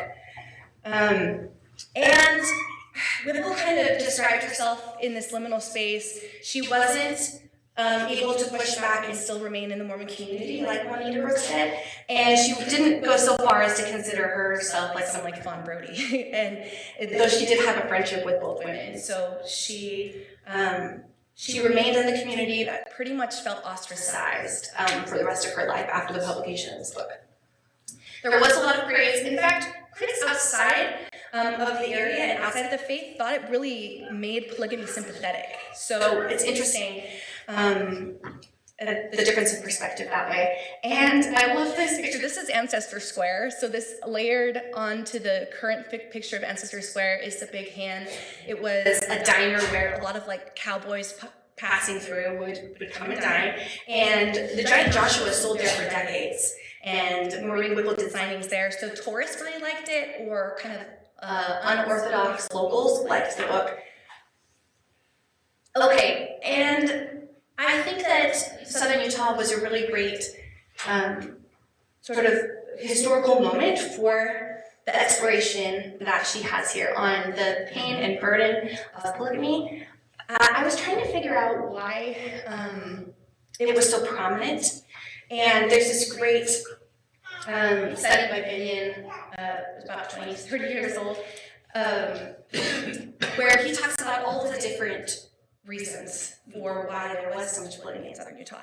And part of that was the leadership of Erastus Snow, and certainly the sense of belonging that a lot of immigrants coming into the area, patriarchs would go up north and come home with wives from these immigrant wagon companies. And there was a challenge of population density and things like that. But if you look, the census records are challenging because they're a little bit fuzzy sometimes, but there's a lot of consensus that there were more men down here than women. So that idea that it had to do with distribution and making sure all the women were cared for doesn't seem to be accurate. But I think the biggest reason, there was high commitment saints that were sent down to the Dixie Cotton Mission, and high commitment saints were living and practicing polygamy. So let's talk about some of the negative or challenging portrayals that contributed to the reception that the novel received. So it does show young teen girls as third or fourth wives in their early teens. A lot of times there's one instance of a taboo sexual relationship, so it's not technically incest, but sort of tensions within the McIntyre family. And I'm being a little bit vague about this because I can't stand spoilers. When someone tells me to read a book and then they tell me what happens, I'm like, why did you do that? Don't do that. So that's the reason for my vagueness. Definitely a strong presence of resentment between wives throughout the book, and nuances there of the continued challenge in that hierarchy in this family. Contention and divorce due to polygamy, husbands favoring one wife over another, and abandonment of older wives. So, as I mentioned earlier, this comes from Maureen Whipple's family history. So, her maternal grandparents, John Daniel Thomas McAllister, and his third wife, Cornelia Lindsay, a lot of this is based on their family stories. And Maureen Whipple realized there were these correlated histories, and then there were the stories that she heard from her grandmother's aunts, older family members while they were quilting, while they were talking together in women's spaces. And those were very different from what she heard in other spaces. So, okay, I did a little bit of detective work, all right? I told you I'm a local daughter. And this comes from Family Search. This is my matrilineal line. And if I go 6 generations back, basically everybody settled Washington County in the 1850s and 60s. So these are the people of this book, essentially. And I found that in these 16 different lines in that 6th generation, that all but one had polygamy. And a lot of the stories that I won't get into very much corroborated the fiction that is in this book. So I was just curious on that level of having that local heritage. There's also positive representation here. I feel like that is where it's very nuanced. There are families, Clorinda, our protagonist, one of her best friends, is in a very happy marriage. That's how her friend describes it, and talks about being very fulfilled. And we see definitely moments where even Abijah, Clorinda's husband, has good moments and some not good moments. It shows moments of true marital bliss and even ecstasy, like just fleeting moments of that. And certainly an earnest understanding of the polygamy doctrine and a sincerity to that. There's also strong instances of infant mortality and child mortality, and just the physical burden. It, for me, really humanized, more than anything I've ever read, the challenge of day-to-day life. And that's something I deeply appreciate having more knowledge of. Something that makes it especially hard to read is there's several instances where women are denied access to medical care. With faith in mind, God will provide a way, and there are several deaths that result from that within Whipple's station as a whole. And that is one thing I was trying to corroborate with historical fact. I'm sure it's out there, but that's my next job. And there's also a tremendous sense of pride in this community, pride in, the pioneers down here call themselves Dixieites a lot. There is tons of pride. I don't know how many times where Dixie shows up here, but many, many times. That would be a really interesting thing to look at. So certainly there is a positive sense of this place, even though there's a lot of pain involved in the stories. So if I think about the shift in attitude about polygamy from 1941 today, it occurs to me with other things that I've read just how the moniker of being a peculiar people was not something in 1941 and in the post-war era after that was conducive to the growth of the church, or it was something that very much we wanted to leave in the past. And so I can see that all over the reaction to this, which I like to sometimes wonder about what our concept of polygamy would be today if that hadn't happened. If people had started having these conversations in 1941, what would be different today? And I think a lot would. And then comparing 1941 to today, my observation is that there is increased transparency within the Mormon diaspora. And a major shift, I think, in paying more attention to women's perspectives. I think the criticism in 1941 would have been, this is all about women's gripes with polygamy, all about their heartache. And I say, yes, it is. And those voices need to be heard. So in conclusion, towards the end of the book, there is a descendant of our protagonist who's in the Daughters of the Utah Pioneers Museum. Okay, this isn't a spoiler, okay? And fun fact is that apparently this descendant was going to be based on Rudy, and Maureen Woodville wanted to write a sequel, but it sadly never happened. But this it just cut me to the core. She's looking at all of these daguerreotypes. Only the young and fragrant ghosts can tell, hurrying out of the old daguerreotypes that have to be turned into the light just so to catch a glimpse of laughing eyes and tinted cheeks. For a moment, a shadow falls across their smiling faces. Their eager eyes grow beseeching, their soft pink palms calloused and blistered. We hand it across the years, they say to her, your heritage. What have you made of it? Where is the brave new world? Sorry to read that without crying, but anyway, that's all I have for you, but thank you so much.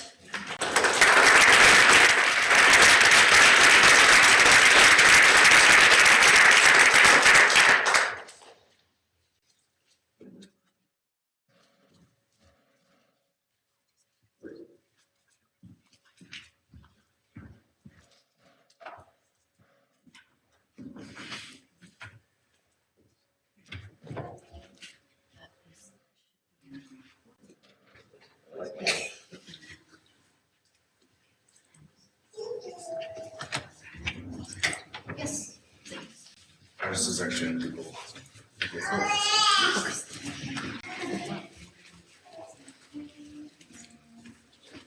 Do you want to present or not?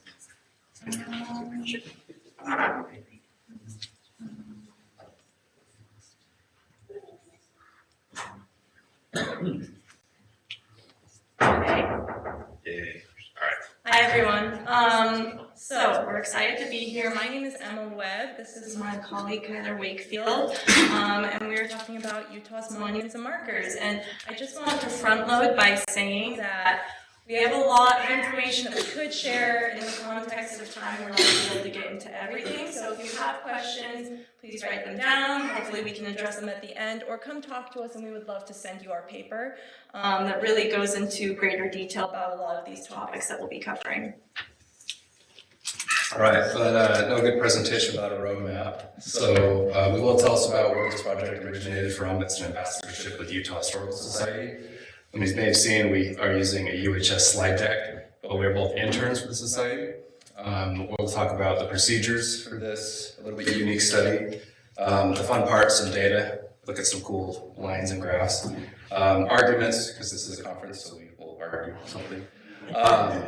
A couple important things, three actually, to understanding monuments and markers is history. It's not memory, so we'll talk about what that might mean. Heritage groups and the impacts of historic preservation on the data and just the memory landscape. And then for those who may or may not be aware, this can be a bit of a polarized subject, and we want to kind of talk about what that means and actually point towards Utah as a positive example of engagement in this area. And then maybe we have some questions later on. Yeah, so a background about this project, as Tyler mentioned, we work with the Utah Historical Society. For the last year, we've been doing an ambassadorship where we've been working with this database. In 1996, the Utah legislature mandated that the Utah Historical Society gather as much information as they could about Utah's monuments and markers. So they sent out volunteers and then put all of that data into a database, which there's a public-facing database as well that you can access. We've been working with the back end, where our job was basically to try to make it readable for research. So we added fields like demographic groups or themes or dates commemorated so that we could get a bird's eye view of what our monuments and markers are saying, who they're talking about, and patterns available. So we went through actually each of the 1,500 entries 3 times and manually added these fields so that we could be as accurate as we could. And just one thing I'd add to that, I mentioned this database is, you can see it online right now, just Google Utah monuments and markers, but as it's coded right now, it doesn't match our data. That hasn't quite taken place yet. So a little bit about our project. We are trying to do a macro perspective on this topic, so we can't go into everything. But we are humans, we have definitely made errors in terms of like interpretation, so that's kind of on the bottom. Yes, like one of the things that for so long. Bottom area there. We did manually code these, and I mean error in terms of like as we were reading each entry, some things could be interpreted a different way. I think we're familiar with this as historians.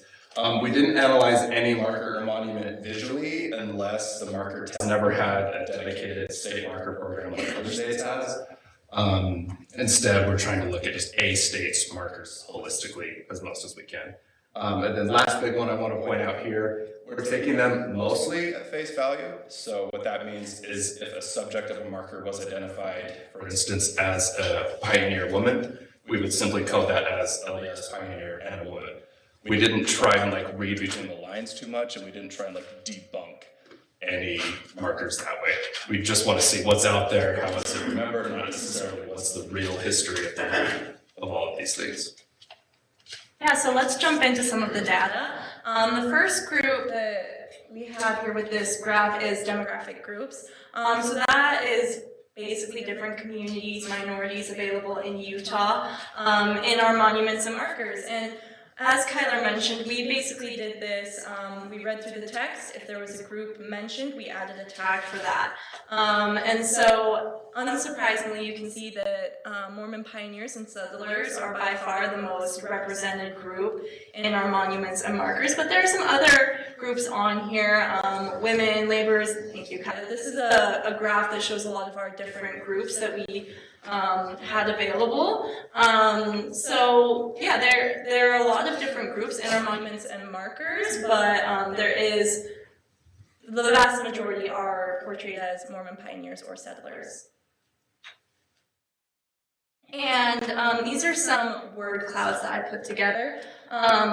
Just as a brief explanation of a word cloud, I basically took all of the text that mentioned a specific group. So the one on the left is women, the one on the right are Native Americans. So any marker that commemorated women or Native Americans, I took that text, ran it through the software, and it pulled out the most commonly occurring words in that text.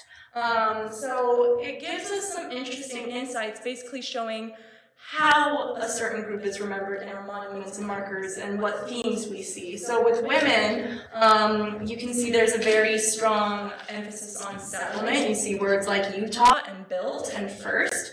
But something I noticed that's kind of interesting is there are also some names on there. You can see Mary, you can see Mrs., but there are also men's names like James and William. And there are actually more names of men on there than there are of women, which suggests to me that men are more likely to be commemorated by name than women are in our monuments and markers. What's more, Native Americans definitely play into stereotypes about manifest destiny, about the West. You can see things like Indian, Utah, Chief. Only one tribe is named, like specifically named, and that's the Ute tribe. None of the other tribes are explicitly identified in our monuments and markers. And I just want to say that I find that word cloud visual that Emma shared so insightful because ostensibly it may look like, wow, quite a bit of representation for Native Americans and women. But I think this is just a good context to add. Kind of moving on to, moving on to the themes. A lot of these may seem intuitive based on the prevalence of the demographics. Settlement and religion, very much the dominant themes there. 19th century conflict we'll talk about for a little bit. For the most part, these refer to what I would call like conflicts of the frontier. So a lot of monuments or markers, like the Black Hawk War, for instance. But these also include markers to tensions between Utah and the federal government. So kind of what we heard earlier this morning, things about Johnston's army. But for the most part, those would refer to conflicts with settlers and indigenous populations in neutral, negative, very negative, and in positive context, really all over the board. We'll talk about this a little bit later, but historic preservation efforts, we arguably see a lot of when we see architecture and business and transportation. These would be the end products of, say, when something gets on the National Register, it may or may not get plaque at the end. And then this is kind of the full list of the themes that we work with for those who are interested. We also took a look at putting secondary themes on all of the entries. These are things that are like there, but not necessarily central. And for the most part, kind of like with the themes and demographics, surprising and not surprising at the same time. So religion, settlement, of course. However, water we found was very surprising, very prescient, especially right now in southern Utah, as well as up north where Great Salt Lake is going away. And then the prevalence of historic preservation and then women's organizations, primarily the Daughters of the Utah Pioneers. That was very interesting to see just how visible that was in the data. Yeah, and on the topic of the DUP, unfortunately, when we were looking through our data, only about 35% of the entries listed what organization put up the marker or monument. But tellingly, of all of our entries, by far, heritage organizations had the most monuments and markers put up. So the biggest being the Daughters of the Utah Pioneers and the Sons of the Utah Pioneers, and then the Utah Pioneers Trails and Landmarks Association. And I'll talk a little bit more about that later, but when we're looking at the organizations that are heavily involved in creating our public spaces, history in our public spaces, heritage organizations play a very big role. So arguments here, we have a lot to say. We basically argue that markers tell us a lot more about memory than history per se, meaning that markers tell us what certain communities want to remember or want our state to remember, and what organizations have the power or the resources available to put up monuments and markers, thereby controlling our memory in public spaces. Furthermore, the pioneer narrative fits into a space between Utah exceptionalism and national trends that emphasize manifest destiny. Heritage organizations play a big role in that, but they also played a very important role in creating this pioneer identity. So when I'm speaking of the pioneer identity, I'm talking about this story that we all know about the Mormon pioneer exodus and the settlement of Utah. And heritage organizations played a big role in creating the stories that we tell about that. As far as the other 2 points, Kyler will touch on that. Absolutely. As alluded to previously, the existence of historic preservation legislation expanded the canon on what we refer to as like what's out there and what's considered to be normal of what can be memorialized and commemorated, but also at the same time created and retold a lot of those stories within that pioneer narrative. And then part of that governance of public memory, there are things that are just structurally forgotten. And we mean this in a few different ways. One literal way is there's only so much bronze or iron that you can cast words onto in a marker, but also because there is a development of a canon, there are some things that are perceived to be seen as like normal to commemorate. And so it's very easy to use your connections and just put things out there because they are either seen as non-controversial or just very normal, the more you see them over time. And historic preservation and the efforts of heritage organizations contribute to that. So one of our big things we wanted to spend a little bit of time on here is that when we're looking at monuments and markers, they are memory representations of the past, not the past themselves. We're not saying that what is up there is fake or isn't real or is that it's just a social contract and doesn't matter, but we are saying that there is something to be gained when we are meaningful and intentional about acknowledging that there's an implicit blending of what memory and history is. We all do it all the time, but when we're talking about this topic, especially in the context of public history, I think that we can nuance our engagement with the past and commemoration itself, whether we focus on these as memory. We go on this in our paper a lot more, but some of the big points to pull out here is that we can look at these as objects of memory, and we can kind of see collective identity being built and put on display within communities. And it kind of tells us something about the values and other things, events that a certain community feels are important.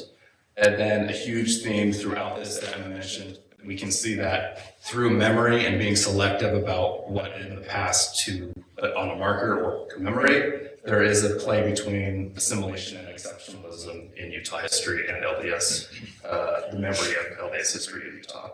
Yeah, so a really good example of this is with the Bear River Massacre Monument. A little bit of background: in 1863, Colonel Connor left Fort Douglas and went up to Cache Valley and massacred a group of Shoshone people.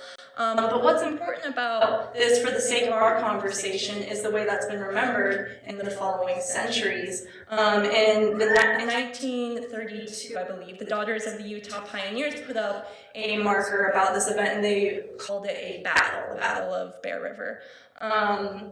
But then you've seen over the last decades, other monuments have been put up. The DUP put up another one in the 1950s, still reinforcing this idea of it being a battle. But then in 1990, the National Park Service and the Department of Transportation for Idaho put up a different plaque calling it a massacre.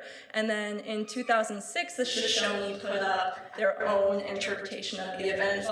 Most recently, the DUP actually went in and corrected their marker in 2022 to call it a massacre. What's important about this is we can see that the way we remember events changes over time as communities. This is an example that monuments and markers talk about historical events, but they are historical artifacts in and of themselves because they enshrine a certain way of thinking into stone or iron.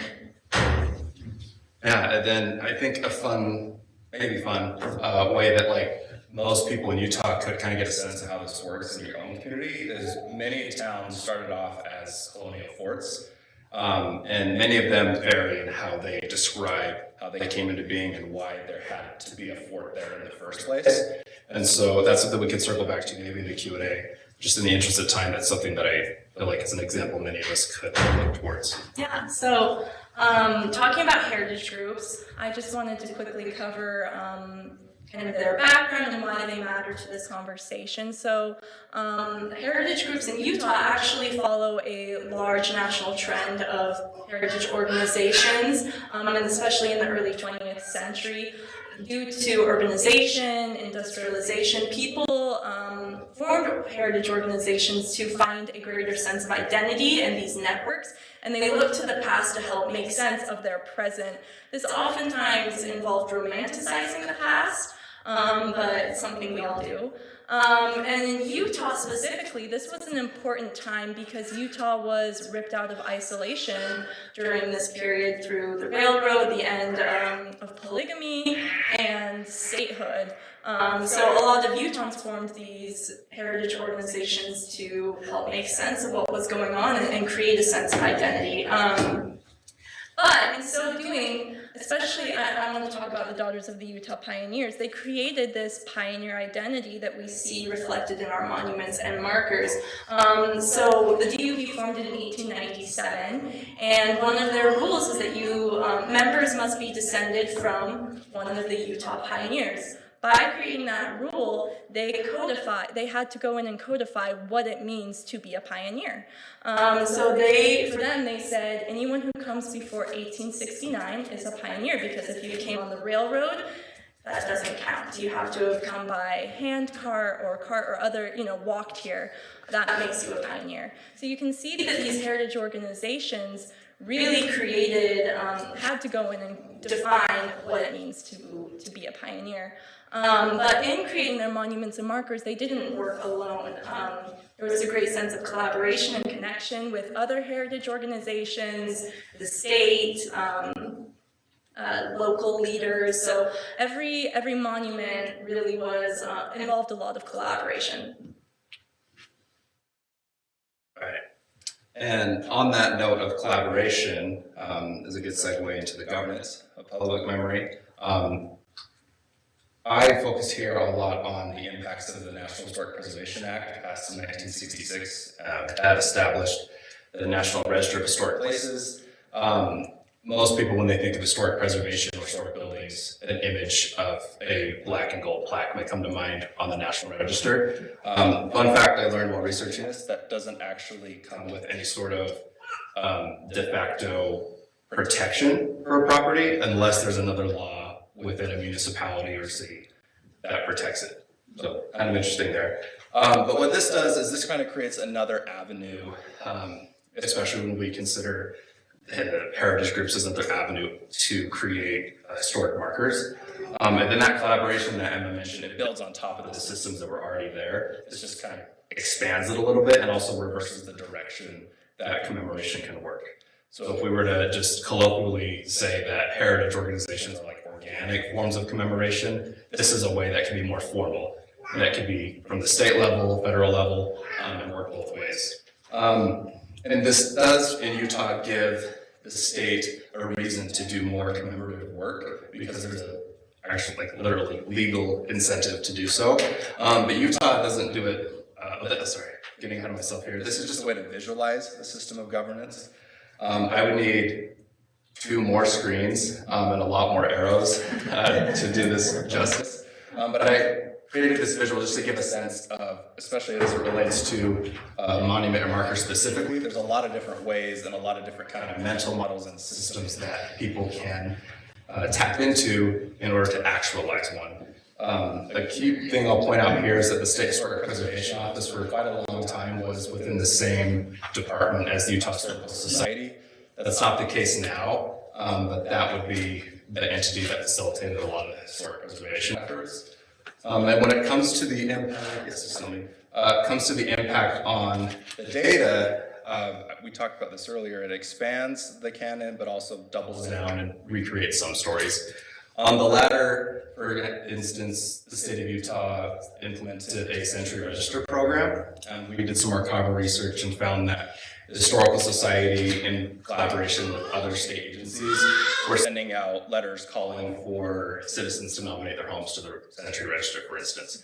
And they had certain qualifications. They had to be pioneer homes. You had to be able to prove like direct descendancy, things of that nature. And so that would be one example of how historic preservation continues to tell well-known stories, many similar to that which like the DUP are telling. But on the other hand, there creates a new incentive to create other stories by preserving urban space. In particular, in the data, as we read through on my first time and the second and third, Park City and Ogden stood out as two cities that really took this and ran with it. And you can kind of, even just reading in a very long spreadsheet, you can tell, you'll see building after building. This is being remembered, this is being commemorated. And they tell longer stories about how this building was initially put up. What was the first business there? Then who was there? Then that fire came. Who rebuilt it? And then immigrants.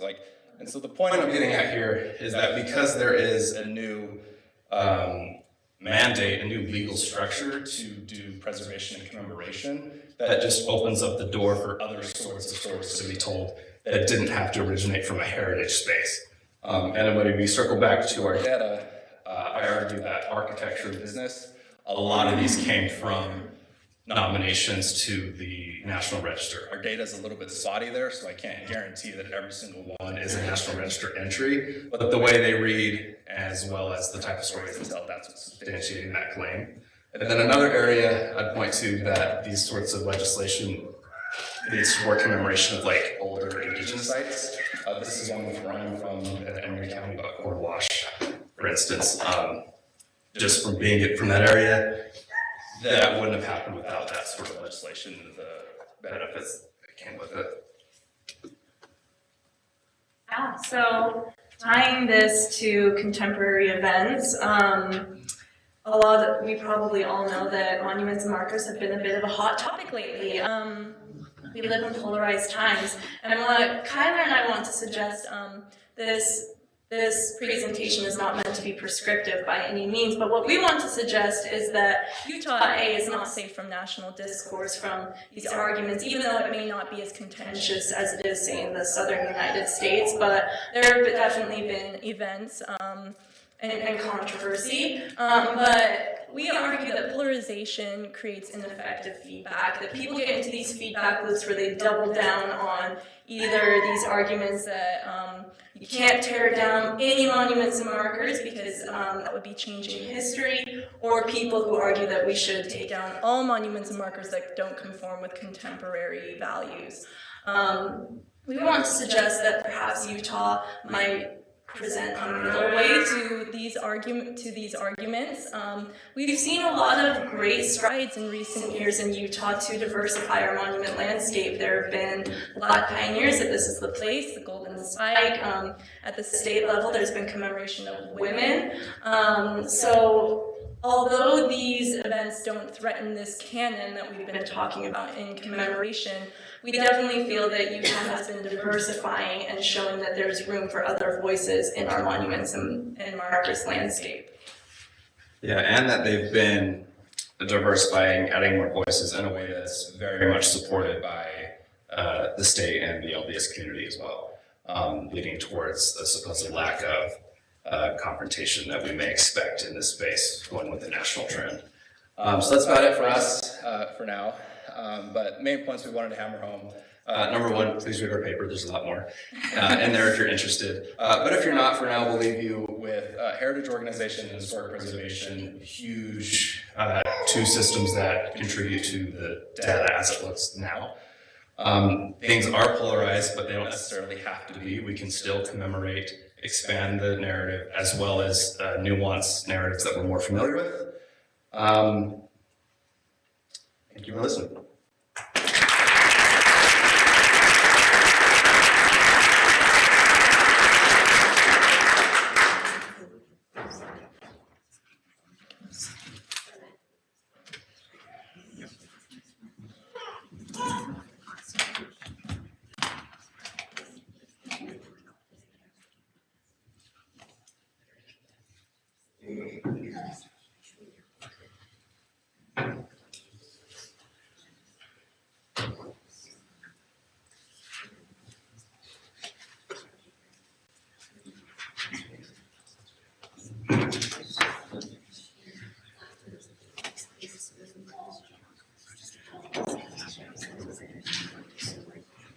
Hey, Joe.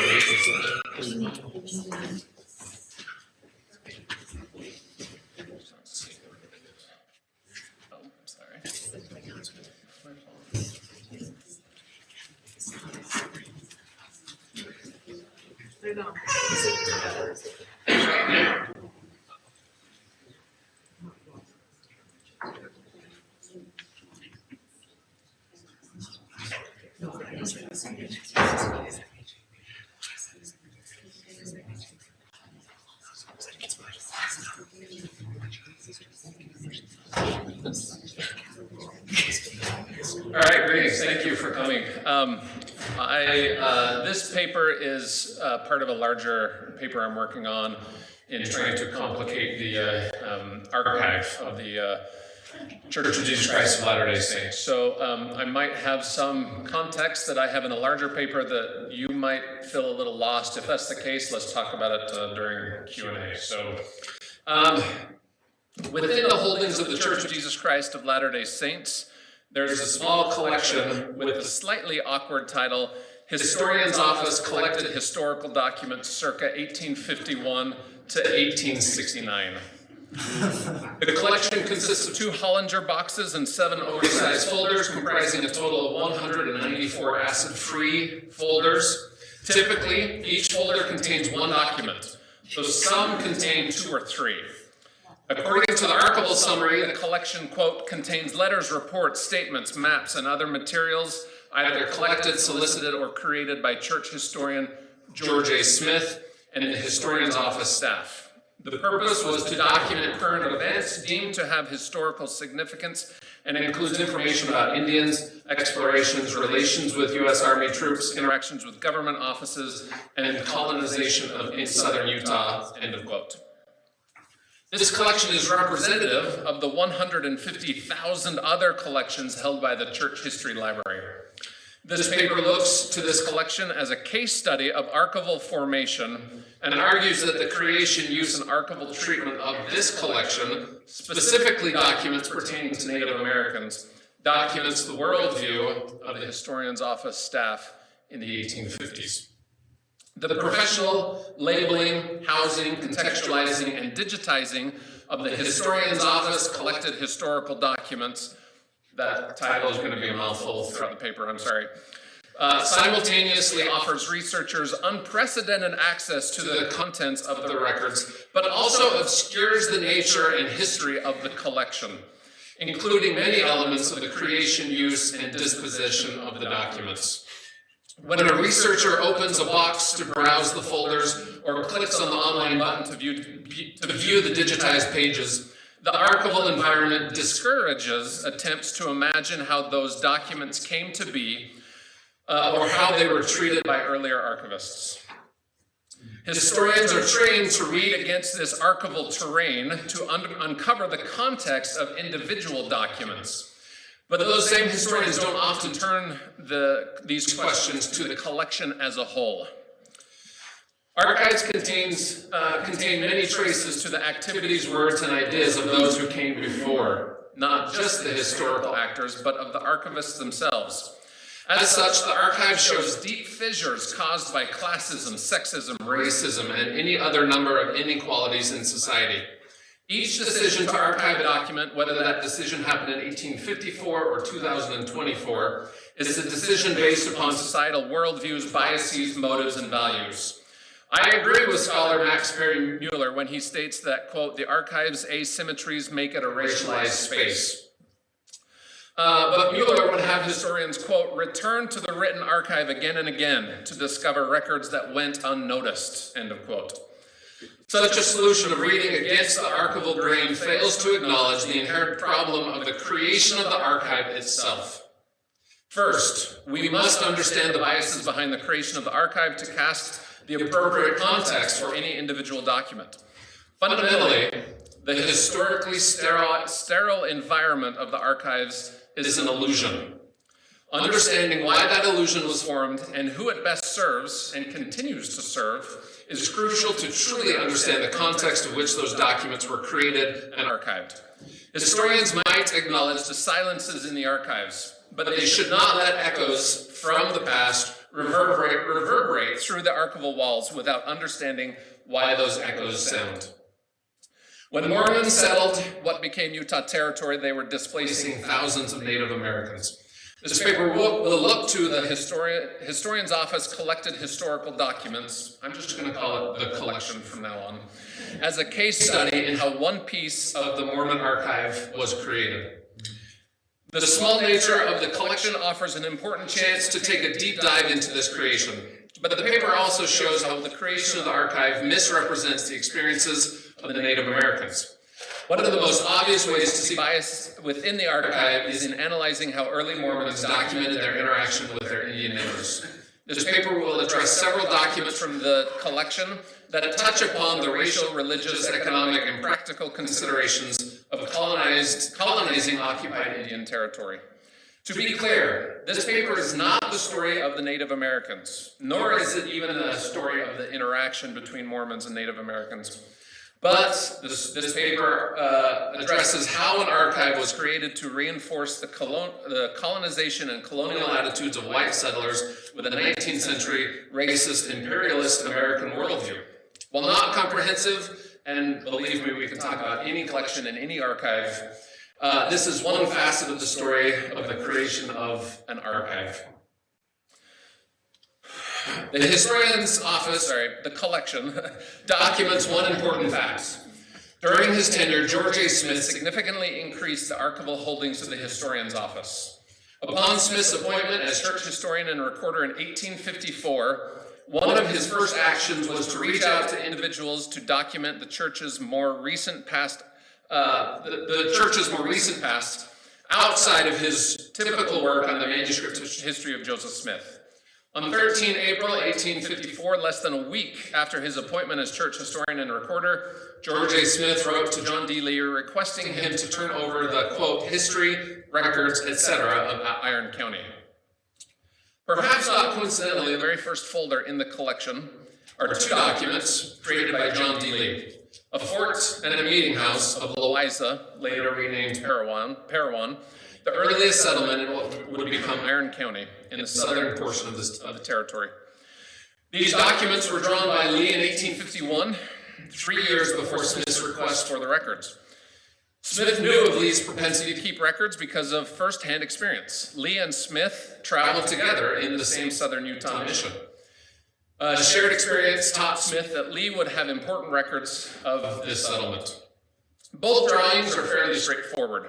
The fort is divided into 4 sections with 28 to 26 distinct lots and were labeled north, south, east, and west.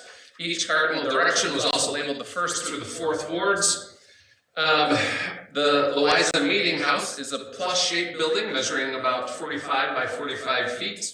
Doors on 3 sides would allow worshipers to enter the place with a fireplace and chimney on the 4th side. No internal details capture the use of this building. Both drawings, however, were aspirational when created. By January 1851, neither the fort nor the meeting house were, in fact, a reality. Lest someone got the wrong idea, someone added draft of, let's see, there we go, draft of, to the Loiza Meeting House. All right, sorry, I got lost.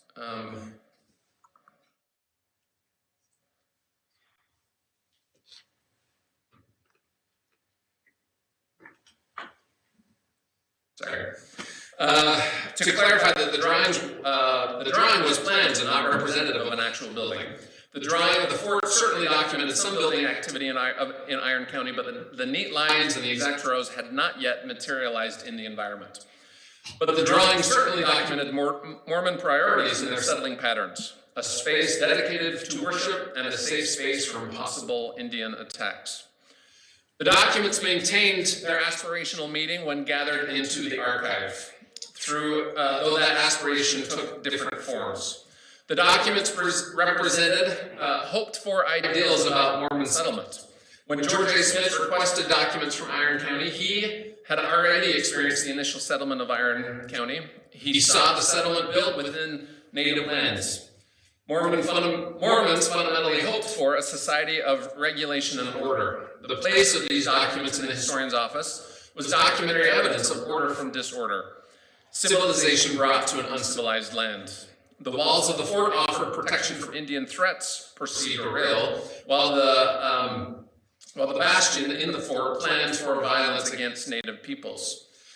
But while Mormons hoped for permanence in the hostile environment, they also found that permanence in the documents themselves. They also succeeded in eliminating any indigenous presence on the documents. They are completely absent on any surface reading. John D. Lee and Smith's archiving of the documents made natives invisible while highlighting the very visible presence of Latter-day Saint settlement, even if that presence was aspirational. While the Loiza Parowan fort may have hinted at an Indian presence, 2 other documents explicitly involved one of their leaders. Amongst the other documents in the collection are 2 documents that involve George A. Smith and Ute leader Wakara. George A. Smith signed his name to a document addressed to Brother Walker, Utah chief, which invited Wakara to participate in and benefit from a, quote, civilized world. In this letter, Smith thanked Wakara for word received by one of his men and explored the possibility of trading with Wakara's Ute band. Smith also invited Wakara's men to plow the land with the Mormons. Quote, "If you want to come here to plow and make corn and wheat, my men will show you how." Finally, Smith reminds Wakara that, quote, "President Young, and by extension all the Mormons, want us to be at peace and friends with you," end of quote. Smith invited Wakara and his men to join the Mormons in settling the land according to the white American practices rather than how previous generations of Indians had lived. But if Smith expected Wakara's participation in a civilized world, Wakara expected something from Smith. The impetus of Smith's letter was word received by Wakara and a letter to Wakara from Brigham Young. The native leader had invited Smith as, quote, the big captain at Loiza to write his feelings on the subject of Native and Mormon relations. Wakara knew of Smith and his settlement's influence in the area and attempted to build bridges into that community. Remaining in the Mormons' good graces was paramount for Wakara's own continued establishment of trade. But the written communication lacks Wakara's actual voice. Oral communication is summarized and noted in letters and journals, but the Mormon archive is void of so many actual Indian voices. The nature of the conversation not only reflected reality when so much business was done through the written letters, but when those documents were brought into the archive. The dynamics and nuances of Smith's actual outreach to Wakara and the leader's own reception was forever captured through a one-sided letter on one-sided paper, filed away in the historian's office. But the document's actual journey into the historian's office is shrouded in mystery and shows the challenges and complexity of fully documenting a created archive. Based upon the wear of the document, it appears that this surviving letter is, in fact, the sent copy, folded and addressed to, quote, Captain Walker. But the letter likely traveled to Wakara via the interpreter, Thomas Wheeler. Whether this letter remained in Wheeler's possession or if the interpreter turned it over to Wakara is unknown. In addition, how or when the letter moved from Wheeler or Wakara's possession to the historian's office is also unknown. As a result, Wakara's view on the letter and his attitudes about Smith's words are as absent as his own voice in the exchange. When the historian's office clerk docketed the letter, they further confused the document's history by not being able to set it in its proper context. One clerk wrote on the back of the document the straightforward notation, George A. Smith to Walker. A different scribe at a later time added, quote, 19 May 1849 above the two names. The letter was itself undated, but it was actually dated, we know through John D. Lee's diary that it was dated 1851. The clerk, assuming the date of reception, would have been around the same time the other letter's creation, mentioned in the document, put the date of May 1849. The clerks, in ushering Smith's version of Wakara into the Mormon archive, confused the very creation of that document. The nuance and complexity of the real-world relationship was imperfectly captured upon paper in the archive. If Mormons contrasted their own superior literate world with that of their indigenous neighbors, they had not yet examined their own archive closely. Given time restraints, here's another document. It's a certificate, or rather a letter addressed to settlements saying that they should trade with Wakara. And the clerks mention or call this a certificate of Walker, which is a very Mormon term, certificate. So the historian's office clerks are trying to bring native interactions into kind of a Mormon conception of paperwork. Let's see. But if the historian's office hoped for a civilized and peaceful Indian presence in the South, one document reinforced potential Indian violence. Early Latter-day Saint James Bean personally visited the historian's office in the summer of 1854, which resulted in the creation of a new document relaying events 4 years earlier in 1850. According to Bean, 3 Mormons, Jerome Zabrinsky, Richard Ivy, and John Rufus Stoddard, lived in what would become Utah County and accosted an Indian accusing him of stealing a shirt. When the confrontation became heated, Stoddard murdered the Indian known to the Mormons as Old Bishop. To hide the evidence, the 3 Mormons tried to sink a corpse weighted with rocks in the Provo River. When the Timpanogos tribe discovered the grisly deed, they, quote, commenced depredations by stealing horses and cattle. The document described the escalating tensions. Mormons enacted laws outlawing Indians from visiting the fort. An Indian was forcibly removed after seeking medicine, and the Indians stole additional cattle. This, Bean stated, quote, was the commencement of the Utah War, or better known today as the Battle of Fort Utah. In actuality, the resulting events was a battle-turned-massacre where estimates of as many as 100 Indians were slaughtered by Mormons with full authorization of Brigham Young and under the direction of local militia and government leaders.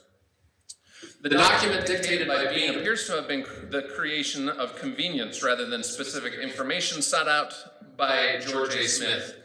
According to the Historian's Office Journal, in addition to James Bean's statement, George W. Bean also visited the historian's office to relay information about Indian difficulties. But these visits came less than a month after the formal end of the so-called Walker's War. 2 months before Bean relayed this information, George A. Smith proclaimed to a Latter-day Saint audience, quote, "Had we followed the bloody schemes of some to butcher them," the Native Americans, "by wholesale, rather than follow Brigham Young's instructions to gather into the forts, hundreds of men, women, and children would have fallen victims to the red man's rage. And after we had slashed away for 10 years, they might have been more Indian warriors to contend against than when we first commenced," end quote. Bean, in relaying his cause for the beginning of the massacre at Fort Utah, or historian's office clerks who took his words down, reinforced the rhetoric of Smith that following church leaders' instructions would have led to peaceable outcomes, the exact details of the church leaders' instructions notwithstanding. All right. Sorry, I have prepared way too much. Here's a document of an execution of 2 Indians. Thomas Bullock created this in kind of a shorthand versus longhand, really meant to later capture the document in full, but he never expanded upon this. So this is all we have of this document. What's interesting, he gives a minute-by-minute account of the execution. It's very brief. It's very difficult to capture what the words actually are. But when there was a prayer, the prayer was given at this meeting. He captured the entire text in kind of the same thing, but words spoken by the Indians who were to be executed were not taken down by Bullock, but the words of the prayer were. And if we had time, I would talk about some of the words that were not the great. Yeah. Anyway, all right. Okay. Silences in the archive are rarely as simple as comprehensively censoring a particular group. Native American presence in Utah during the 1850s was undisputed, and the records that came into the historian's office reflected that reality. But as each, sorry, let me skip over that as well. George A. Smith never made it his priority to understand and document the Native American experience in any detailed way, nor did he explicitly explain his correct collecting criteria for the historian's office. The creation of the archive will never be fully recovered, explained, or understood. Smith created a curated collection of material based upon his own interests, the needs of the church and the historian's office, and the worldview of the 1850s Mormons. The growing collection mirrors the typical pattern of Mormon record-keeping for the day and was brought into the historian's office through a combination of deliberate and coincidental acquisitions. Because these records represent the worldview and patterns of Mormons during the 1850s, indigenous voices were prevented from fully being heard. Indians were seen only as a potential for the Mormons, whether that be enemy, trading partner, or convert. There was little attempt to seek understanding of cultural or perspective. Native atrocities were listed with little attempt to understand the motivations of those actions. The disruptions of the way of Native life was rarely acknowledged. Essentially, Natives were othered in the Mormon records. Their archive was rarely so simple, of course. Exceptions could be found. Missionaries to the Natives were sometimes sympathetic. Church leaders sometimes preached an ideal interaction. And some records were candid in describing the mistreatments of whites against Natives. But those exceptions almost always maintained a patronizing, condescending, or misunderstood view of those Natives. But if the archive reflected Mormon reality, it also reflected Mormon hopes, expectations, and aspirations. Rhetoric prioritized the building of Zion, or the kingdom of God on earth, which would usher in the second coming of Christ. This effort looks different for different groups of people. For Natives, the building of Zion was a great assimilation process. The lack of Native presence in the 1850s archives of the historian's office not only reflected racist attitudes of power structures of Mormonism in early Utah territory, but may have spoken to the expectation of the racial makeup of the kingdom of God on earth. A year and a half before George A. Smith was called to be church historian and recorder, he spoke at a general conference on the necessity of building up Zion. In responding to a call for new missionaries throughout the world, Smith stated that, quote, "This kingdom of God has been built up by his distinguished blessings and the exertion and energy of those to whom God has called to bear it off." Smith's calling as a historian and recorder was to document such a rise. He stated that, quote, "The work of sifting is going on daily and hourly and yearly, according to the nature of the materials that happens to be thrown upon the sieve." Smith would see that this sifting process taking place within the walls of the historian's office as materials came in, and as he selected which of those to sift or select for his purposes.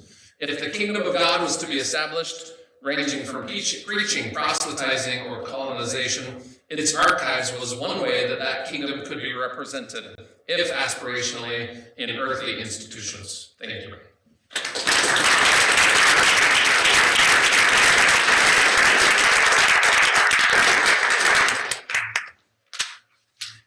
Okay, well, that was a fantastic panel. Thank you to our presenters. So what we're going to do now is a few minutes of Q&A. And if we want to, we'll have you come down to answer some questions, and we're going to want those answering questions to be repeating the questions into the mic so that the folks online can hear as well. So, yes. Oh, sorry, I had a question. No, you got there first. So go ahead.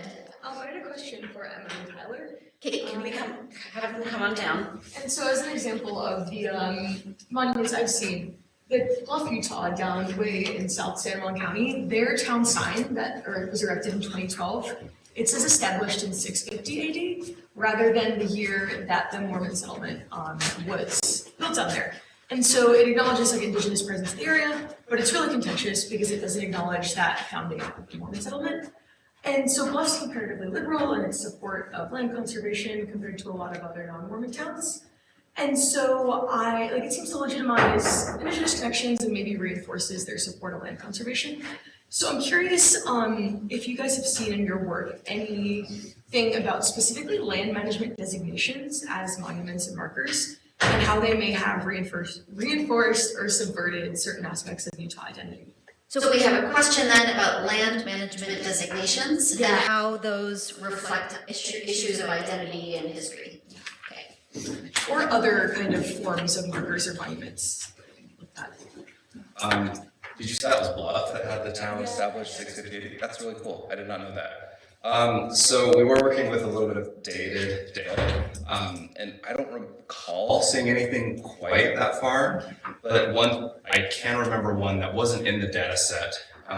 It's a newer monument, I believe erected in 2015, 2016, to the Circle Bell Massacre, where on the back side of it, presents an oral history for the Paiute tribe of Utah. That's like the closest thing I could think. And then I also wonder if maybe there is some there, or maybe some that could happen from the new Bears Ears land management, which I think might be informing your question a little bit too. But thank you for teaching me that. I wanted to add that a common theme is conservation and geography that we saw. There were a lot of monuments and markers talking about that, which isn't surprising considering Utahns' love for the outdoors and outdoor recreation in all of our national parks here. Most of them are more lyrical or celebratory of the land itself, not really talking about any groups involved in this. Thank you. Amanda, and then we'll go back. Yeah, I have a question for Robin. I know that the Church History Library is starting to collect and pull out documents related to Native Americans with the hope of encouraging research in that area. I guess it's really a two-part question. One, is your paper related to that project? And two, I know there was some contention over how to include Indigenous voices. And I wonder what the Church History Library is doing in that area. Could you just restate the question? So the question, the Church History Library is currently working on a project of Native Americans within the archive. So whether this paper is part of that, no, this is a separate project. I'm finishing up a manuscript on the history of the historian's office. And this is part of that. And then the second question is, remind me. Well, so I know there was a bit of conversation, we'll call it, when the Marinas group came through on Lamanites, and there was a lot of criticism for not consulting with Indigenous nations over how those documents were going to be treated. And so I'm wondering, what you've done here really fits into that. How is the Church History Library doing things differently today to include those voices rather than just imposing, because the CHL is still very white, sort of white hopes and dreams over these documents in that project? So the second question is how we plan at the Church History Library to incorporate Native voices into project records, things going forward. That is a very complicated question, and it takes a lot of discussion and policy and collaboration and work and whatnot. This native projects, for as an example, we are trying to look at 19th century records to try to uncover Native voices in these imperfect records, as I kind of talked about here. One of the first things that some of those individuals did was reach out to various current tribal councils to talk to them, give them a heads up, but also, more importantly, to say, what can we do? What would best serve you? How can we help? Do you have anything that you would like to contribute? Things like that. I am not on that project, so I don't know a lot of the details, but it's a very tricky, very challenging, very trying thing that is not at all unique to the Church History Library. Archives throughout the world are at a challenge for things like this. So anyway, it's as more and more archivists are having these conversations, I think we can learn from all of them. Anyway, yes. We had a question back here. Yes, for Rob again, so don't Yeah, say okay. again. Still popular. Great presentation. Just talk a little bit more about the prayer that's taken down again. I shouldn't have shut my. So, at some point, the document is in two parts. He has a piece of paper, he writes the prayer, and then he turns it sideways and does kind of a minute-by-minute thing. The prayer itself was given by Isaac Morley, and it's very difficult because I've had 3 people, myself included, try to read this, and it's challenging. There's longhand, there's shorthand, not everything is legible, so we're doing our best to recover it, which is one of the interesting things, right? It's the actual events of the past are shrouded in this kind of archival ambiguity and confusion, but some of the statements I'm going to paraphrase, but I think it opens up with, "Oh God, we come before you. We hope that the sacrifice of these 2 Indians will build a faith amongst the people in Utah." He's praying in front of the army that's there at the time, so he's kind of in the prayer showing support for federal government, but also to kind of say we pray for our governor that he can be, who was Brigham Young at the time, that he can be strengthened on all of his stuff. So anyway, it's a very interesting prayer, and again, to say that we have this preserved, Thomas Bullock chose to preserve the words of the prayer, but not the words of the 2 natives that were executed. It's very telling. Thank you. Okay, we are running out of time, but I'll take one more question over here in the orange. So the markers people. The markers people. That's us. Yeah. So when the daughters of the Utah Pioneers, when they update Battle to Massacre, aren't they essentially destroying a memory? Because that memory was in a time context. So doesn't that also need to be preserved in some context instead of just the new massacre? You understand what I'm asking? Can you repeat it? So what this gentleman is asking is, in updating these monuments and markers, for example, the Daughters of the Utah Pioneers updating the Bear River Massacre monument, are they not destroying a memory or a history or that historical marker as an artifact? Did I get that right? So I want to start off saying that I do not speak for the Utah Historical Society. All of my opinions are my own. I would say that yes, they are taking out, because each monument or marker is a historical artifact, they are destroying that memory or that interpretation. I don't think they actually destroyed the marker. I think it might actually be at the museum now, so you can see it still.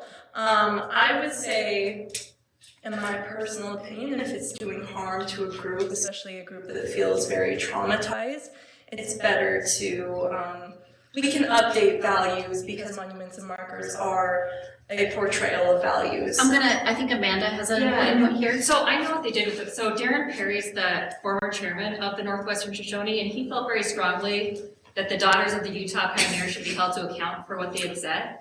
And so he was against fully removing it, and his plan, and I haven't been there recently, is to keep that so that people look at it and say, wow, look what the Daughters of the Utah Pioneers said. But he's also very insistent that there needs to be new interpretation so it doesn't stand alone. So they have not actually destroyed the original mark.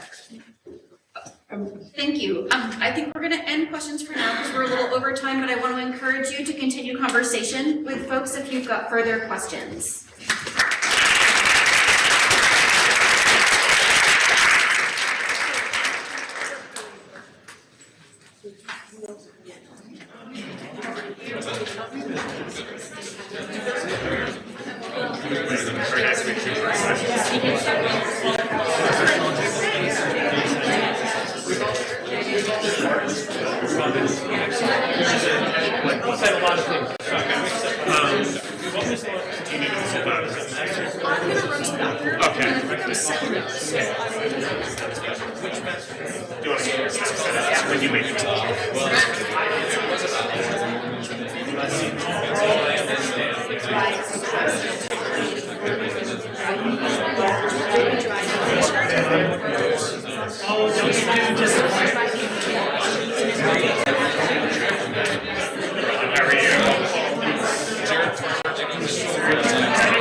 I can also just. Like, we'll get there. That's where we go. Oh, yeah.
The truth is sweet.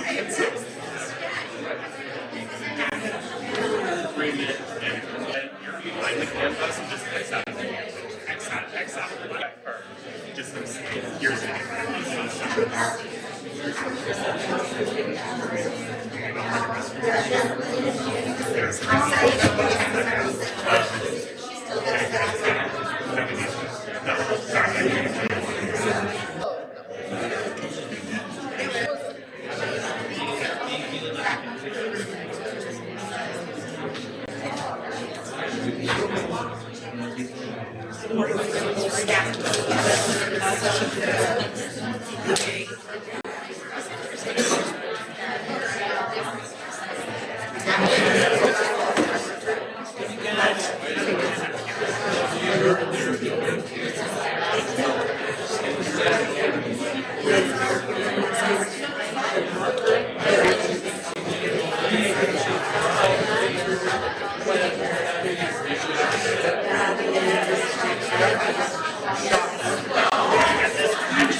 All right. Okay.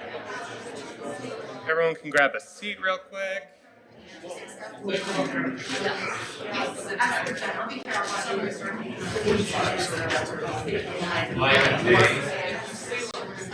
All right. We are thrilled to have one more award to award. You know how hard it is to not say award like 25 times? Okay. We are pleased to be able to offer the Crandall Rice Camp Prize in Family History Jill Nelson-Crandall is an associate professor of history at BYU and director of BYU Center for Family History and Genealogy, the developer of Research Ties, an online genealogy research log, and the mentor to hundreds of BYU students who have majored in family history or otherwise worked in genealogy. Her genealogical research stretches across 5 continents, and if you have done research on anything related to the Mormon Battalion or anyone who has ever lived in Nauvoo, among other worthy projects, you have benefited from her research. George Rice Camp was best known as a leading genealogist of Spanish and Hispanic genealogy. And in 1984, he finished his book, Tracing Your Hispanic Heritage, and later wrote Finding Your Hispanic Roots and Mastering Spanish Handwriting and Documents, 1520 to 1820. During his 28-year tenure at BYU, George worked tirelessly to build BYU's family history program. And in honor of these 2 scholars, we recognize Makoto Hunter's work for her paper, Getting Beyond the Polygamist, Co-Wives and Polymaternalism in the Udall Family. Please join me in congratulating her.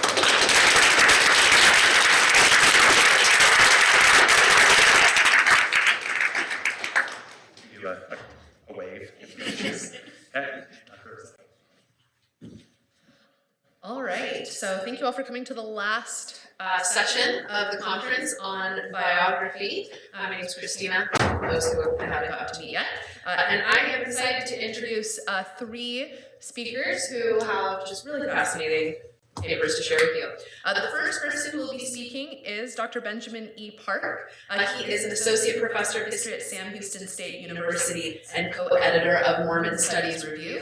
He is the author or editor of not 1, 2, 3, 4, but 5 books, including his most recent American Zion, A New History of Mormonism, which you can purchase outside and have signed Christmas presents. After that, we'll hear from Emily McLean. She is a first-year graduate student at Claremont Graduate University. She works at the intersections of religion and land use with a particular focus on Latter-day Saint land ethics and collaborative conservation practices in southern Utah. And then lastly, we will hear from Dr. Eric Freeman, an assistant professor of American history at Snow College in Ephraim, Utah. In 2022, he earned a PhD in history at the University of Connecticut.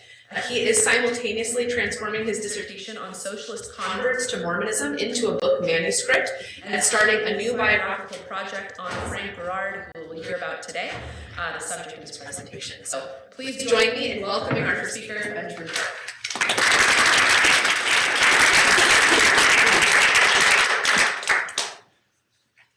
While I get this up, I think it is worthwhile, given this is the final presentation or final panel, if everyone could thank Christina and Joey for putting together this.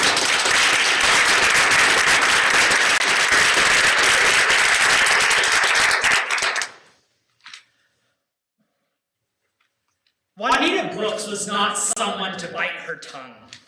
I am in fact in a state of apostasy, she wrote Dale Morgan in 1945, with many of the practices and teachings of our church. And yet she decided, despite her marginalized status, that she decided to stay loyal. Why? Well, I think it is as much my church as it is J. Reuben Clark's or anyone else's, she explained.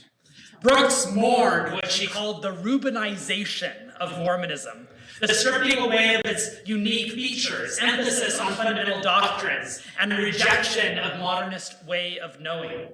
Much of her work, therefore, was consciously composed to offer a competing narrative, a correction to the trajectory that Clark had introduced.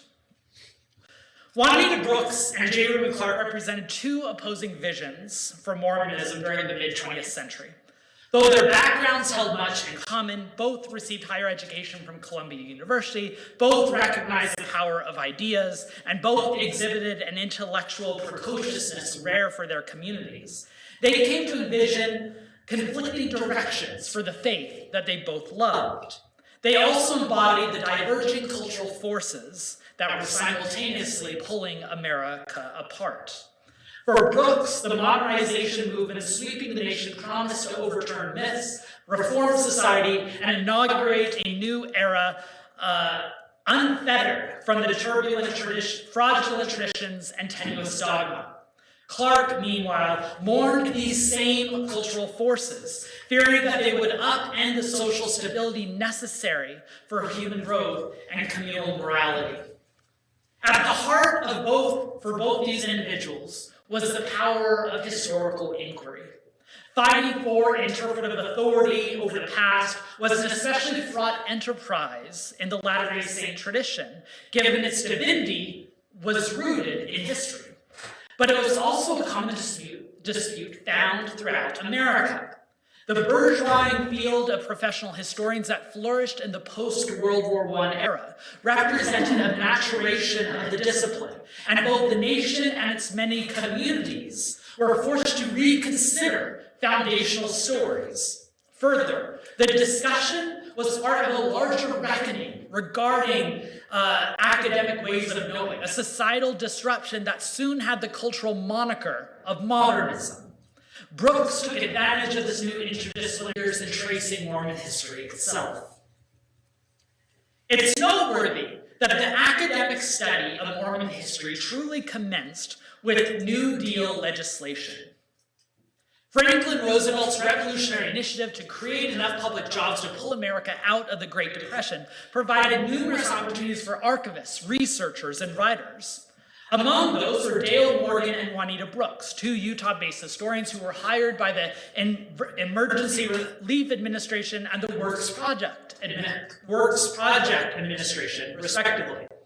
They quickly became close friends and research colleagues. Quote, "For the last several years," Morgan wrote Brooks in one of the first of over 50 letters in just a few years, "I have been soaking up everything about the Mormons I could find."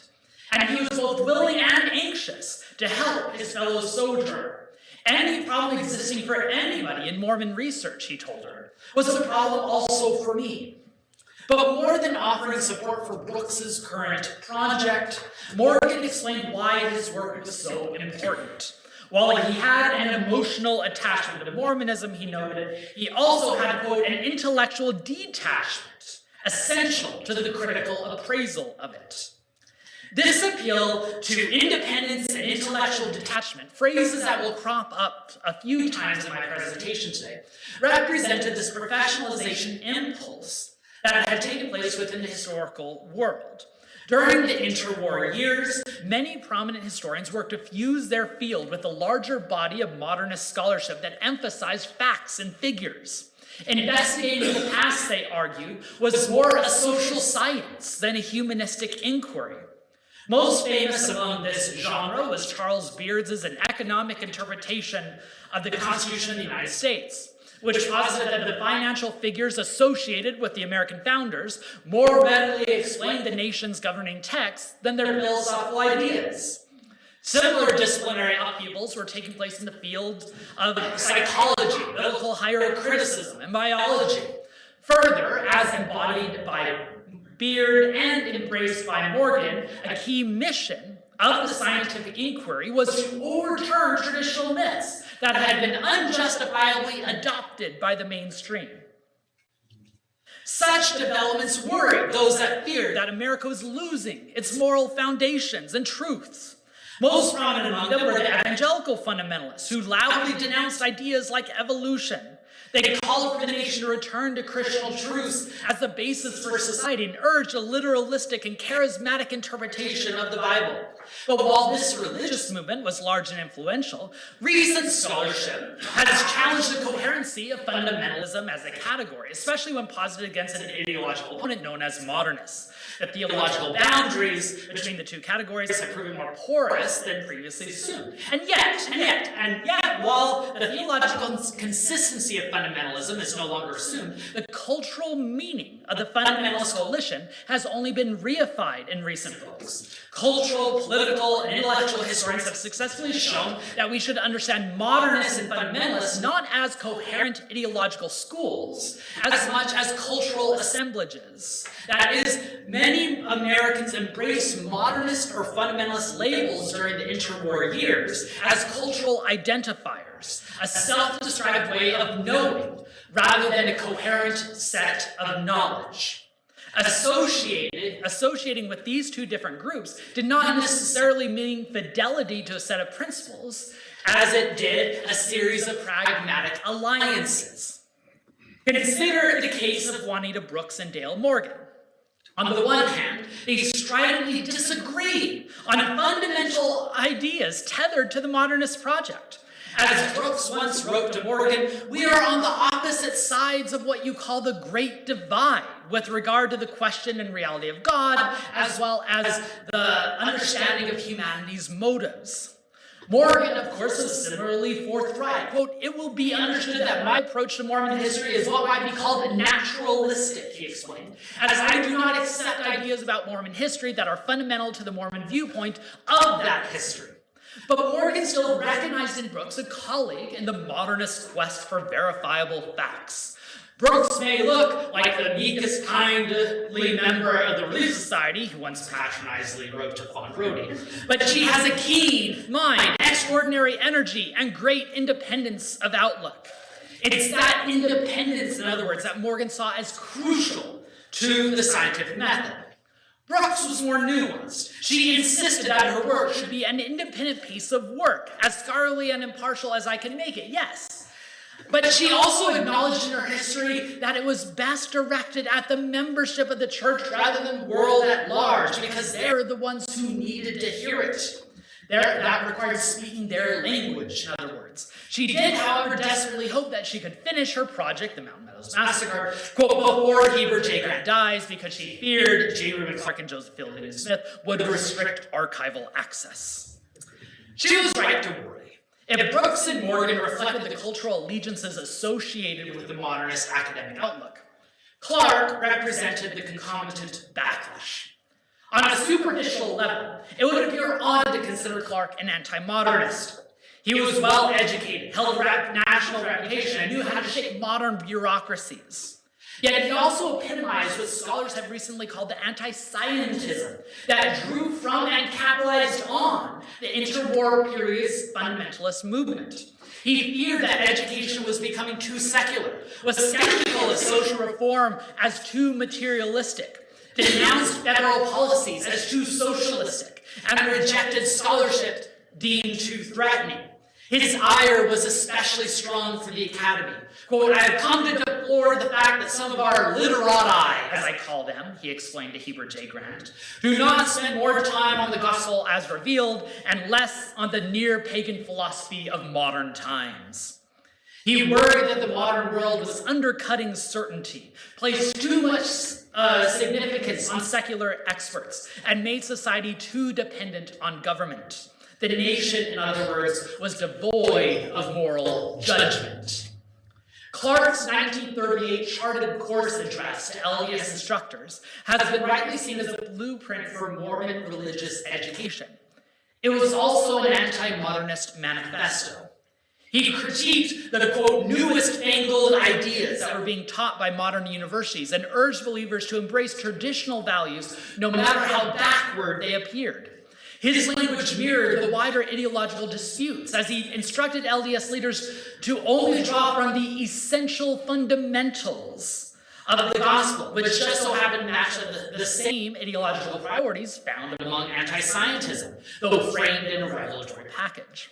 A few years later, after Clark delivered another diatribe against BYU faculty, Juanita Brooks noted that, quote, Brother Clark certainly does have a capacity for making enemies.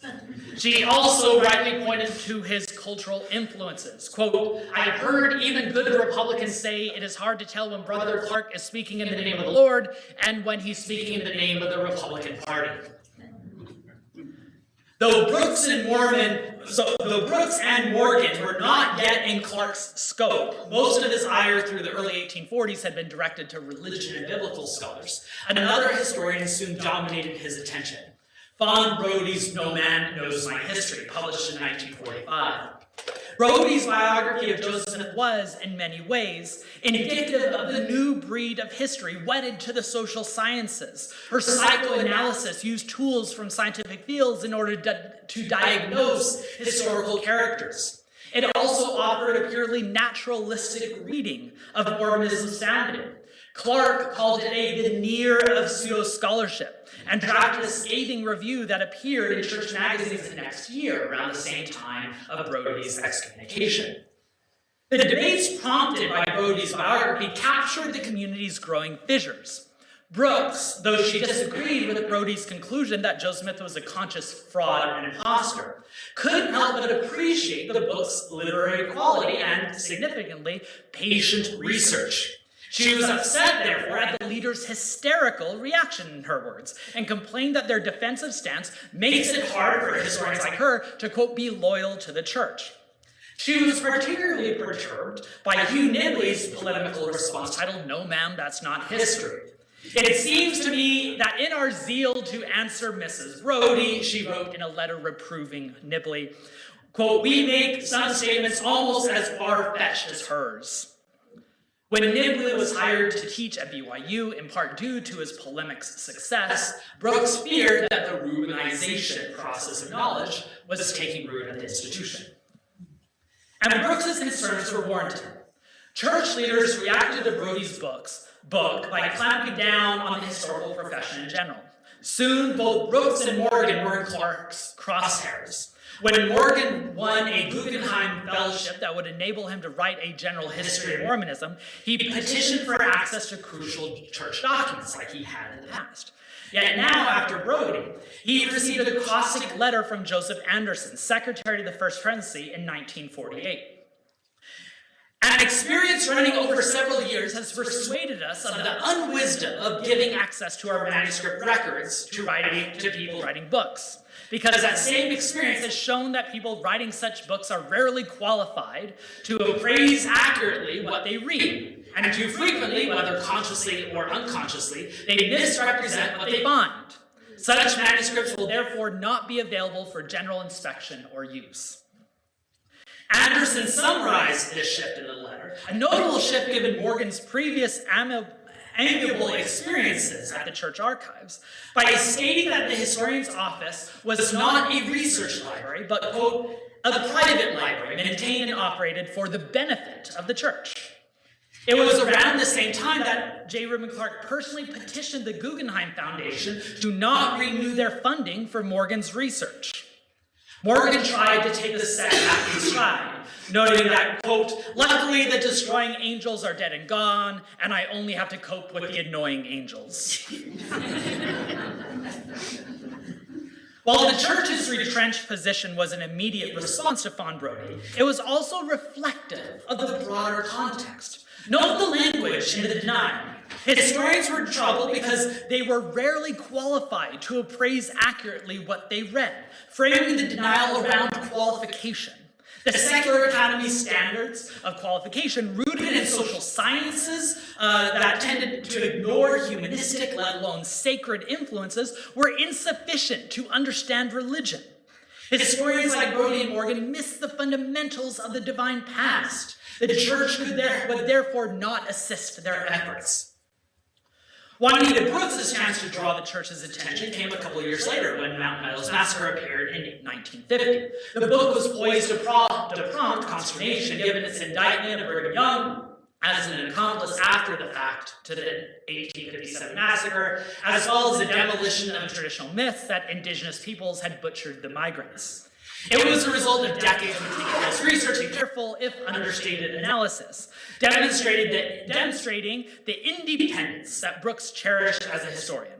Quote, I hear via the grapevine that I'm being severely condemned by some in the Salt Lake area, she explained to Morgan. But learning from the previous spat with Brody, in which their vociferous denunciations only added to the attention, church leaders now refuse public notice and engagement. Quote, you asked how it has been received, Brooks wrote a family friend. Quote, well, by silence total and absolute, not a word anywhere. She had been ready for a fight, at times even expecting excommunication, but instead experienced the disappointment of being ignored. But if their outward stance was avoidance, internally the church sought to curtail further reach. Almost immediately after Mountain Meadows Massacre was published, a Hollywood writer approached Brooks about turning it into a movie. Westerns were all the rage in American cinema at the time, and the 1940 biopic of Brigham Young proved Mormons were a draw. Brooks was disappointed, therefore, when the film never materialized, and thanks to the recent publication of David O. McKay's presidential records and access to the J. Reuben Clark diaries, we know that it was Clark who used the legal team to squash the project.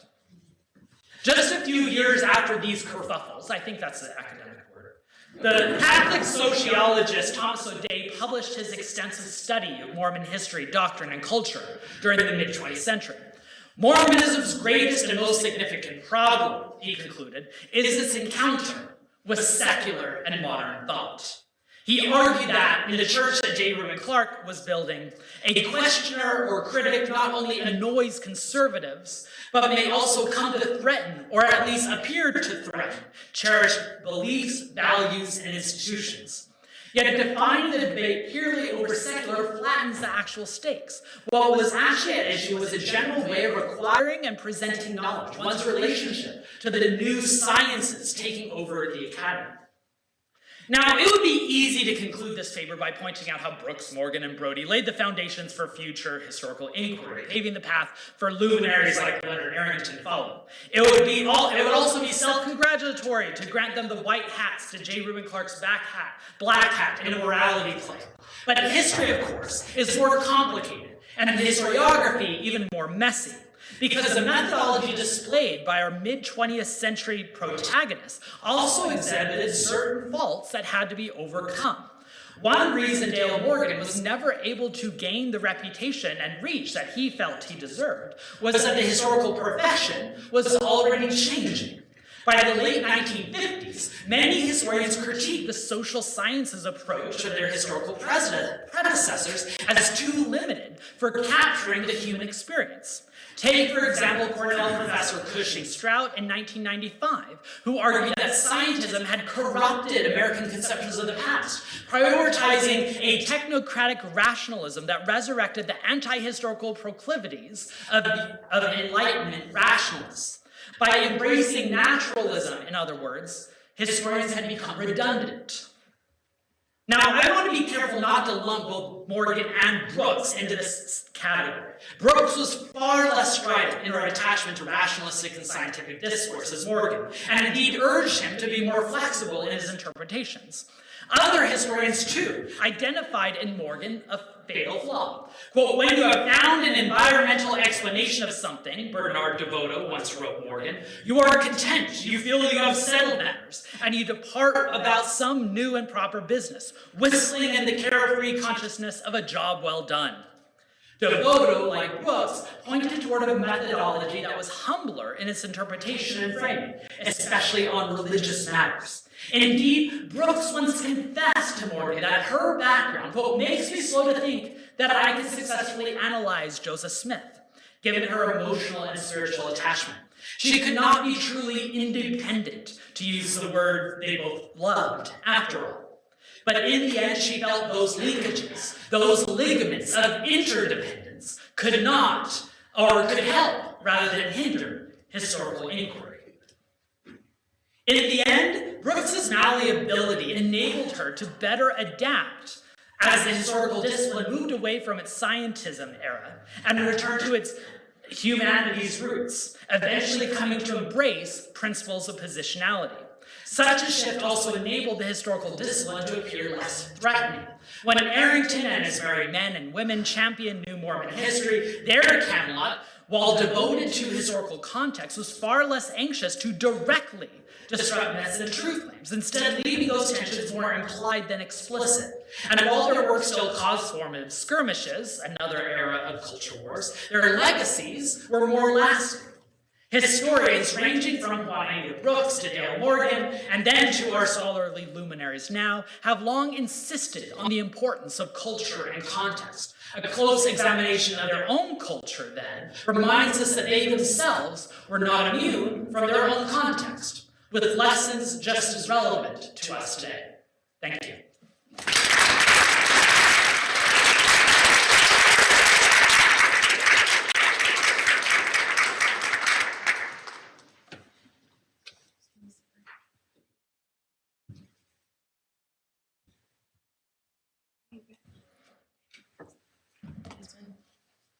I'm just gonna pull up my slides here. Despite being 25, I'm remarkably illiterate with technology. Let's see. Just trying to full screen this. Okay. Sorry. Okay, thank you.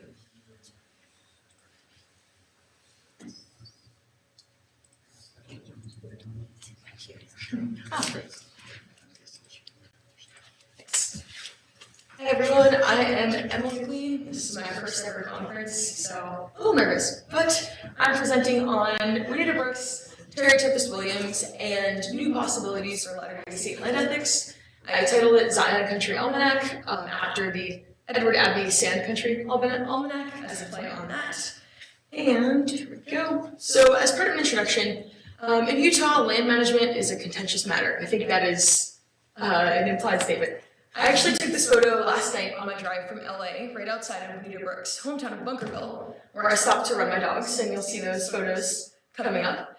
And notice how under the rules and restrictions on this sign, there's bullet holes. Specifically near the desert tortoise threatened species status. Earlier today, California actually listed this species as endangered, which has a higher level of protection. But in Utah, Nevada, the desert tortoise has come to represent this overreach of the federal government and this agenda of radical environmentalists that's destroying and threatening human development and economic progress. And so I'm focusing on Salem County, this southeastern corner of the state. And it's right outside Navajo Nation. Most of these Mormon towns, all of Utah's portion of Navajo Nation is contained within this county. Although most of the towns outside Navajo Nation are culturally and politically dominated by Latter-day Saints. Blanding, one of the most populous towns there, has 3,000 people and 4 LDS churches, while the entire island of Manhattan, which has 1.6 million people, has 6. So just an interesting comparison there. And so when Bears Ears National Monument was established in 2018, it immediately became emblematic of much broader tensions about land management in Utah and the overreach of the federal government as it's perceived. And so when the monument's brought up at town halls, conversations often devolve into shouting matches between some core groups of residents, predominantly white Latter-day Saints, Indigenous people, and non-LDS conservationists who live in Bluff, which is the southernmost town before Navajo Nation, mostly. People make generalizations about the land ethics or lack thereof of their opposition, but the problem is their worldviews are not all that different on a broad level. These lands are sacred and promote spiritual growth is something most of them agree on. But this commonality is obscured by a fundamental difference in how they all view humans' roles in the environment. And this has made collaborative land management nearly impossible. And so outsiders see a paradox to the Mormon relationships to the environment. The Mormons revere the set-apart landscape while believing that human improvement will further sanctify it. I'm using the concepts of identification as kingship and identification as belonging developed by deep ecologists Aaron Ness and Christian Diem, as well as a literary analysis of books by Juanita Brooks and Terry Tempest Williams to show that these two mentalities can be integrated into a distinctly Mormon land ethic that encourages conservation-minded action. And so today, conceptions of human progress often mean environmental degradation, which is cast much more positively by many rural white Utahns, but an atrocity for many conservationists and indigenous communities. Aneth, Utah is a striking example of this. Palm tracks are nodding in sight of homes and soaring mesas, and there are uranium sites that have waste leaking into water sources.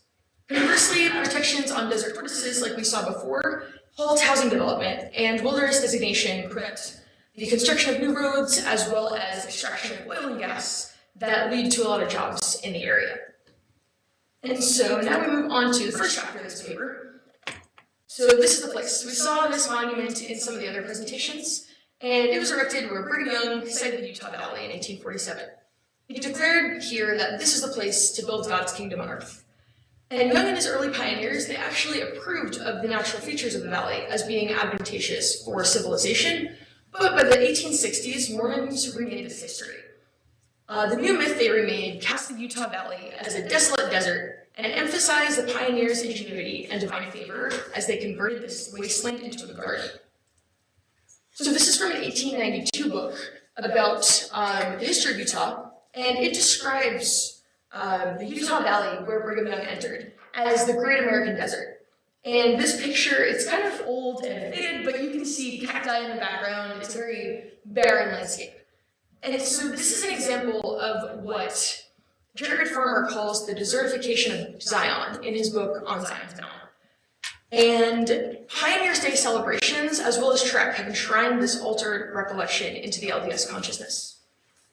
This is this prevailing myth about the environment, or prevailing Mormon attitudes, I should say, about the environment, are that the sanctification of land through human effort is a good, a positive good. There's also a strong place attachment to the state of Utah. So first, this place attachment. Brigham Young's idea of Utah as a place apart established a precedent that continues today. The area around Salt Lake City is central to LDS religious and cultural life, even as the church has globalized and tried to discourage that. Second, this idea of human improvement and sanctification. The desertification of Zion reflected the times when Americans considered the pastoral, human-created landscape as paradise. This has its roots in Old Testament passages, European interpretations, and, of course, as many things do, Puritan values. And so transforming wilderness into a Garden of Eden was salvific.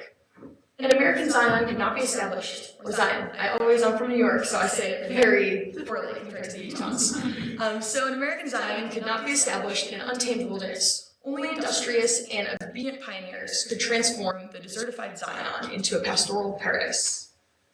And so initially, agriculture was seen as the ideal way to do this. But as the population of the Utah Valley boomed in the 1880s, agriculture was actually an impediment to this ultimate goal of building a sanctified community in Utah.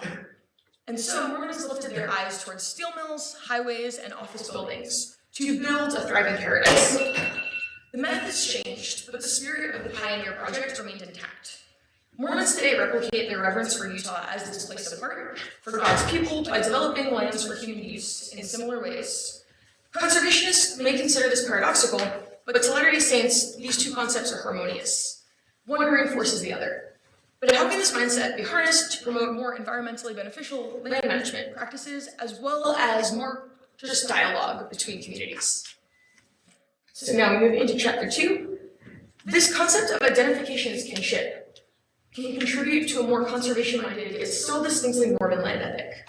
The ecologists I mentioned earlier, Nace and Diem, they coined this term to describe an attitude in which people see commonalities between themselves and non-human entities, and so perceive parts of themselves in non-human creatures.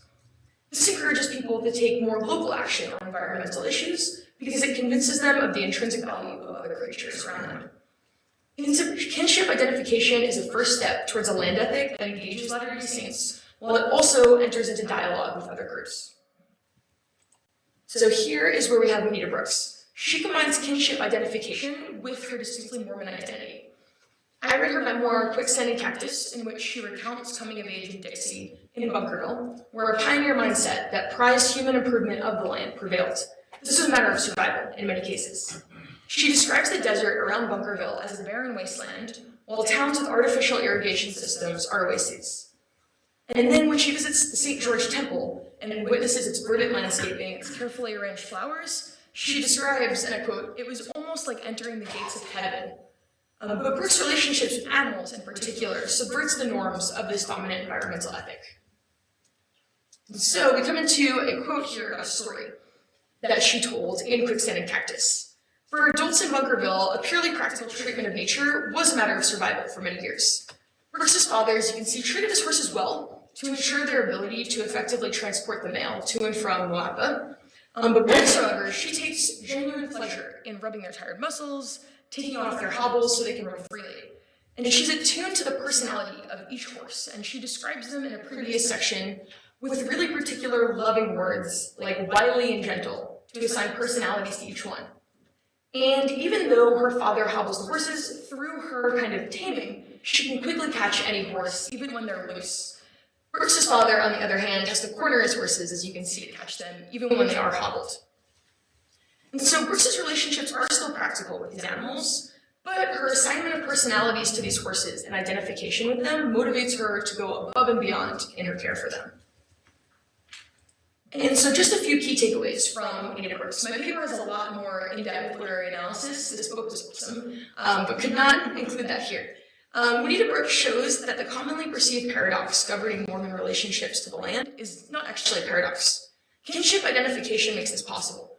Brooks' appreciation for the emotional lives of animals harmonizes her belief in the significance of the natural world, as well as the goodness of human progress, and it also inspires local action. But there are limits to the power of this land ethic. Kinship identification can encourage local conservation-minded action, but it has limited potential to achieve broader action. Especially today, when all land management jurisdictions are going through a million mazes of bureaucratic entanglement on the federal, local, state level, a more expansive sense of connection to the environment is needed. And we need one that motivates people to take action on both local and wider-reaching environmental issues. And so that's where we go into identification as belonging and Terry Tempest Williams. So, Terry Tempest Williams' land ethic blends a deeply Mormon interpretation of identification as belonging with this kinship identification, as well as place attachment to Utah. This eliminates possibilities for an environmental ethic that maintains this pioneer spirit of improving the land, at the same time as it encourages the holistic flourishing of all interconnected parts of ecosystems. Identification as belonging considers humans as one small part of nature, which promotes a care for the entire Earth because of our implicit interconnectedness to and dependence on the well-being of all ecosystems for our own health. Few secular ecologists, though, incorporate spiritual elements into their theories, which repels many Mormons and Christians in general. An effective environmental consciousness that is compatible with Latter-day Saint culture must include both identification as kinship and identification as belonging, but reframed within a Mormon context.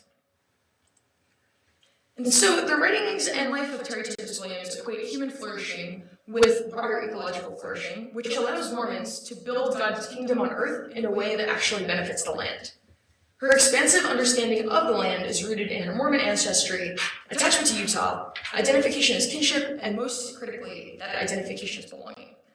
I hope to explore further Williams' connection to Mormon folk traditions, as well as some of the underlying spiritual traditions of religion, but did not have time for that this month or this semester. So, Williams, as you can see in this quote, perceives no separation between humanity's interests and those of non-human entities across the globe. Environmental action becomes an essential part of humanity's flourishing. So she says here, to be in relation to everything around us, above us, below us, earth, sky, bones, blood, flesh, is to see the world whole, even holy. And so how can we shift this more separate, isolated, global conservation into something more broader and wide-reaching? The most effective way to do this is by reframing identification as belonging in LDS terms, which maintains that ultimate goal of building God's kingdom on earth, but it expands the scope of what is considered the kingdom.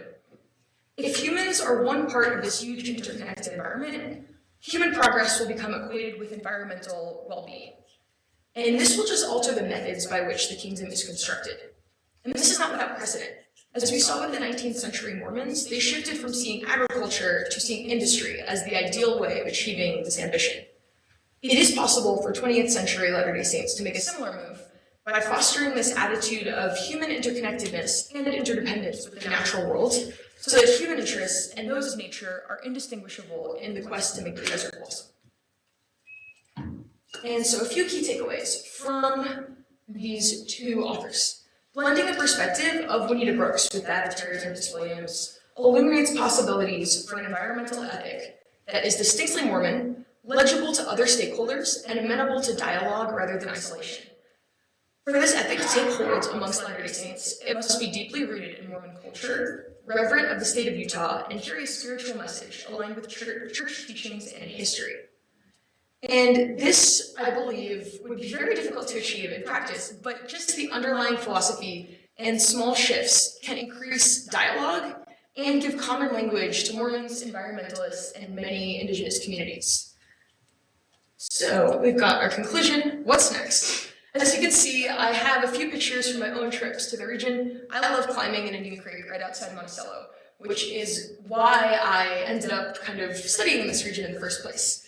So there's a lot of different interest groups at stake here. The first image on the left is a hogan in the middle of Bears Ears National Monument. I kind of stumbled upon it one year, just wandering around there, and that represents the indigenous interest of the area. Bears Ears has become a political football in recent years, with its establishment in 2016 under Obama, reduction by Trump in 2017, reestablishment under Biden in, I think, 2020, 2021, and basically this next election year, I'm assuming however the election goes, that will determine the future of the monument. This isn't ideal. You know, the BLM and other land management agencies are strapped very thin, and changing jurisdictions is complex. So to get more collaboration between indigenous communities who pioneered this land management plan, as well as the state of Utah, and I think this photo got unfortunately cropped because you can see a little bit of the church office building in the corner, to encourage that collaboration, as well as between the conservation groups and recreationalists that also have significant federal sway, there needs to be that common language. There are a lot of challenges. It's an uphill battle, though. There is the authority issue. Leadership needs to take action on this, and as well as there's just political polarization. Unfortunately, any sort of increased protections, regulations, whatnot on federal land, it's an incredibly polarizing issue. As we saw with the bullet holes in the sign about the protection of desert tortoises, it almost seems like there is a hard wall, and anything that is sniffs of environmentalism, right, is immediately cast aside, and vice versa. So I also believe and want to explore further that this popular Christian environmentalist perspective of stewardship actually gets in the way of this understanding, because it makes it hard to consider oneself truly interconnected with non-human entities if there is this status of humans charged as safeguarding the rest of creation. This is something I hope to explore in the future and potentially build connections and collaboration on land management issues in southern Utah. Thank you.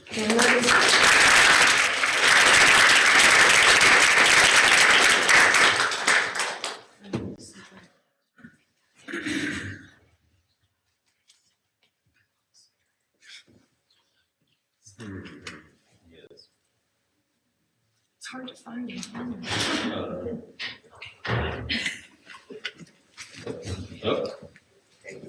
Close.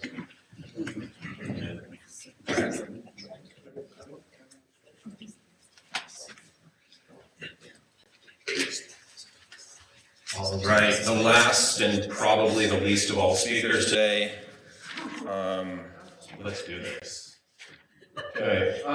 So popular historians often remember Frank Grua, a mixed-race Polynesian man adopted by Sitting Bull, who later became an important scout in the U.S. Army, as a significant figure in the American West. This is particularly because in 1894, the journalist Joseph Dubois wrote The Life and Adventures of Frank Grua, Chief of Scouts, based on the series of the author's interviews with Grua.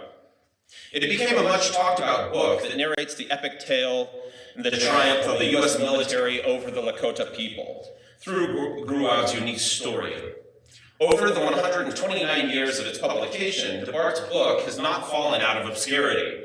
Even with its racist tropes, its obvious exaggerations, its myriad inaccuracies, and its tale of, quote, civilization conquering savagery, it has been read and reread by Western history buffs. In fact, the University of Oklahoma Press republished Lives and Adventures in 1958, and other trade publishing companies have picked it up since then. The last one in 2014 is still publishing this book, and very recently, I think a year ago, Audible.com has made this book available for everybody.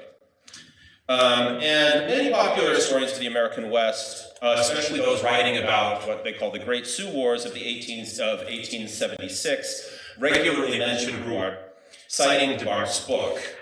And academic historians, however, my argument is, might have something to learn about his very strange life. So today I want to explore the various ways that Grua's quixotic life might be useful to academic historians to analyze issues of race, adoption, and abuse in the United States during an era of settler colonialism and imperialism of the American West. And so what follows is I'm going to provide a synopsis, a short synopsis of Gruard's crazy life based on research that's beyond Debart's book, and propose some possible avenues for historians to explore. So in 1850, Gruard was born on the island of Ana in French Polynesia. His mother, Naina, was a native of Ana, and his father, Benjamin Gruard, was an American-born Mormon missionary with French Huguenot ancestors. In 1852, when Frank was only 2 years old, French officials forced the Mormons to leave French Polynesia, and at this time, Benjamin, Naina, and their 3 children moved to San Bernardino, a small Mormon community in Southern California. Here's an image of Frank Gruard's father, Benjamin. Naina did not like life in America and soon chose to return to her home in the Pacific with her youngest child. But Gruard's father, Benjamin, stayed in California and kept Frank with him. Benjamin eventually left Mormonism and abandoned his son, asking one of his Latter-day Saint friends, Addison Pratt, and his wife, Louisa Barnes Pratt, to adopt Frank. And so the Pratts renamed Frank Ephraim Pratt, which he went by during his childhood. And in 1857, so the same year as the Mountain Meadows Massacre, the Pratts moved to the Utah community in Beaver. And one of Gruard's most lasting memories, he says, was traveling through this region, seeing the, quote, bones of the victims in the aftermath of Mountain Meadows that were being bleached in the sun. However, Debart's book leaves all information about Gruard's life in Utah. There's no information in the book. And this may be because his upbringing in the rural Mormon community of Beaver proved challenging, if not traumatic, for the young boy. His adoptive parents and his neighbors physically abused him.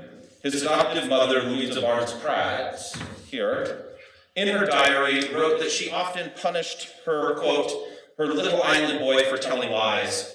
And Louisa claimed that her husband Addison never considered himself a father to the child. One summer, Louisa refused to let him wear any clothes because he came home late one evening.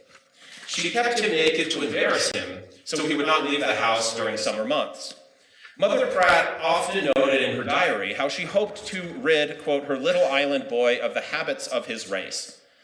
And on one occasion, she condoned the violence of others towards her adopted child. She penned in her diary that her brother-in-law came into their house and took young Gruard, quote, by the hair of his head, and with a stick in his hand administered many severe blows, end quote. This man blamed the boy for a mess in his garden. Yet, it later became obvious that sheep actually caused the mess, and that the Pratts never asked for redress of the physical abuse.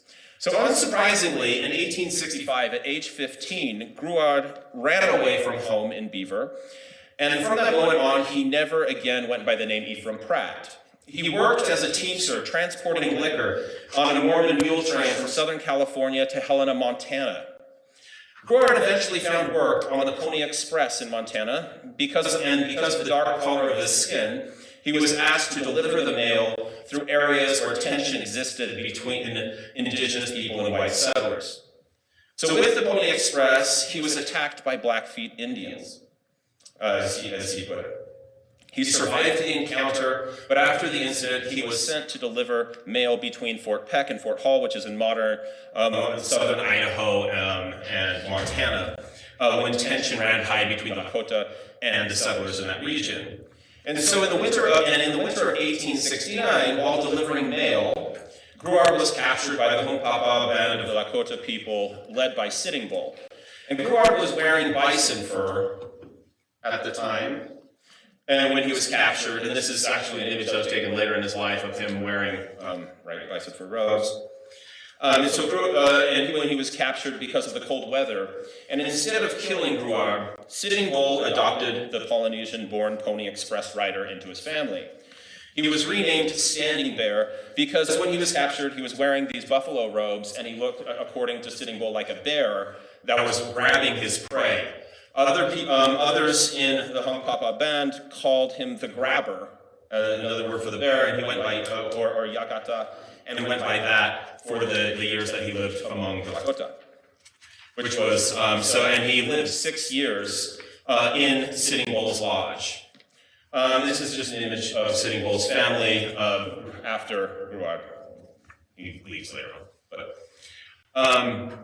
So he lived in Sitting Bull's lodge, following Bull on hunting, on bison hunts and waging battle against the Crow people, who were the Lakota's greatest rival.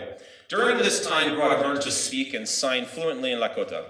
Overall, he was treated quite well among the Hunkpapa, according to him.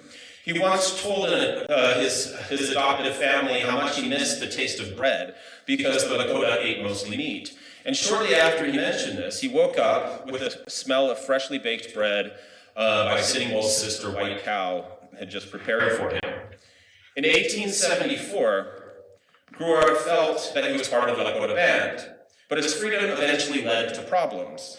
At one moment, he told Sitting Bull that he was going on a deer hunt, but actually visited a trading post owned by white settlers. And when Sitting Bull found out, he was furious. Gruard feared for his life and fled the Hunkpapa camp. And instead of returning to the white community, he joined the Oglala band of Lakota. And it was Little Hawk, Crazy Horse's uncle, who asked Gruard to stay with him while tensions cooled between him and Sitting Bull. And with the Oglala, he became close friends with Crazy Horse. And this is an image that was actually drawn. There are no photographs of Crazy Horse. But this was actually drawn by a Mormon missionary in 1934 after talking to Sitting Bull's sister, and Crazy Horse's sister, saying that he looked quite a bit like this. And Gruard got along well with Crazy Horse. In fact, one time he actually helped the great war leader to actually bury his sister after her death. And even though he got along well with Crazy Horse, tension never cooled between Gruard and Sitting Bull at this time. And so by 1875, Gruard abandoned all the Lakota people together. That year, he wandered into the Red Cloud Agency, where some Lakota had already accepted reservation life. And from Red Cloud, he walked to the nearby Army station, Fort Robinson. And according to one onlooker who saw him that day, he said that he was wearing only a G-string and a breechcloth. I don't have an image of that. But government officials at Fort Robinson were particularly interested in the issue of Gruard's race. Some believed that he was full-blooded Lakota. Others claimed that he was mixed, black, and Lakota. Some claimed that he was what they called, quote, a French half-breed. Gruard, however, stuck to his story, continually saying that he was from the Pacific Isles. And eventually, he was hired as a scout for the Army under General George Crook's campaign against I'll use the term Sioux here because that's what the Army uses. And by mid-1876, Gruard had become Crook's most trusted scout. Crook supposedly said, "I would rather lose one-third of my men than lose Frank Gruard." And his quick rise in the U.S. Army was likely due to his understanding of Sitting Bull and Crazy Horse's method. I will change this. See, this is Gruard a little bit after he had rejoined the white community, him, just playing with guns, I guess. So by so he was working as a scout during the Powder River expedition and the Battle of the Rosebud in the summer of 1876, and he became George Crook's chief of scouts. Many in Crook's entourage praised Gruard for his knowledge and physical ability, and while scouting for Crook, Gruard was less than 20 miles from the Battle of Little Bighorn when the fight broke out. And Gruard claimed to be among the first to survey the battlefield after the Lakotas, and remember his adopted brother and close friend were the victors in this battle, right? He claimed to be the first to survey the battle after the Lakotas' great victory over George Armstrong Custer after the Battle of Little Bighorn. Sitting Bull and Crazy Horse at this moment became two of the most famous public enemies in America. And Little Bighorn was an embarrassment for the US military, and George Crook was assigned to hunt down Crazy Horse. Gruard proved crucial in this effort. Crook assigned Gruard to fight and pay as many Crow and Shoshone scouts and warriors as possible to overtake any Lakota warrior who refused to join the reservation. And with Gruard's help, the US military eventually outlasted Crazy Horse, and the great war leader chose to bring his people into Red Cloud Agency, or the reservation, and Gruard served as the translator between his friend Crazy Horse and the US military. When he translated for Crazy Horse, Gruard was likely bribed to mistranslate the war leader's words. Gruard was told military officials that Crazy Horse continued to be hostile and, quote, would fight until all the white men were gone. Others in the room who also spoke Lakota in English claimed that Crazy Horse actually said that he was willing to help the armies fight until, quote, all the Nez Perce were gone. Help the US Army. And the government chose to heed Gruard's translation. And this led to the arrest of Crazy Horse. And so on September 5th, 1877, at Fort Robinson, police officers tried to force Crazy Horse into a jail cell, and when he resisted, one of the guards drove a bayonet through his body. After the stabbing, Dr. Valentine McGillicuddy rushed to the side to Crazy Horse's side to dress his wounds. The doctors sought someone who could translate Lakota into English and communicate with Crazy Horse. The doctor saw Frank Gruard about 100 feet away and called for him to help. McGillicuddy thought that Gruard looked, quote, frightened and refused to translate, end quote. Crazy Horse died later that day from bayonet wounds.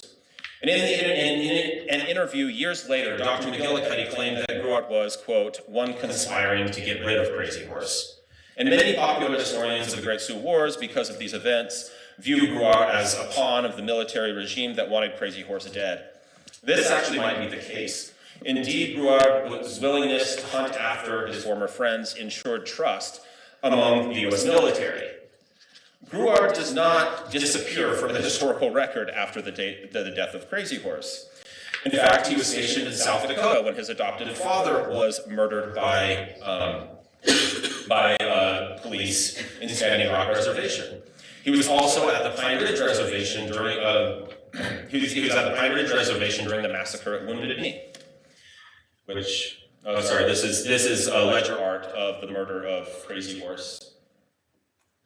And this is Gruard here. Sorry, I say it with a French accent. You probably said it like Gruard or something. So this is Gruard at Pine Ridge in the aftermath of Wounded Knee. After Wounded Knee, he was hired by General Nelson Miles to investigate the significance of the ghost dance religion throughout various other indigenous communities. Now, at this point in his life, this is when he was interviewed by DeBart. He became famous, and then the book was published in 1894, gave him increased fame and fortune as a non-white person who helped civilization conquer savagery. In 1896, so the story doesn't end like this is a ridiculous story, like insane. In 1896, Buffalo Bill Cody hires Gruard to help him in a mining venture in the Bighorn Mountains. Gruard eventually fell out of favor with Buffalo Bill because Bill said that Gruard, quote, spent a lot of unnecessary money. And then also other sources note that he was involved in the famous Johnson County War. And one newspaper article in 1901 published about how in his retirement he was called to investigate a murder mystery in St. Joseph, Missouri, where he lived at the time. And in 1905, he died in St. Joseph, Missouri at age 55, likely because of alcoholism. Okay, I'm going to take a breath there for a second. So this is the type of story that popular historians love. Like, how many different areas has he been? But it's and it has so many various pieces that I think it's become really daunting for any academic historian, including myself, to really grapple with. Like, how do you address all of these different topics? But I think there are many possibilities to explore a life like this, and I just want to maybe address a couple here in conclusion with this idea of the history of domestic violence.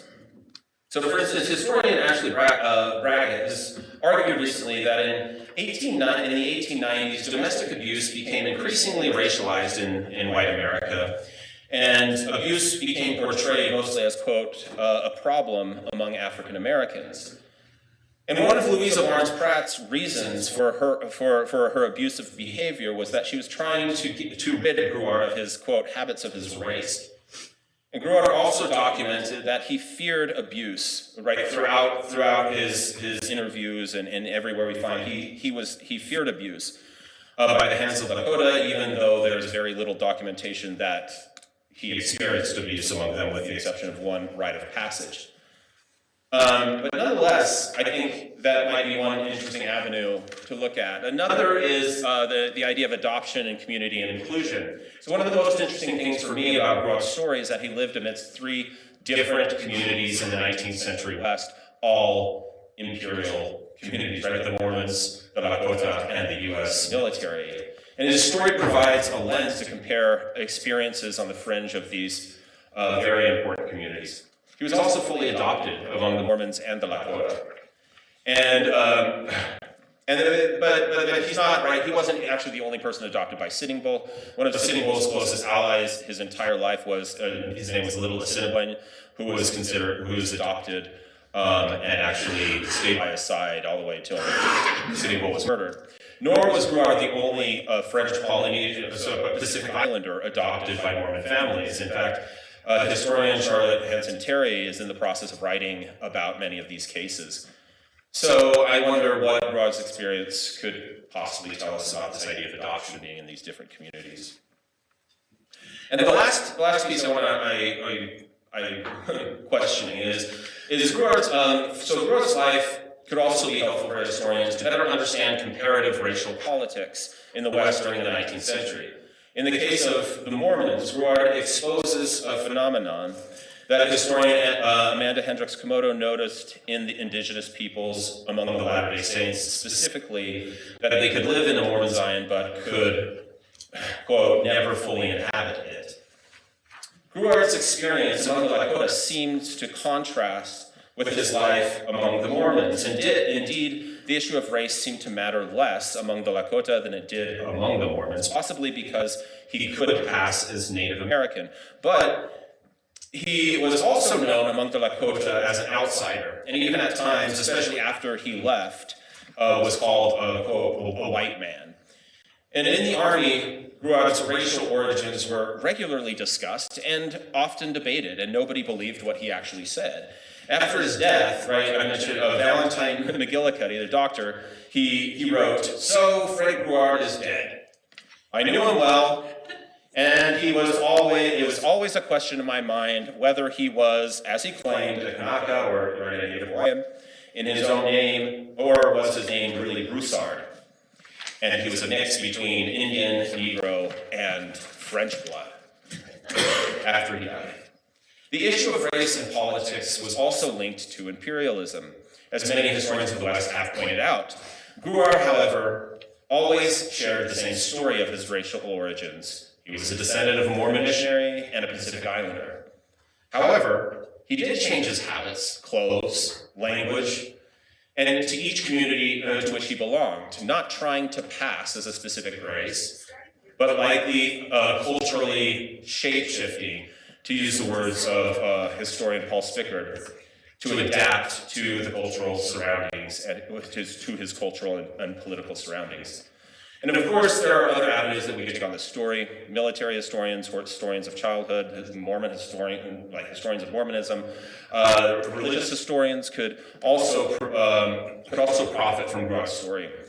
But I hope in the discussion, maybe today or after the papers or whenever, some of you might also point other directions that Gruard's story could take us. But whatever the case, I do hope that scholars will not let his story belong entirely to Joseph Dubart's telling. So, thank you.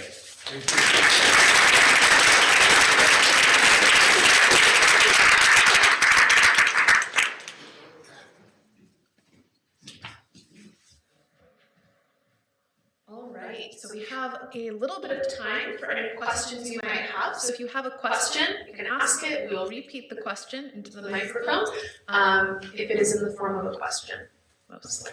I haven't heard very much about mining history. Is there some mining history that could be brought up? Anyone do mining history in the room? I know a little about uranium mining, but that's about it. No mining history. Yes. So I have a question for that. My question is, you mentioned creating a common language and collaboration in the past, some of the full rights discourse. And I'm curious, what do you think that looks like when discussing water scarcity and water management? Are there any opportunities that are going to support water? Yeah, so a question is about creating a common language specifically around water scarcity. That is something I've not done a ton on. Most of my work has been specifically on like land management designations, as in like national monuments versus just purely BLM land versus wilderness areas. But my kind of, I guess, thoughts on that common language would incorporate a lot of the early Mormon spiritual teachings that kind of emphasize like spirituality of this, like humans, but also connected with the material world. And I imagine that that could extend quite well into water conservation. But I think, yeah, the key would, I think, be expanding the place attachment that I talked about from Utah expansively across like an entire world ecosystem. A very depressing issue right now. I have a question for Emily. Come on back down. Okay, so in 2020, our daughter took a class at the University of Utah and it was in the College of Design, and she was majoring in design research, and she took a class called Field Design.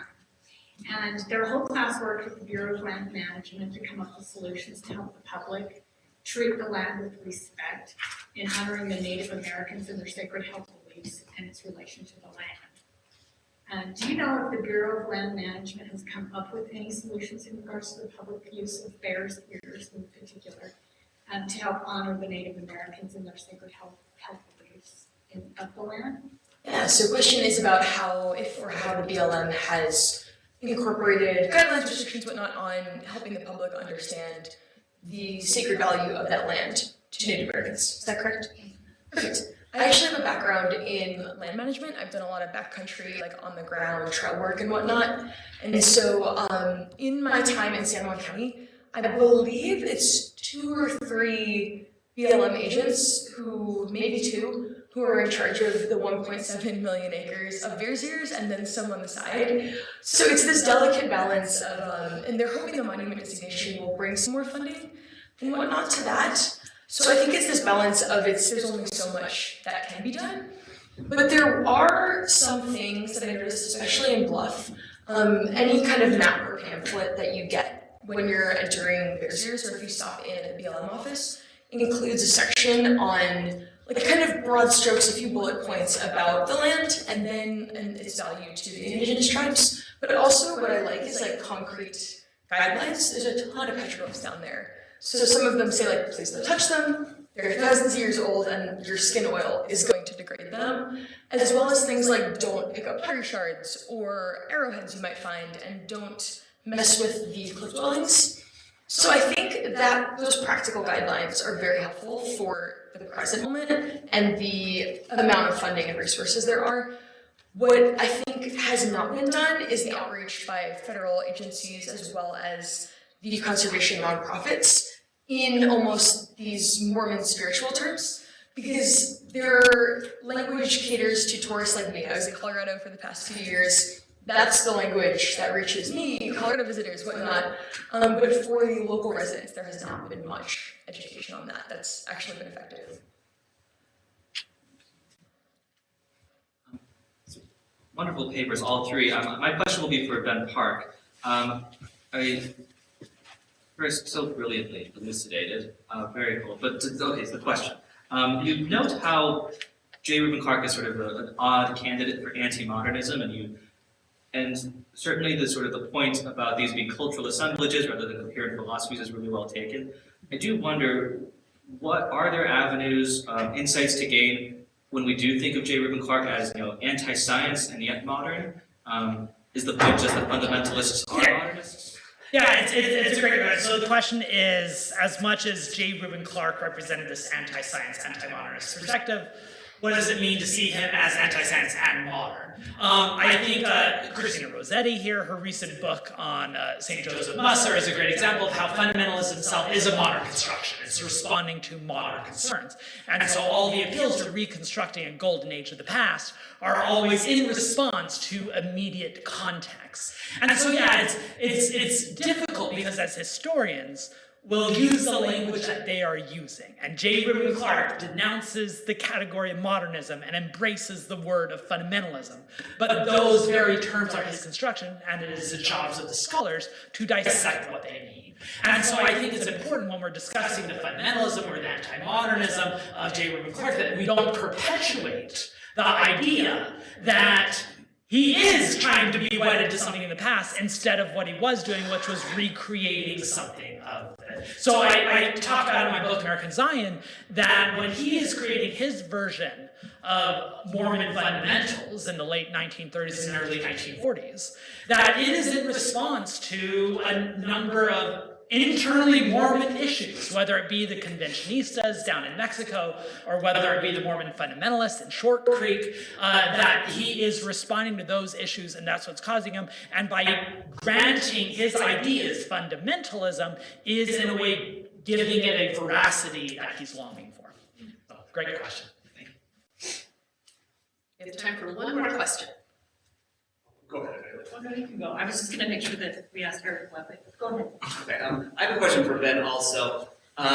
What sort of internal tensions exist within the institutional church in terms of the telling of that history? Because in some ways, I guess I was surprised to see the Hugh Nibley slide as like compared to the J. Reuben Clark, because I can kind of see those as like different approaches, and the Nibley is a kind of more modernist approach than the Reuben Clark. Yeah, so internal tension. Yeah, so the question of internal tensions of the church's and institutional histories of a J. Reuben Clark compared to someone like a Hugh Nibley. I think the comparison, the basic where J. Reuben Clark and Hugh Nibley would agree on is you're starting with the basic truth, the revelatory truth. And then that truth is the standard by which you're judging history. Rather than modernist, it's the other way around, that you are subverting that prioritization. And so that's why, you have another modernist fundamental debate is where Hugh Nibley starts debating Sterling McMurrin during the 1950s over these same issues. And they bring it to the forefront where Hugh Nibley says everything needs to be judged against the measure of revelation. And Sterling McMurrin goes, no, everything needs to be judged against the rubric of reason.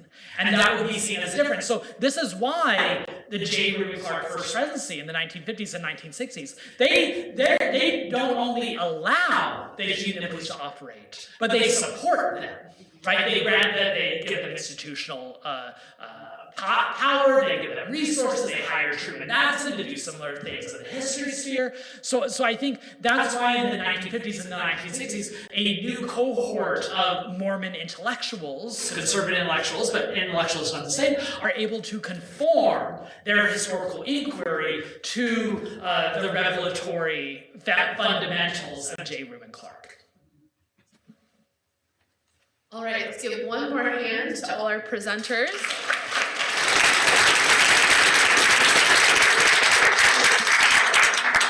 And then really quickly before we head out, two quick things. The first is I want us to all one more time thank everyone who donated funds to allow this to happen. Utah Tech, of course, the Church History Library of the Church of Jesus Christ of Latter-day Saints, the University of Utah Mormon Studies Program, and the Smith Pettit Foundation. So we can just give them a hand for their generous support. And then the other thing is tomorrow, for anyone that is coming out to Colorado City tomorrow, just a couple of quick housekeeping things. We are meeting, again, many of you heard this already, we are meeting at 10 o'clock in the morning, Utah time. It is in Arizona, but we are meeting Utah time at the Isaac Carlin Memorial Park. It is not a park, it is the cemetery. It does show up on Google Maps. But if you are not using Google Maps, it is 500 Township Avenue. Again, it is on Google Maps and on no one uses MapQuest anymore, but whatever map program you like. If you registered, you'll get it. You will get an email. That, and then the other thing we will note is we do ask that you can carpool if necessary, if possible, just because this is a city that people actually live in. And to that end, I do want to note that we are going to a place that real people live, and I know that Short Creek is the constant subject of speculation and media representation that is not always accurate, and we are going to people's home, not a zoo, and so that is something to please keep in mind as we enter into the town, that these are real folks that live there. We are guests in people's actual city, so that is something that I would just please ask that you keep in mind as we get there and arrive, especially because we will be beginning in a cemetery where people's loved ones are buried. So we thank you so much for coming. We are excited to see many of you. Yes, Jenny. How long does it take to drive to Colorado City from St. George? 53 minutes from right here. Right now, in current traffic. Depending on traffic. Depending on traffic. We'll be with Shirley. Shirley is from Colorado City, so she knows more than I do. I will be there early, so I will be there around 9:45. So you can find you will see us. If you get to the cemetery, you will see us there. If you have any questions about that, I will be here. Yes, Shirley. I just want to say two things. Give yourself time, because if you get following a motorhome up the hill, you might take an hour and a half. She said, give yourself time. There are many a lot of construction, everything going up the Hurricane Hill, so allow for time. And then the last thing is Apple Maps tends to steer you wrong. If you can use Google Maps or Waze, you'll probably get there better. Yes, use Google Maps. Doesn't it sometimes say it's a hurricane, Shirley? Sometimes it says it's a hurricane. Can't hear you, sorry. No, Corey was saying that sometimes when we put our addresses in, it says hurricane instead of Hillville and it says hurricane. Yeah. So it says hurricane, but it's. Oh, watch out for speed traps. So that is the plan. So thank you so much for coming. I hope to see many of you tomorrow.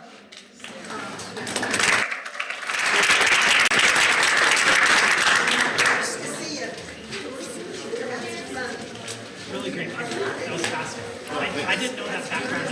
Yeah. That was great. Thank you for organizing. Of course. Thank you for coming. Are you here tomorrow? Unfortunately, Oh, fine.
welcome you to join as well.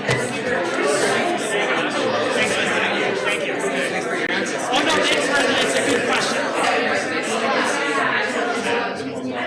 Right, exactly.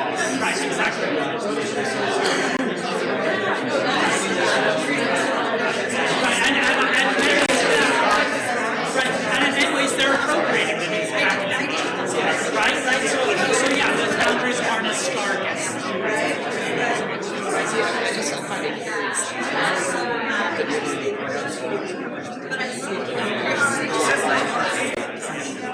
Yeah, it's not, it hasn't had many new generation.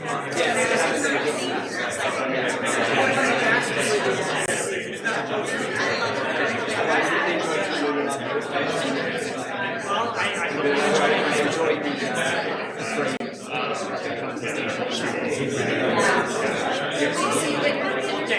fascinates me as well.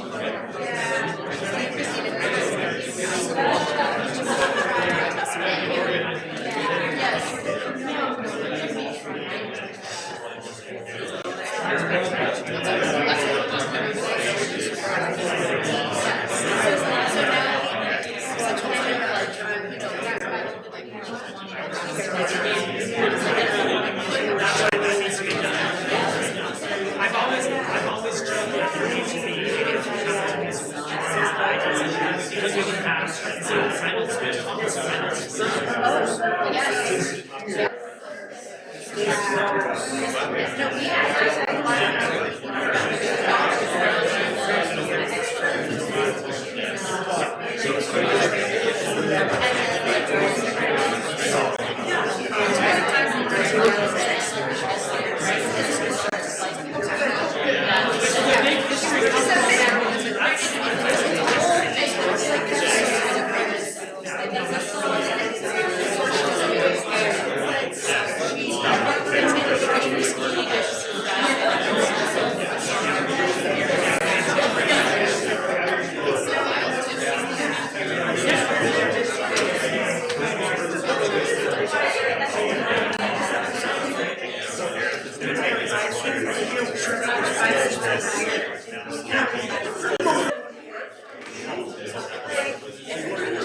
What's your name?